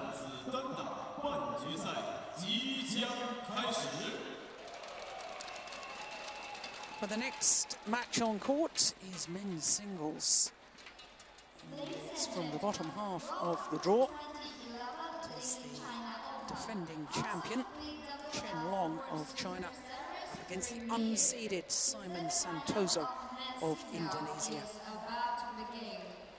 让我们欢迎男子单打世界排名第11，来自印度尼西亚西蒙·桑托索。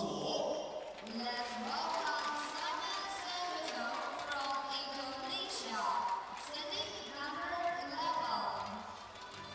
Simon Santoso, who a week ago captured his second gold medal at the Southeast Asian Games on home soil in Jakarta in Indonesia. Unseeded here at the China Open. His opponents, last year's champion, beat Bao Chunlai in the final a year ago, did the now world number 2. China Open title last year was his first ever Super Series title. And my goodness, how he's gone from strength to strength since then. 3 more Super Series titles added to his list of career titles added this year.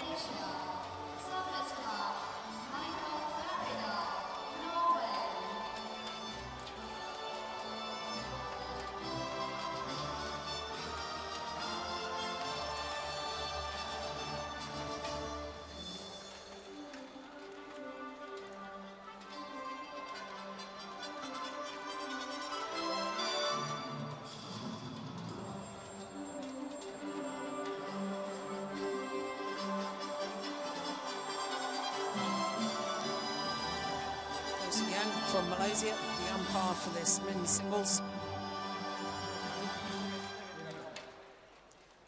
And Chen Long winning the toss and therefore decides that he wants to start that far side of the court. Now this Simon Santoso's first ever semi-final at the China Open. This is his 5th appearance here.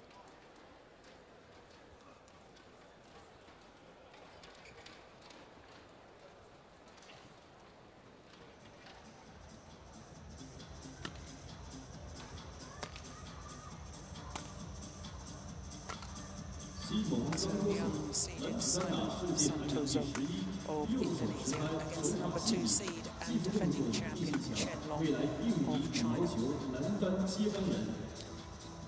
26-year-old Simon Santoso, currently number 11 in the world rankings. Super Series ranking down a couple of places since last week because he missed the Hong Kong event, down at number 13.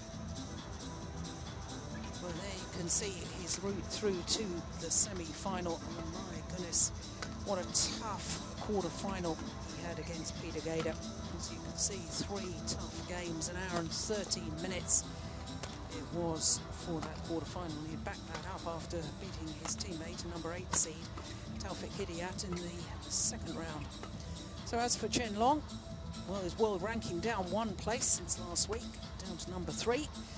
But when the seedings were done, he was still at number 2, hence his number 2 seeding position. He's number 2 on the Super Series ranking as well. Well, they've only met once before. That was earlier this year in the second round of the Denmark Open, winning through in 3 games. Chen Long, 18-21, 21-16, 21-8 in the decider. Now, as far as Chen Long is concerned, against Wing Kai, his teammate, qualifier in the first round, and Christian Vittinghus of Denmark in the second round. That was 2 straight games too, but that was 50 minutes for the 2 games. And then in the quarterfinal yesterday evening against the number 5 seed, Chen Jin of China. So he's won all of his matches as Chen Long in 2 straight games.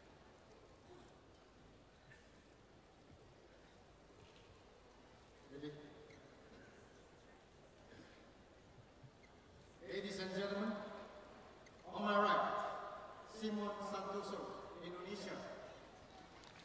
On my left, Chen Long, China.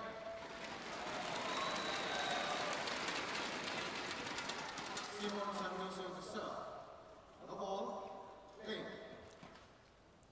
Simon Santoso of Indonesia gets this semi-final underway.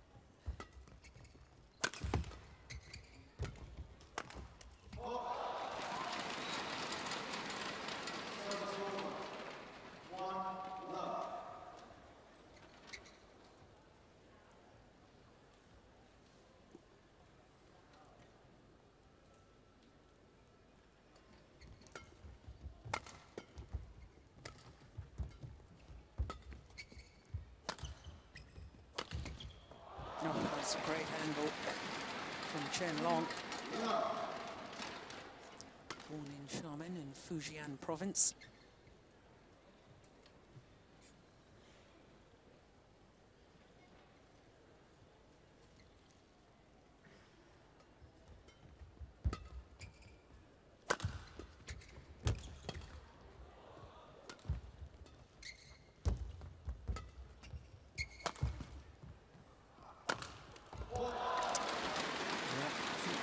That point's a good demonstration of the problem Simon's going to face here. He created the first opportunity to attack, but really hadn't got the penetration to get through the defence of Chen Long.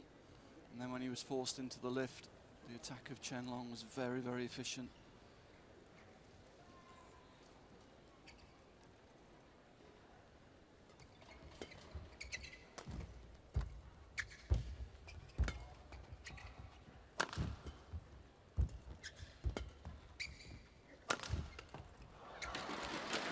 Again, at the moment, Simon guilty of just giving Chen Long too many attacking opportunities.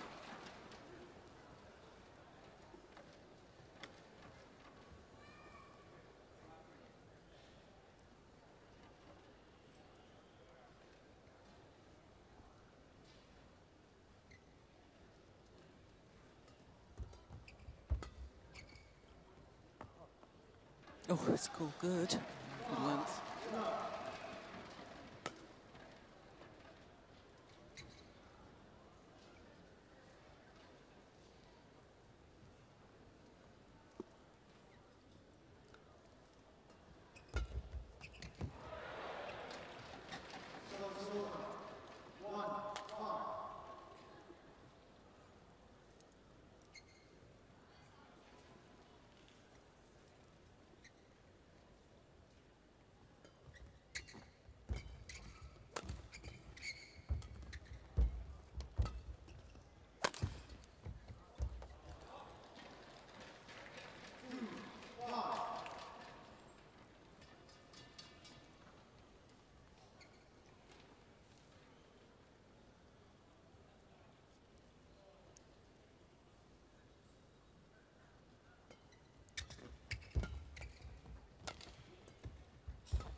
Good net. Getting quickly behind his centre smash there. Took the shuttle early, managed to get some spin on it. You will see it. Gets in early, takes it nice and early. See the shuttle turn in there, difficult to control.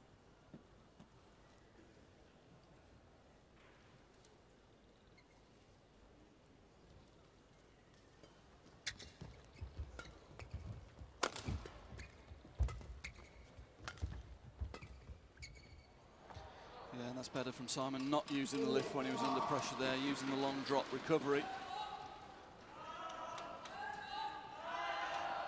Chen Long just forcing the shuttle outside of the court. He's got a very laid-back sort of style of play, hasn't he, Simon Santoso? Yes, very much old-style Indonesian, isn't he? There's a look, as with many of the Indonesian players, his movement's so fluid. Yeah. It's a pleasure to watch move around the court. But he can't be using that high clear to someone like Chen Long. The attack's just too good. It's not only that Chen Long's got a lot of power, he's got a lot of precision these days as well.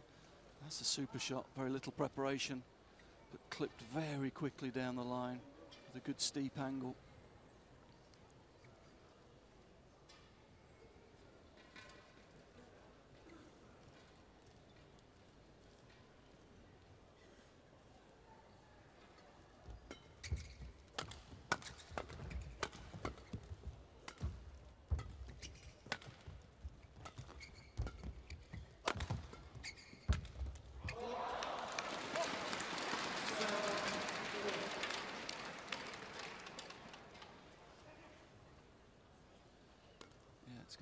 difficult for Simon to play counter-attack in this game. I think he's got to take the initiative. Maybe just feeling his way into this game, but at some stage he's really got to take it on and try and take some initiative.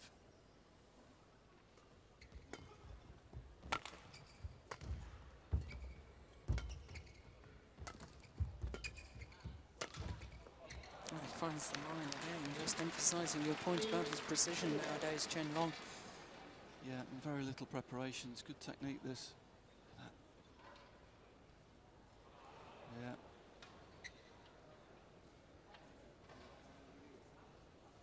Feel Simon there's got to turn it across the net, try and make Chen Long change direction, try and make him make some deep lunges into the forecourt, cut his time down in the rear court.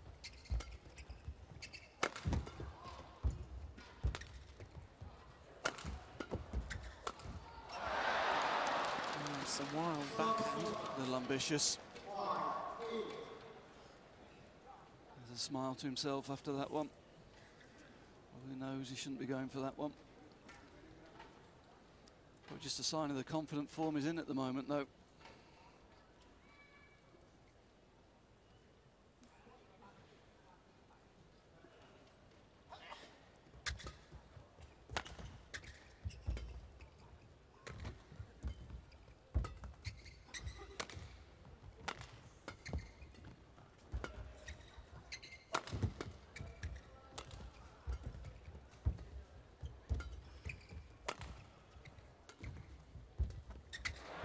That's better.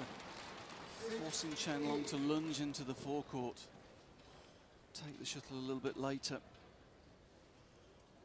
It's the old adage, Jill. Big guys don't like slow drops. They don't like those deep lunges into the front court.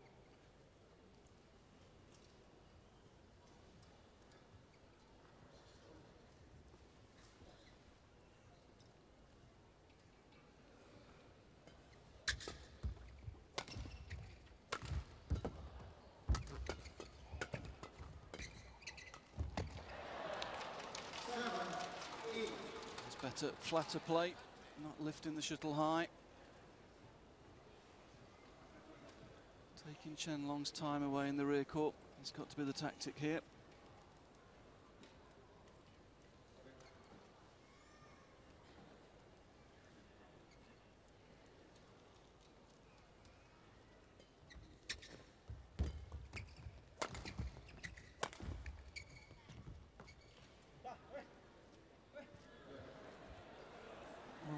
Line judge saying unsighted.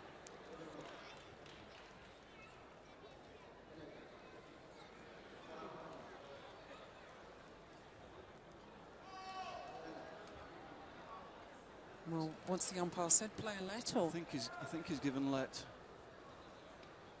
Of course, if the line judge is unsighted, then the umpire can make the call if he's had clear sight of how the shuttle has landed. Yeah, that's almost the furthest point away from him in that back corner over there, though. If it was close, he's right to play a let. Couldn't clearly see the call.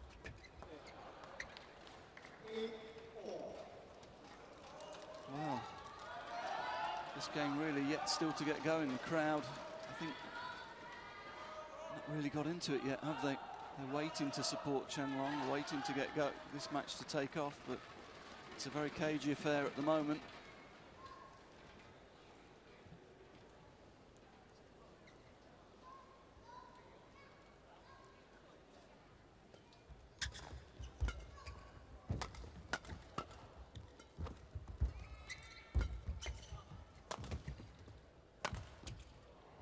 It's gone wide.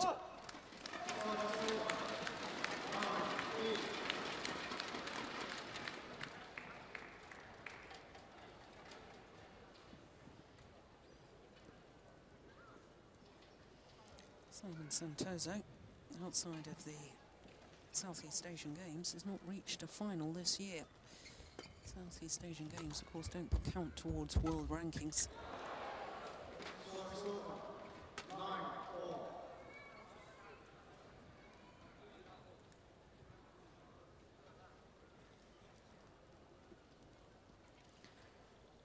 Well, of course, this man, Chen Long, made the headlines for all the wrong reasons at the World Championships earlier this year.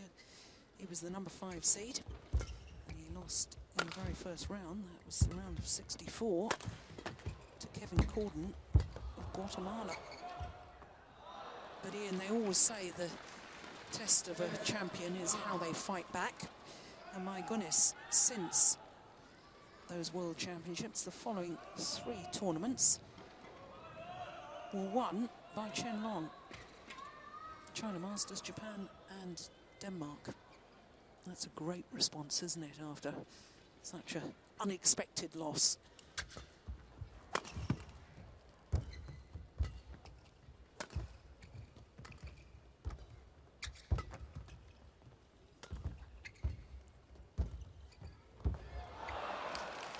It's good play from Simon, using the forecourt, not going to the rear court and giving Chen Long time to get his attack into play. As that first game developed, Simon's gradually found the tactic, I think. Cut the time down in the rear court for Chen Long and just try and hold him and move him across the net, make him take the shuttle late in the forecourt.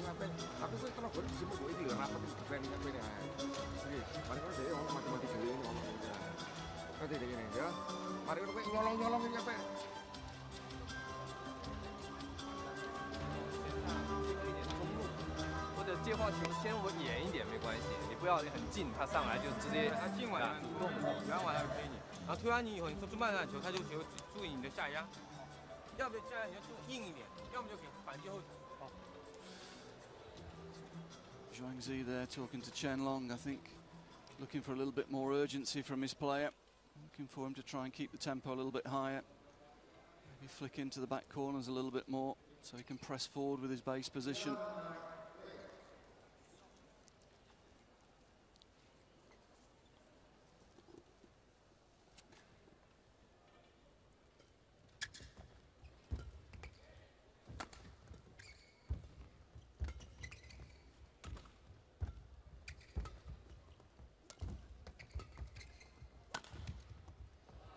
Oh, it's just long. I was just going to say it's better playing the flatter clear, not to give Chen Long time, but obviously playing it flatter, the danger is that you lose control of the length.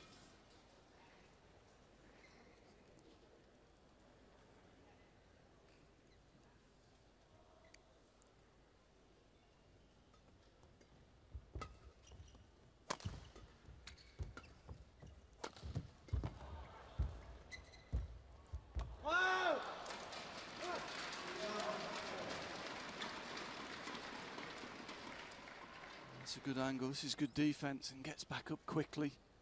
Gets into the net. He'll be disappointed with that. He was actually well placed. Took it early. Yeah, just missed it.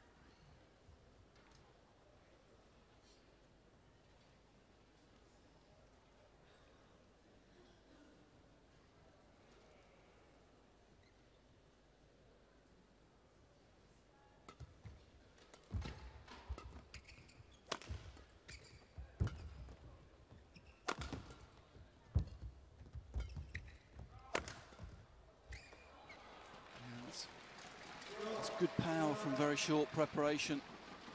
Caught Simon by surprise. He was just a little bit late on this. Wasn't expecting the power from back there. Shuttle had almost gone over Chen Long's shoulder.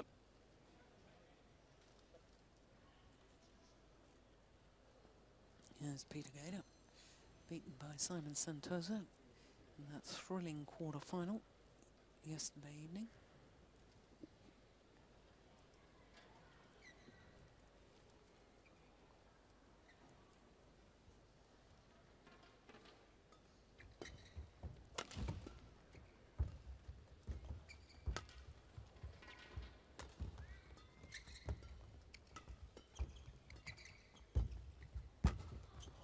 Good net. Unbelievable defence. Yeah. How on earth did he get himself out of trouble there, Chen Long? Well, we've spoken about it before. That's the aspect of his game that's improved so much this year. He's always had a big, strong attack and a good net game, but wasn't always the most agile in defence. But now he gets very low and really defends very, very well. Well, this is a run of 4 straight points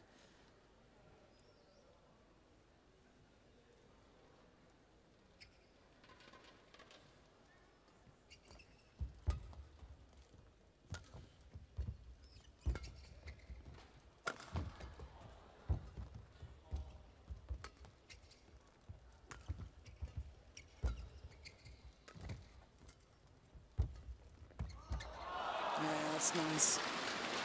Santoso was backing off from the net, was expecting the lift.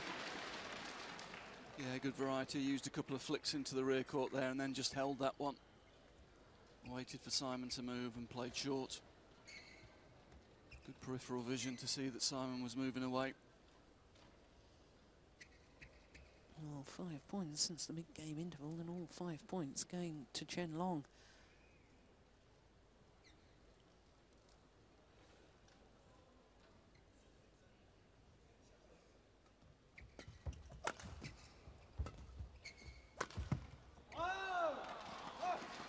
Oh, 6 points.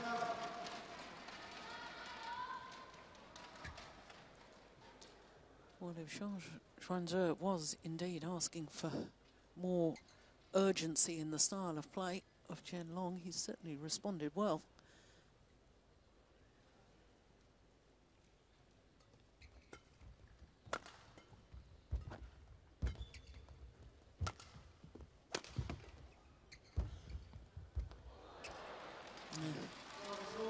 Anything you can do. Yeah, just a nice little feint there, good racket work. Key was that he got there early. That allows you to stop the racket, fix your opponent, and then you've got the choice to flick to the rear court or play short to the front court.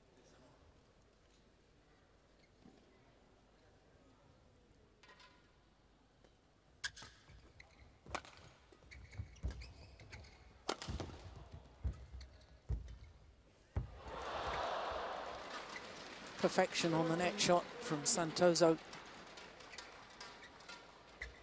Yeah, nice touch here. Again, just a little hold and feint.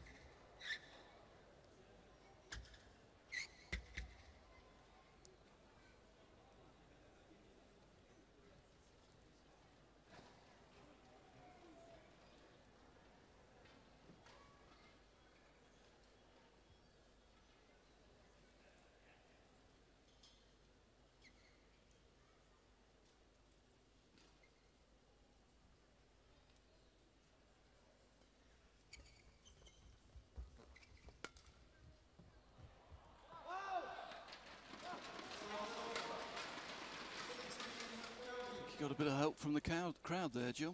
A lot of people shouting out, I think. Yeah, because he looked initially as if he was going to play it, didn't he?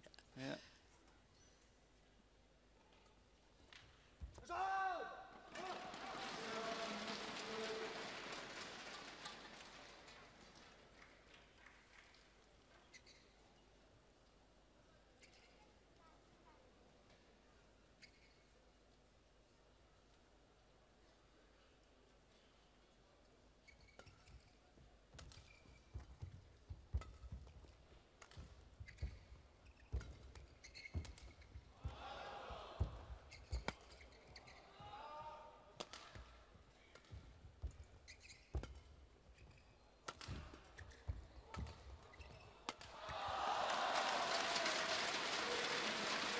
Yeah, good solid play, not taking any risks, giving himself a margin when he was sitting down. Here we see it, good angle, allows him time to get in, take advantage from the front court. Well, since the mid-game interval, he's won 9 of the 11 points played.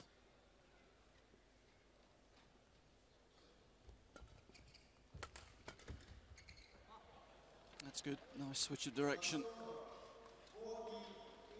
Anticipated that Chen Long wasn't going to use a clear from that defensive backhand position. Stepped in, took it early, whipped it into the opposite back corner.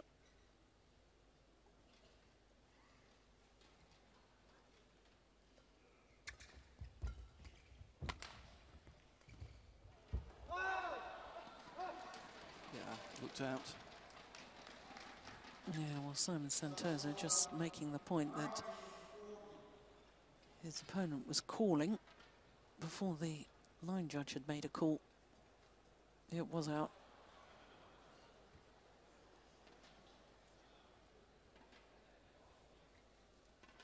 Two points from the opening game.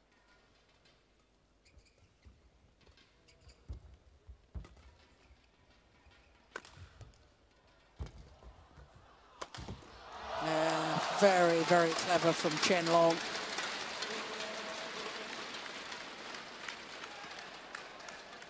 Yeah, Simon playing the cross, paying the penalty, forced to cover the full diagonal. Never got back into position. 6 game point opportunities for Chen Long.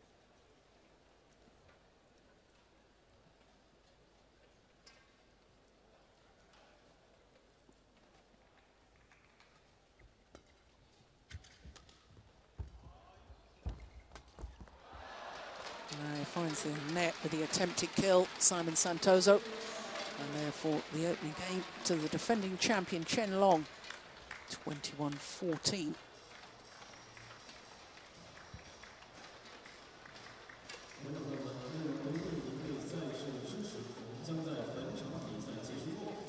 Well, it was very impressive, Ian, since the mid-game interval, as far as Chen Long was concerned. Yes, he just stepped the tempo up a little bit, didn't he? Increase the intensity. It was all a little bit too comfortable for my liking, though. I think Simon, once Chen Long increased the tempo a little bit, Simon didn't really respond. He kept trying to do the same things that weren't working. Maybe a little bit jaded. Not only played the individual last week in the SEA Games, but there was also a team event as well. Played over 10 days, a lot of matches. Maybe just feeling a little bit tired.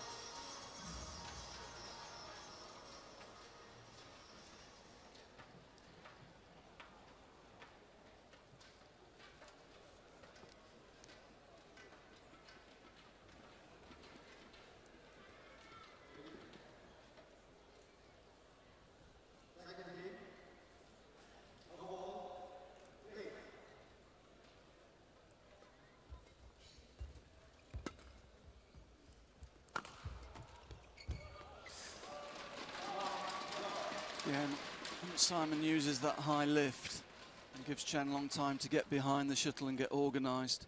He always looks under pressure. Chen Long hitting with really good angle and also power. Difficult to control the defensive shots.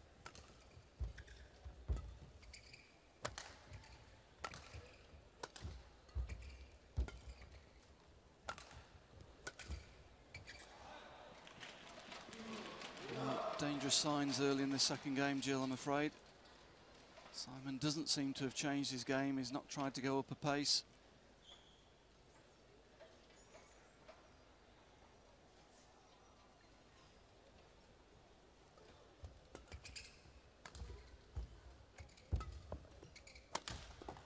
Oh, that's better.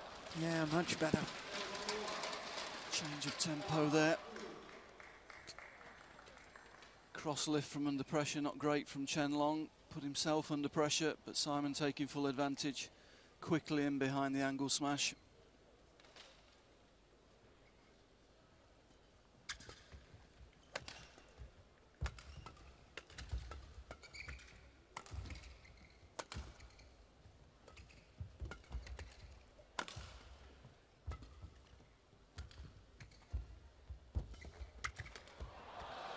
It's too late. Taking the shuttle too late there. Neat. Here, Chen Long reading the drop, getting up, taking it early. Easy kill.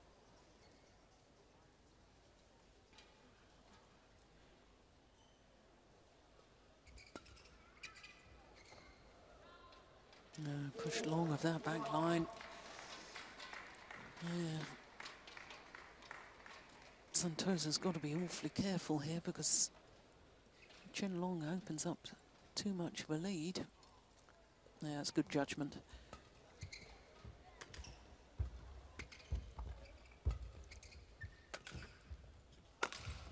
We've seen it before this year, Jill. Once Chen Long gets a lead in a game, he can be quite awesome. He relaxes, the flow comes. If he finds a rhythm and you let him play in it, he's very, very difficult to play against. You've really got to stay with him in the early part of the game, try and stress him a little bit, mix the game up.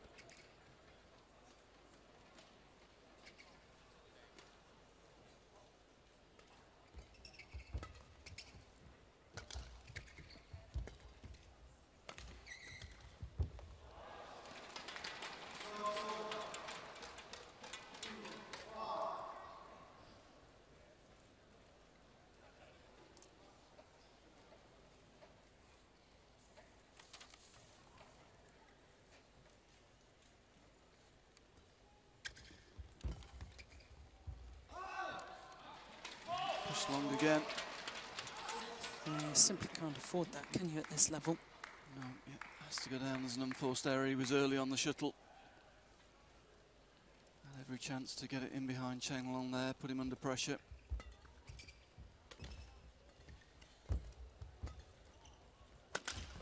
Yeah, it's wide. Yeah, definitely out. We're in a good position to see that one. Yeah, well out.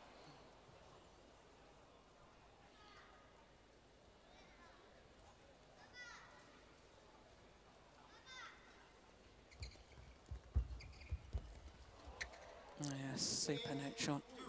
He's good there, isn't he, Jill? Yeah. Great extension of the arm, reaching out to take the shuttle as early as he can, and then he's got good hand control on the end. The hand controls the racket head very well to put the spin on.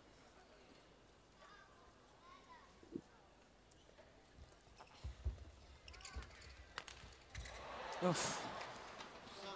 Well, once again, trying an ambitious backhand, but... You were disappointed with that one, actually. Yeah. Took it early. I suppose you can afford that when you game an 8-3 up. Well, he can go for it. He can afford to go for it at the moment, that's for sure. Don't want to make too many straight errors, though, because that's another one. A little bit off balance there. That caused him to just push it out the side of the court.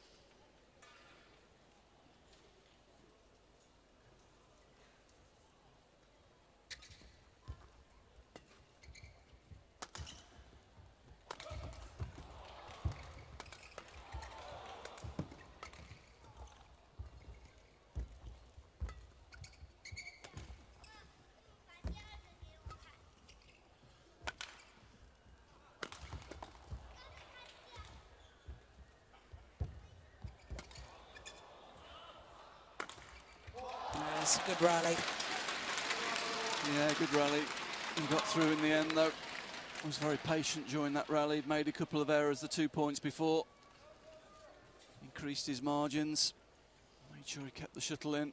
And even the winning smash would have been a metre inside.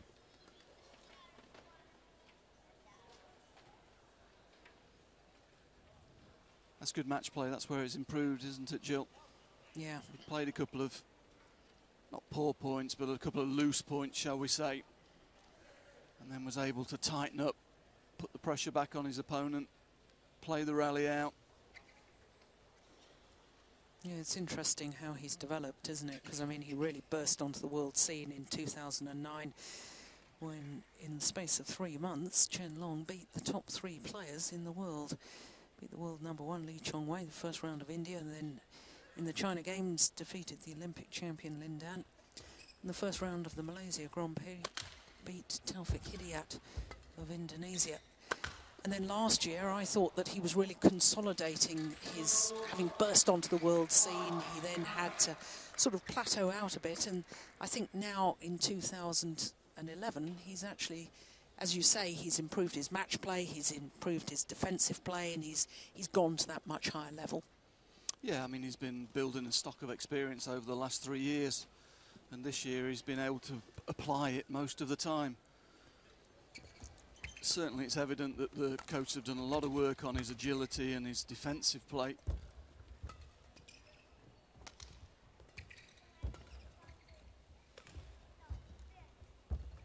His experience around the Super Series now is good. He controls himself well. He's able to go through the rounds quite comfortably, conserves energy. as you say, the one surprise of the year was the World Championships, which is probably slightly different for him. He's not got a lot of experience in the championship events over a longer format, and he came up against someone he'd never seen before. Probably wasn't expecting a hard match, first round of the World Champs, and came really unstuck. Yes, lost even though he held 3 match points, lost 27-25 in the deciding game. Well, there was a moment where he must have felt he'd turned it around, and he just seemed to relax again, and to Kevin Corden's credit, he just kept going and kept going and kept going. Really played the match of his life. And that's really what Simon Santosa needs to do here, is keep going, keep going. Yeah. He's really off the pace a bit in this second game. Yeah, he's just missing a bit of fire, isn't he? You just wonder how much SEA Games has taken out of him. Very emotional, winning a gold medal in his own country. He's had a good tournament here, but it looks as though he's running on nearly empty now.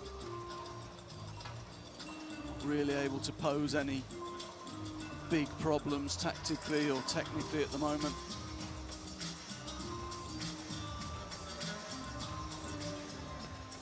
What I would like to see is for him to have a real go now. Really go at it, try and take the initiative. Let's give it one shot.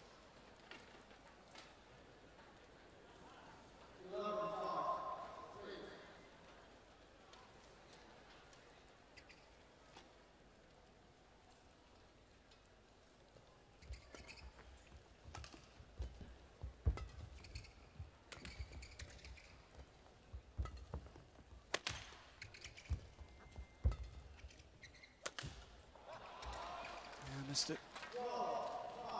Worked the point quite well. Played with a little bit more intensity in that rally.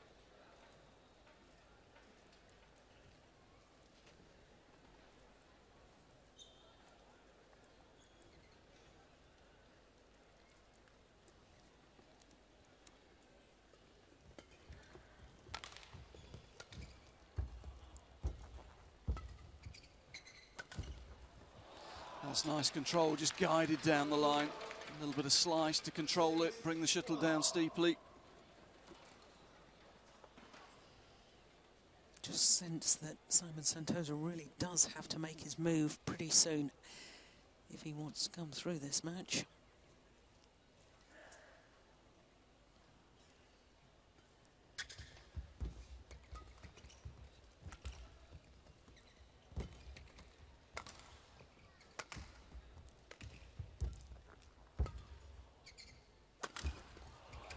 Oh, brilliant defence.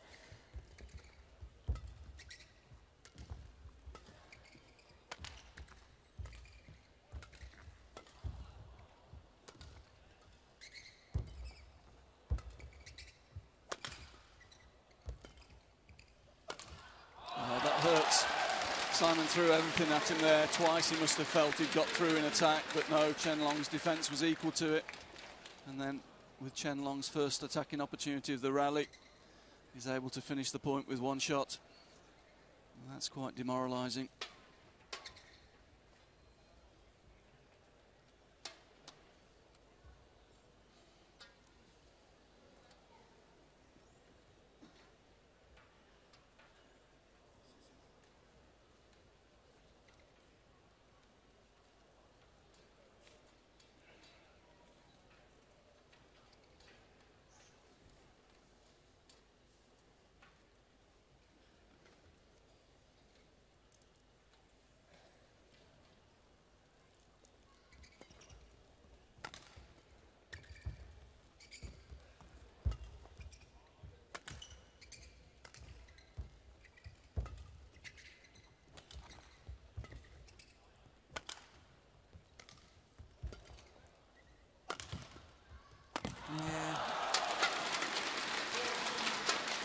Initial smash straight down the line wasn't meant to be a winner. He just used that to set himself up.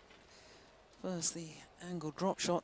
Here's the one. He's not expecting it to be a winner, but he knows that the reply will have to come back straight. And that's when he pounces.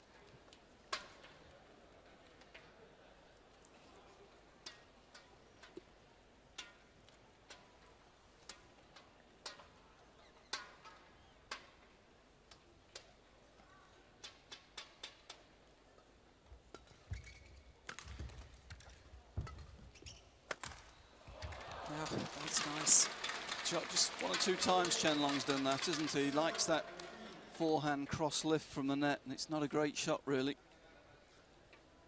Cross flat lift. Any good opponent will be up and intercepting that, giving him the choice of attacking straight or cross. Difficult to defend behind that sort of shot. That's good precision again. Likes that round the head straight attack, doesn't he, Jill? Plays it very well.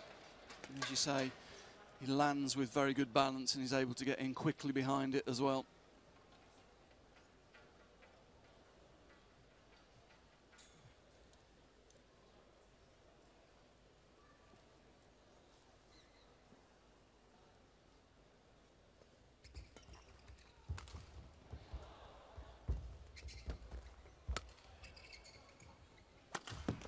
Yeah.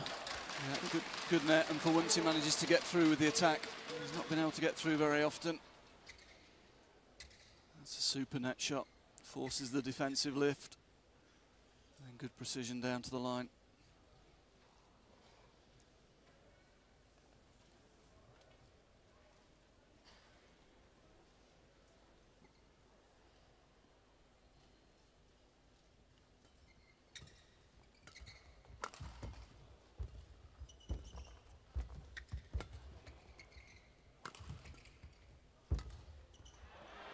Missed it.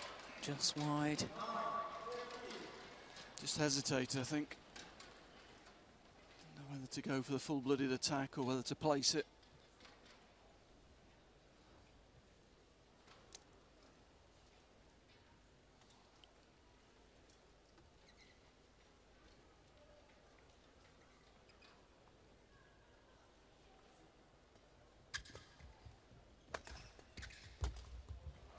Yeah, that's nice. Well, I'd like to have seen a bit more of that during this game. That's a nice set play there. Clip down the line and quickly in behind. In good balance. And then the change of direction. They almost seem to slice across that shuttle to make it deceptive, that final one. Yeah, I think he's got that one off Tafik. That's one of his favourites, isn't it? Yes. That's out as well, yeah. Yeah, my goodness. Well, again, a couple of easy errors from Chen Long here. Well, he's halved the 8-point deficit.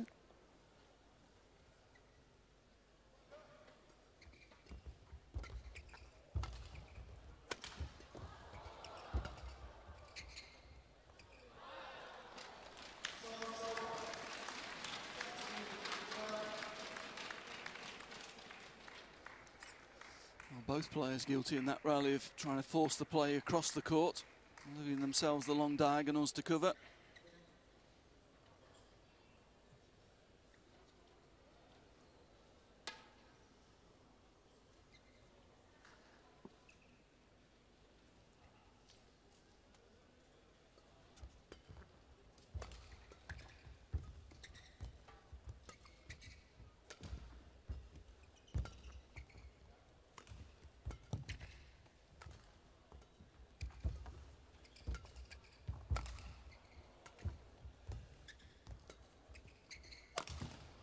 Gets himself out of trouble so well, does Chen Long. He's got such powerful legs that even when he's got to change direction, he's late onto the shuttle. Still seems to have the poise and control.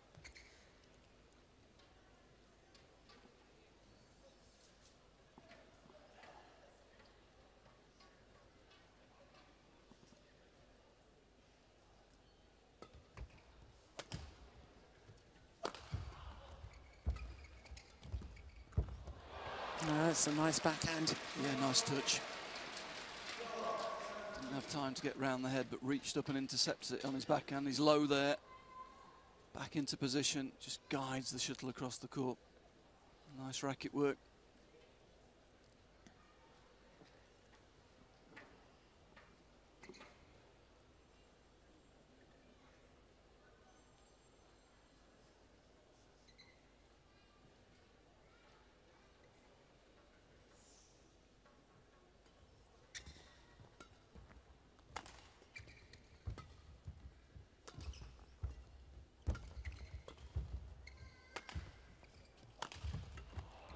nice.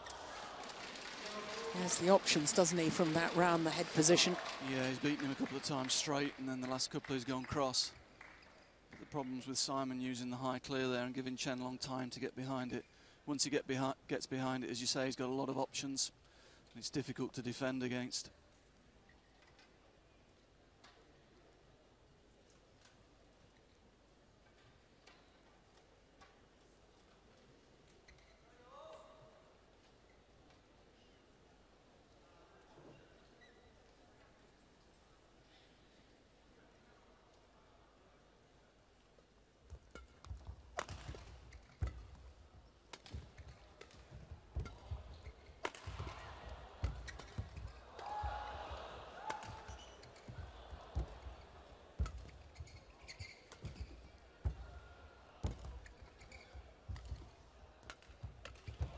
Yeah, it's a very, very good rally. Well played from Simon Santoso.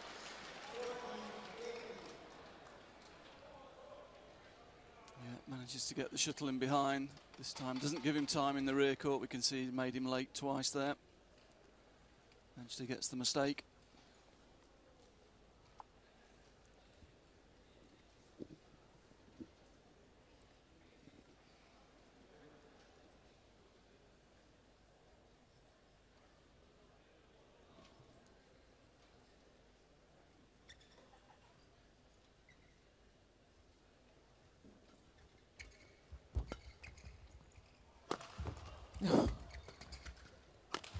Well, guess right the first time on the defensive play. Once he gets the attack though, doesn't let him off the hook, gets in quick behind it, flat push, defensive lift, uses the other side of the court to finish.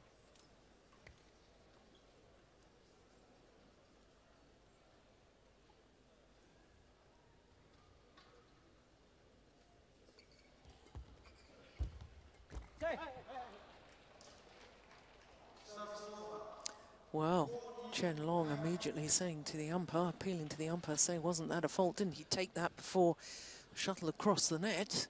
You're going to see it, he read it. No, that's a great shot. Fantastic.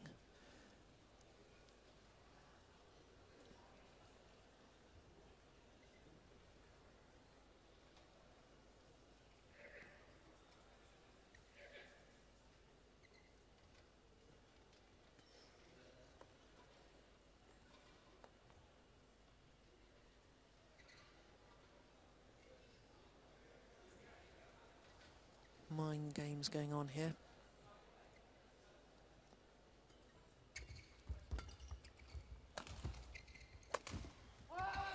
It's overdone it. And now 6 opportunities to book his place in the final once again.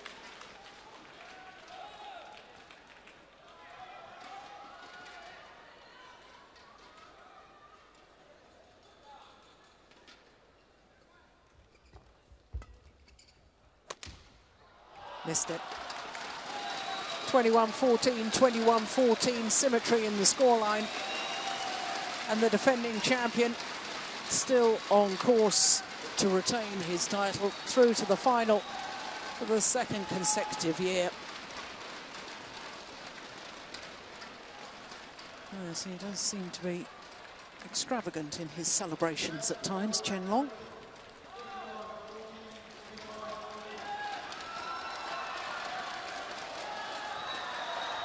There's the final rally. The smash goes wide.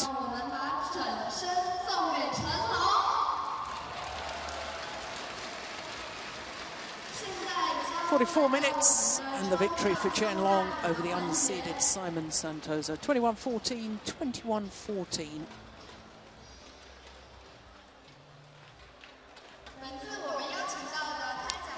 Well, that concludes our semi-final action for today, and it all started with men's doubles and the number 4 seeds from Korea, Ko Sung-hyun and Yu Young-sung, coming through against the Japanese pair in 2 straight games. And then Fischer-Nielsen and Peterson from Denmark, their great run continues as they reach their 4th consecutive final in 4 tournaments played, with victory over Anugreteawan and Vorovici Chaiko. Then women's doubles and the world champions Wang Xiaoli and Yu Yang looking very impressive once again against Fuji and Kakiwa. 2 straight games there.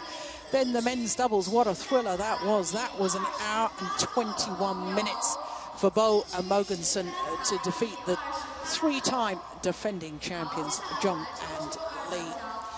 And then, of course, we've just seen the defending champion in the men's singles, Chen Long, coming through against the unseeded Simon Santosa. As we enjoy highlights from all 5 of our semi-finals. That, of course, means that semi-final action concluded. We, of course, will be back with all 5 finals tomorrow, 1 p.m, 1300 local time. That's 0500 GMT. So enjoy the highlights. We'll be back tomorrow. I hope you'll join us then. Bye for now.